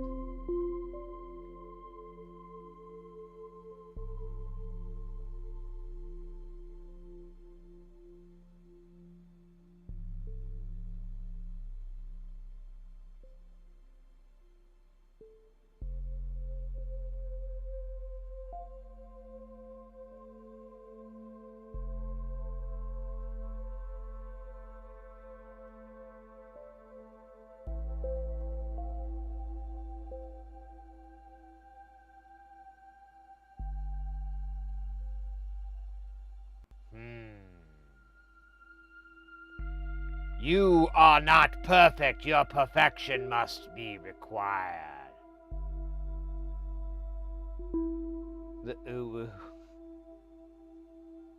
Hold on, I gotta clean the tip of my iron here. And there you go.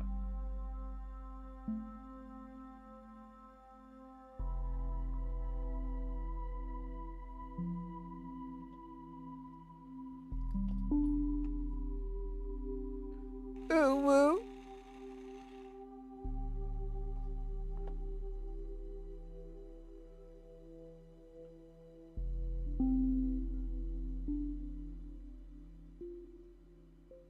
There we go. Perfect.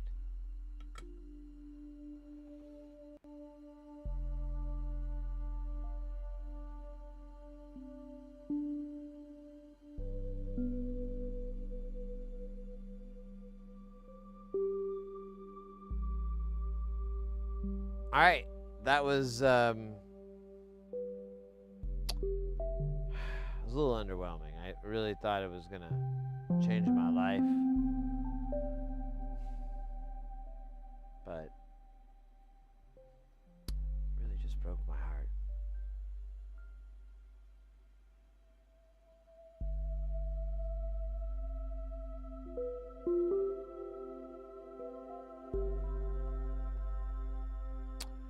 All right. Being so dorky.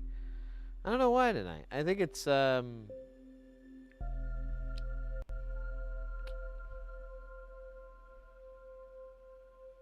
sobriety or something. I don't know. Ooh.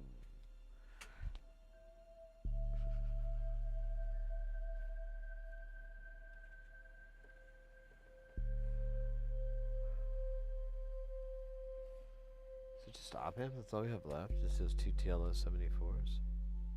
Okay, I'm gonna drop these and then I'm gonna put this book back. Oh,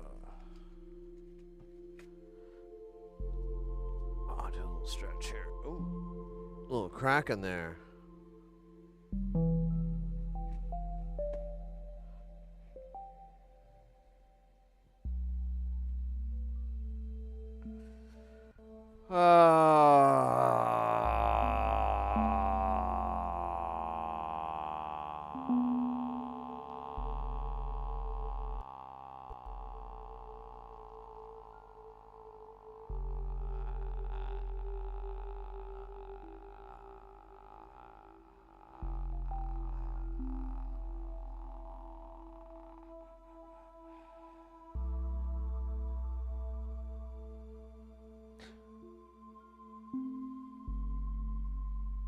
know. How long have you guys been there?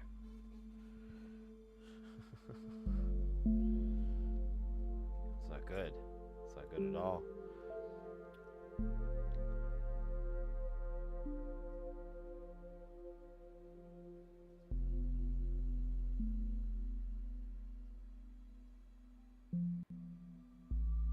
Oh, yeah, no. These are the teeny tinier ones. The gull wing. Yeah, that's right. Mr. X, you're getting your guileness out of here? All right, well, we'll try to guile on without your guile, but it'll be guile. It'll be guile. Hopefully we can guile through somehow.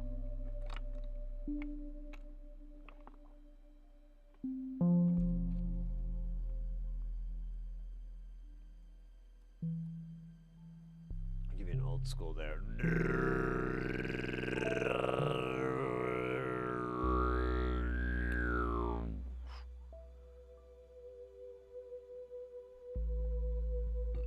There we go, even better. Let's try and mix it up. Guys, gotta go check out Mr. X if you haven't already. Music Maestro. Master of the melodies. Killer of chords. Craftsman. Of crap? Nah, that didn't work right. Shit. I should write this down, then say it. It'll seem way more clever. Except when I recite it wrong. It'll sound like a Dumas. Of course, my friend, of course. You have a good rest of your weekend. Can't wait to catch you on Modular Monday, I hope. I'll just stay tuned to your channel. You're popping up a lot. That's why you gotta follow Mr. X, so you can get your shit popping. Shit ain't popping. That's why. That's why. My shit's popping. My shit's popping wild. It's all over the place. The other day, in fact, someone asked me, "Hey, your shit's popping," and I was like, "You're the third person to tell me this," and that was true. I didn't want to tell you guys the other 2 times. It seemed like I was bragging.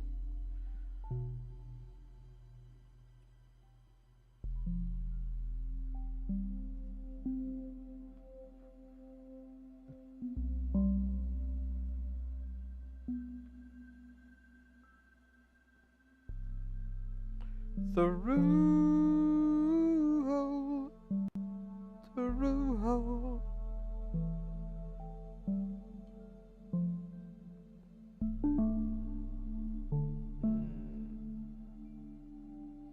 Oh wait, aren't these pads filthy? Yeah, I think these pads are bad. We gotta clean these pads. Just these though. I think the top guy's fine. Fuck them all. The other guys. They can eat my leathery, chapped, cryptically colored butt.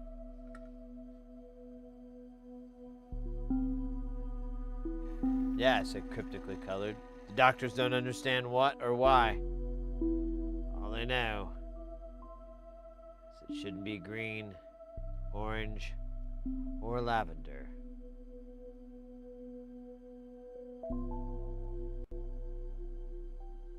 We've tried to determine if it's diet, exercise, or a lack of those.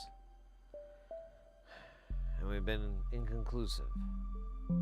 Everything comes up that way. You'd think all those science nerds would be able to figure it out. But they're as helpless as us. They bow to the same gods as we do and pray for its mercy.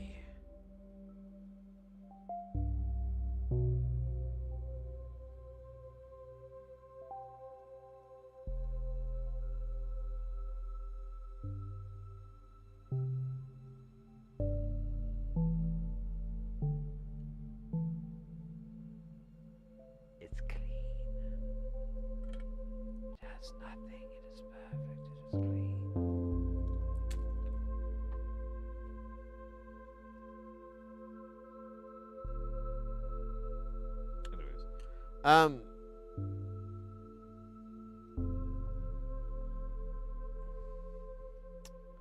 Check that. Oh. Who did this? Dumb. I'll give you credit. You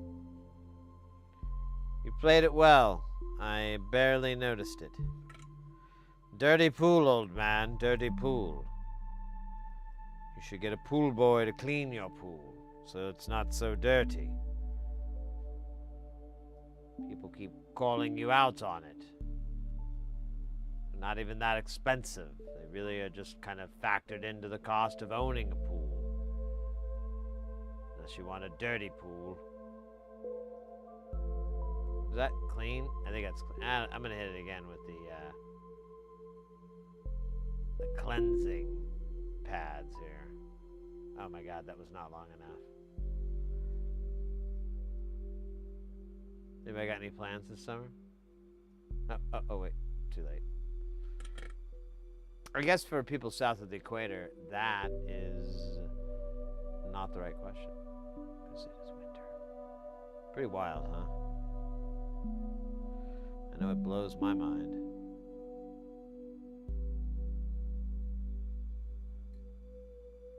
In a very exciting way. So I'm cool with it.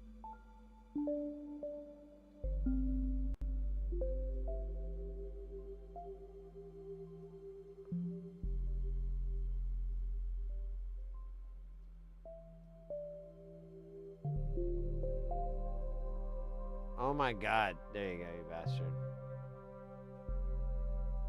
I don't even know I'm bothering because I need the other... Ooh, I need the other tweezers.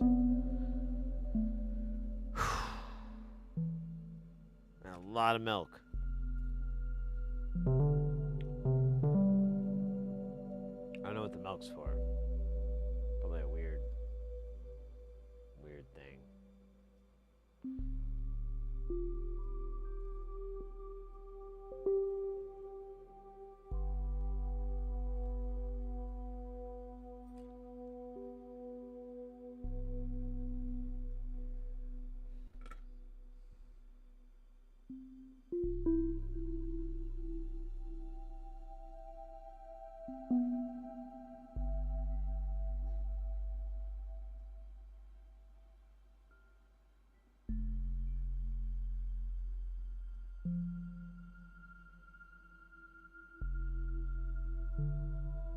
It's a little low, but I'm cool with it being like that because I'm a little low. So I feel like me and these components have something in common.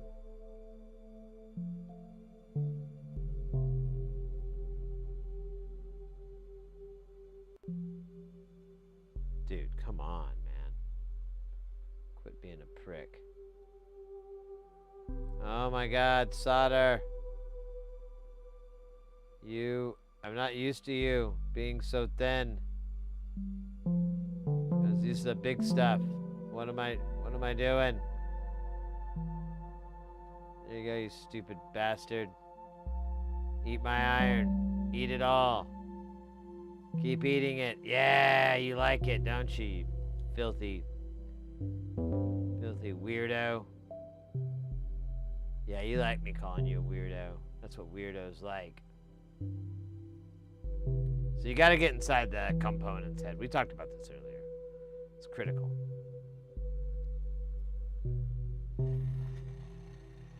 It's critical in establishing a hierarchy. Or as I pronounced for 4 years until I was 16, hierarchy. Pretty embarrassing.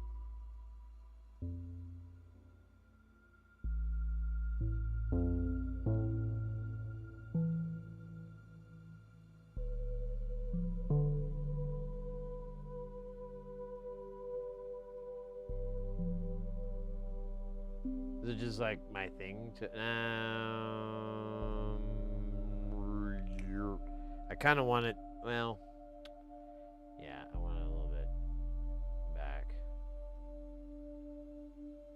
Oh, you bastard, I knew that was gonna happen. I should have just started swearing from the get-go.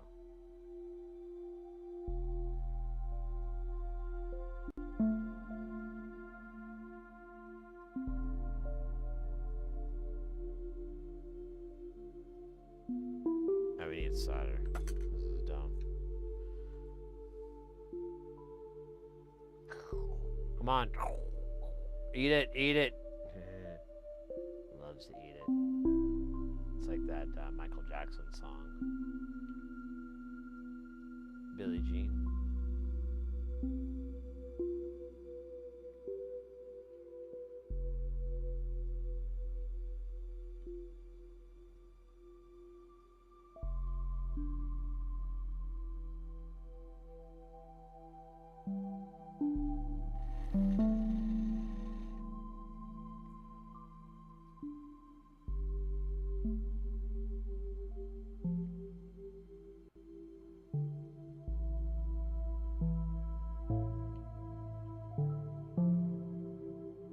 All right.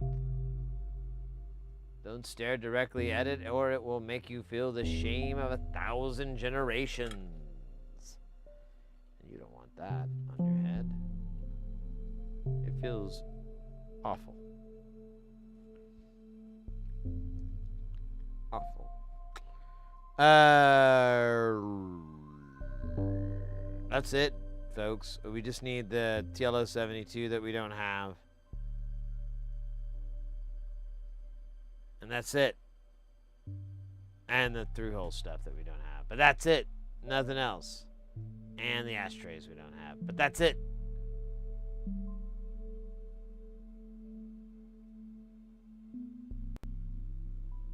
Yeah, I don't have these little 5-volt. I don't think they're regulators. I think they're used as reference voltages.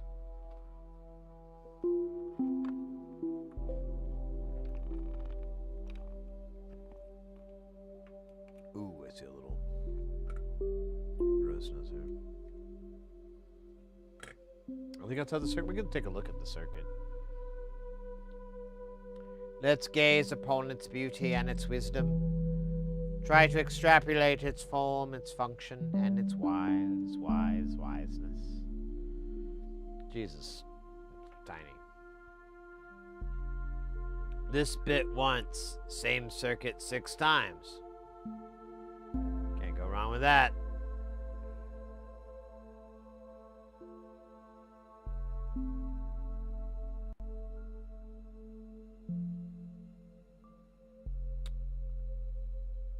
Boom. Oh, there's a little light on this? I didn't even realize that. Oh, yeah, there is. Okay, cool. That makes sense, so you can see it going on and off. But that's why we had so many damn diodes. Now I know.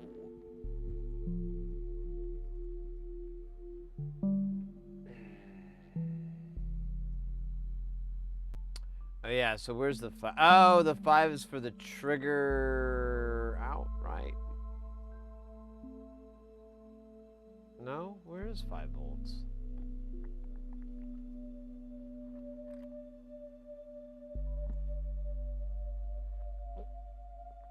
Oh, yeah.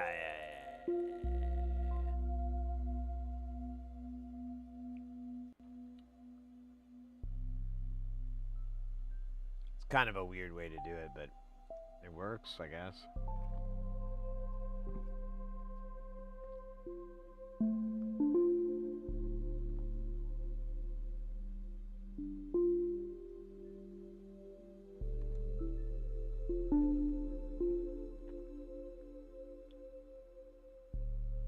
Yeah.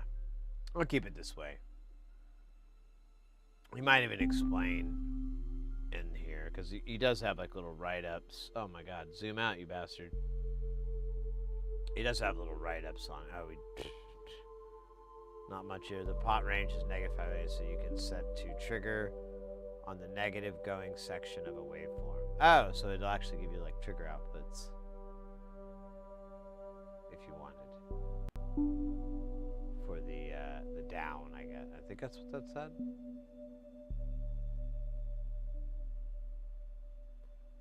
Oh my God, booze! I know.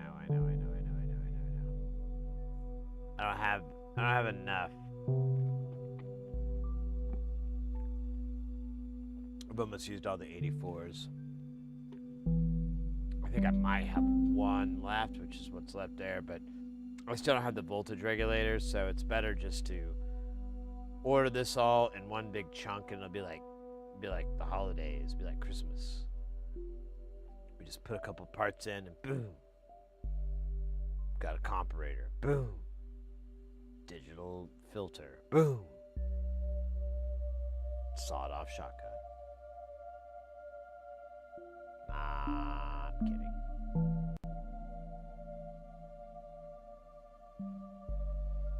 Here, I'm gonna scooch this in a little bit. Don't know if I need to make that purry cat noise, but I did. Felt weird. Not cool about it.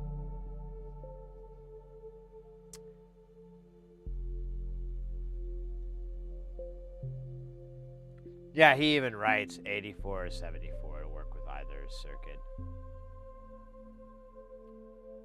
Yeah, I know, right? That's why I try to push people over to NLC if they're, like we had someone in that was starting, kind of new to EE, and I think they were, they were still doing like, what is it, like pre-grad or whatever it is, like, still getting their prerequisites for their degree or whatnot. But they, I was like, well, if you really want to study some analog designs that are pretty interesting, plug some of these into LT Spice. See what happens. It's pretty, they're pretty wild. Some of them are expecting this and that, but I mean, a lot of the times you can create a, some sort of input or, some sort of source for it that you'll understand, like a sine wave or whatever, and then see it on the other side doing crazy shit. You should. Yeah, if you're up for sharing your thing, I love GitHub and things like that, repositories like that. I love following those things. It's a great way to learn. I've learned a lot from just, kind of staring at some of these people's designs or doing some of these builds. Like we did a whole bunch of builds from different developer designers and so forth, and learned a lot of PCB design wisdoms from some of it, and what not to do. And then we oh my gosh, there's so much trash on this table. And we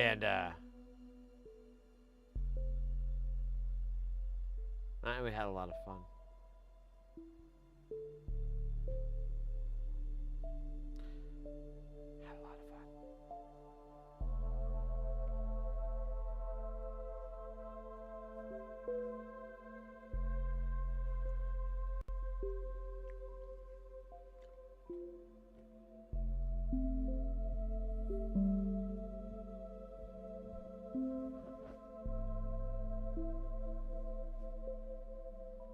Yeah, I mean, they're not super sophisticated,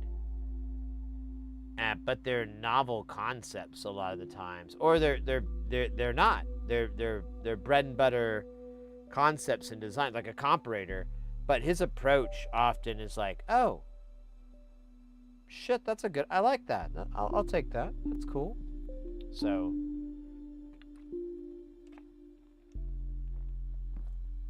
I would just think someone who's studying electrical engineering and so forth, these kind of, this has got to be way more interesting than what's in a lot of textbooks and a lot of what you're going to be studying in school.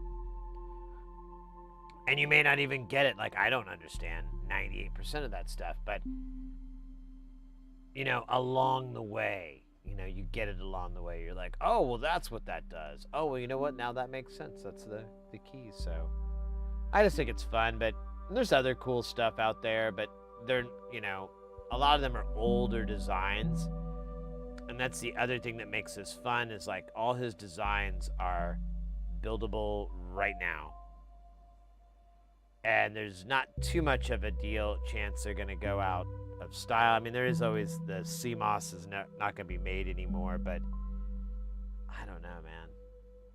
I don't know. I still see a lot of other stuff.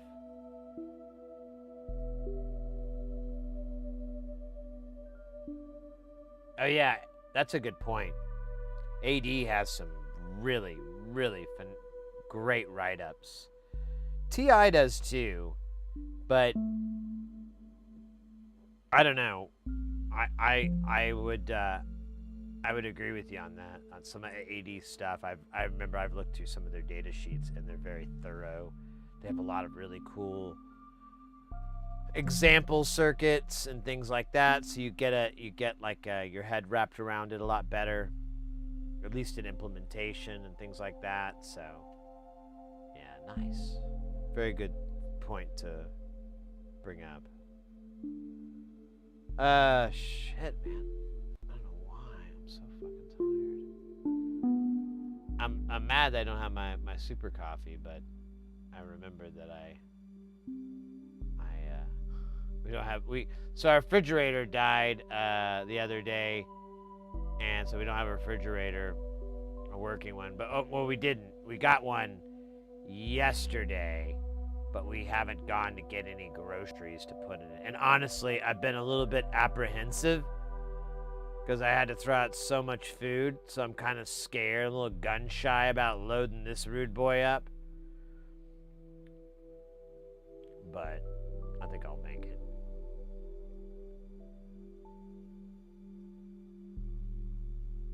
Oh no, they just took it away. Like, well, the place that we bought it from, they did delivery, install, and haul away. Which isn't a character. It's actually, they hauled it away, not haul away. I don't know which character's name haul away, but it sounds like a good one. And, no, that thing was a junk. I hate that thing. I'm so mad at it for breaking, like, twice the same way. And then I did some research, and I found out, like, LG basically knowingly kept making these failing compressors because there wasn't any way to really tell if it was a bad one or a good one. And they'd rather roll the dice. And they're like, the worst part is, yours would fail, they'd replace it, and then that part would fail. And I'm like, that's exactly what fucking happened here. I'm done with these. Done with it. So we got a GE. It's not nearly as big, like, depth-wise. We wanted to try to push ours back a little bit, take up a little bit less space in the kitchen. So we did that, and it's all right. But yeah, it is a lot less deeper than the old one. You realize that, and I'm thinking about, I was gonna get like a little mini fridge a while back, and I think I'm just gonna go ahead and do that, and just maybe put like drinks and stuff in there, as I need a mini fridge for chemicals, but I'm not gonna take the whole thing up with chemical stuff. So, you know, as long as I don't spill soda on the jug of flux, we're good. Yeah, exactly, Dave. I started doing more research, and I found that, you know, back at the time when we bought it, it was like 10 years ago, no clue about any of this. And, but yeah, as time's gone on, it's been noticed.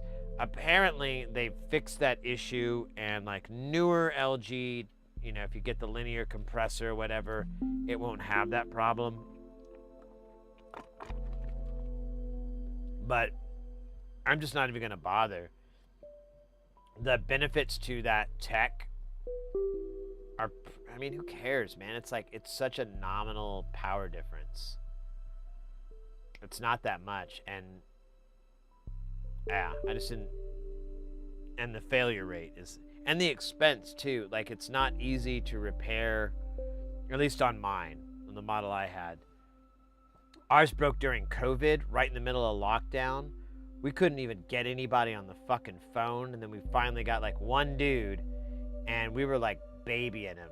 Like, I wanted to make him like chocolates or something. So when he came by, I'd be like, here's some chocolates. Thank you so much.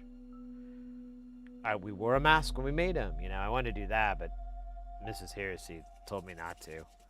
And we didn't really have a way to make chocolates because we didn't have a fridge, in case you missed that point. But anyways, the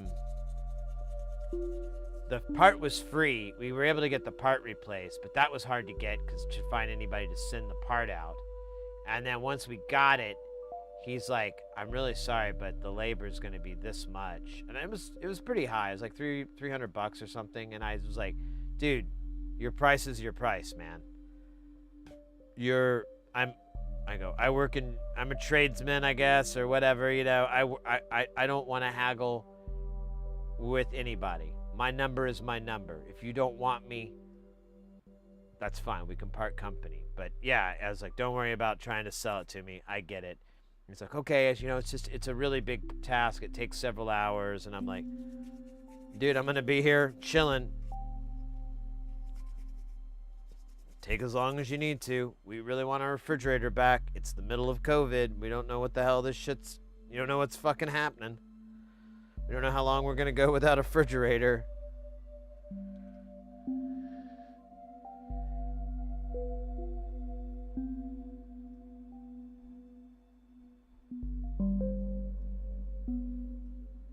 Yeah, exactly. That was literally Mrs. Heresy's comment.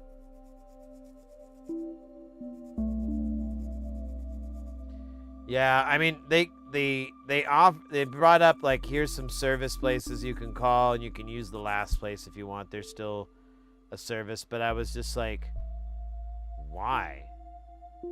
I mean, I might replace it with a non-failing part again.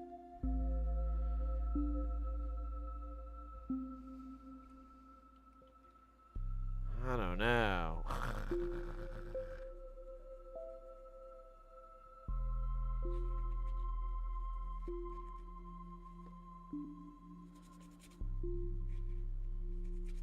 Well, although this thing won't be too much of a pain, like being that it's smaller. That's I think our only concern. Because I'm like, oh, this is a little smaller. But we're like, honestly, we just have so much shit in there that's kind of stored. And I realized that when I put all the soda in. And I'm like, we are never going to be this thirsty ever in our lives. We could probably reduce this or get a little mini fridge and put all this shit in there.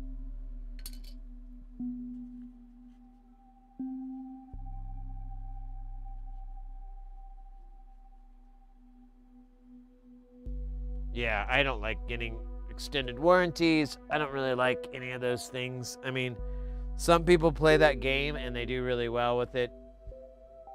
Thank you for your service. But not me, man. Every time I try to play that game, I fucking fall flat on my face and I'm out $200, you know? I'm like, ah.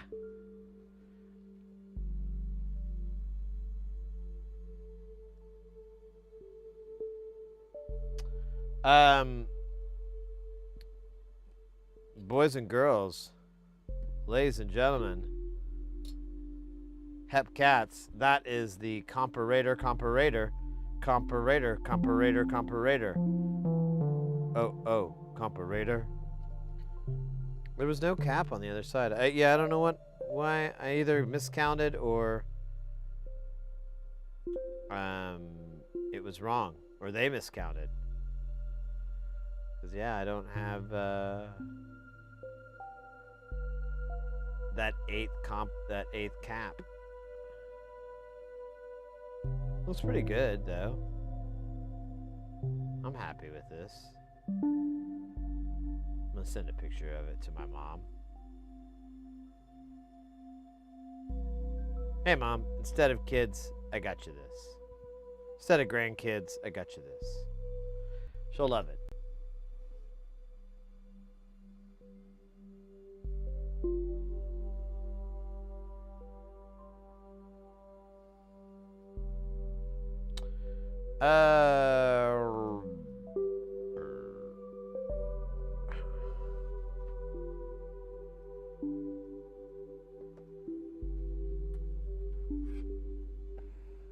Oh wait, there is a second board. Maybe there's caps on here.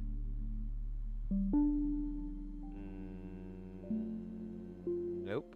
I wouldn't think there would be, but you know, sometimes when you least expect it.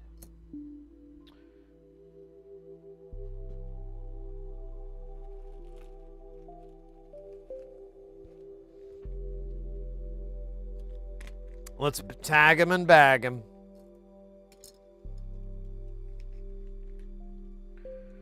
All right, comparator. You're gonna cool off for a bit.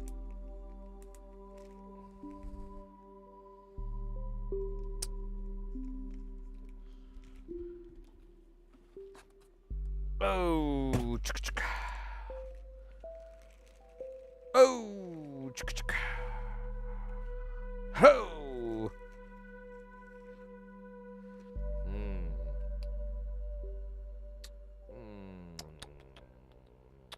This wouldn't take very long. It's got a lot of TLO 72s though. I think that's kind of where we're stuck at. I've just got like all the stuff I either don't really want to do too badly. Yeah, like these black box factuals. I do and I don't. It's a weird love-hate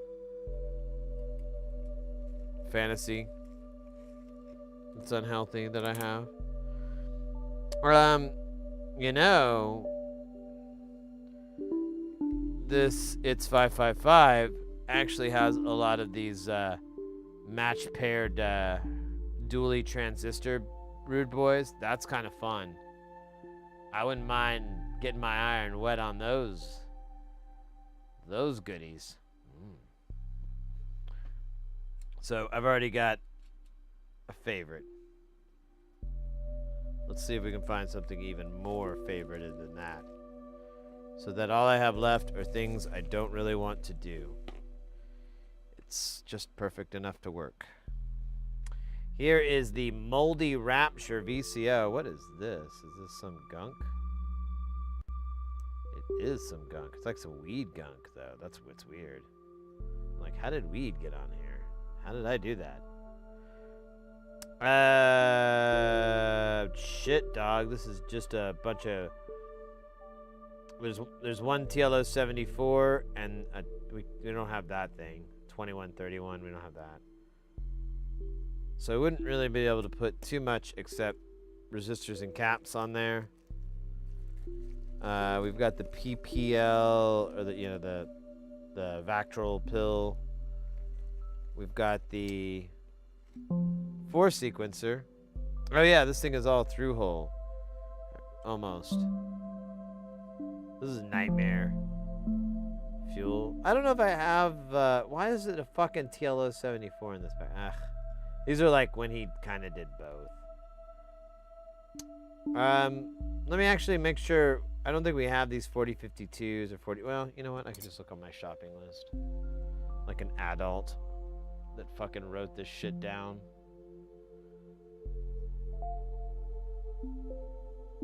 Sorry, no adult found? The fuck? Hold up.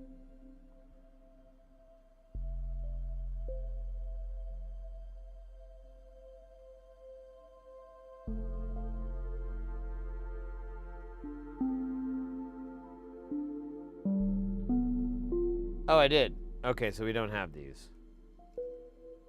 We could do everything and just put sockets in there. But that's sad, right? That's kind of sad. It's a little sad. I don't want to do that. Yo, the Spasm here. What you got, Spasm? You got a bunch of... you're like 5 minutes of work, really. You're 2 pounds wet. Yeah, there's not a lot to this.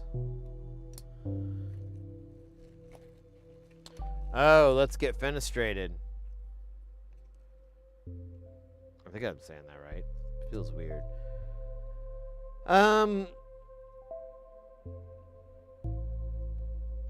We have everything but the TLO 72s. It's not my favorite, but I'm gonna put it in the maybe baby pile.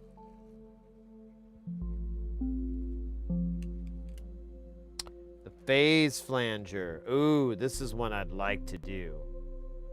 I wouldn't mind working on it all.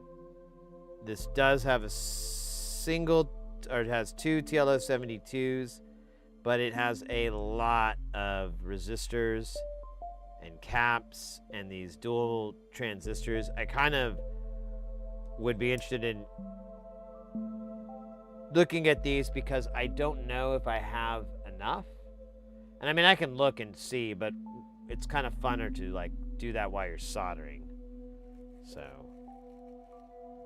you know, whatever happens, I'll still do that. This guy has a couple TLO74s, a couple TLO72s, and it's, sorry, my ear is driving me nuts.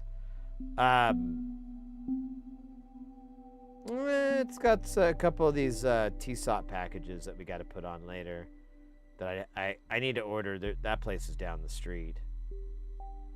It's fun to order from them. They deliver like Amazon speeds. You did a 16-stage phaser. Oh, nice. There's a really cool one that he did that I built. It's one of the few of his phasers that I had to check out because it just sounded so wild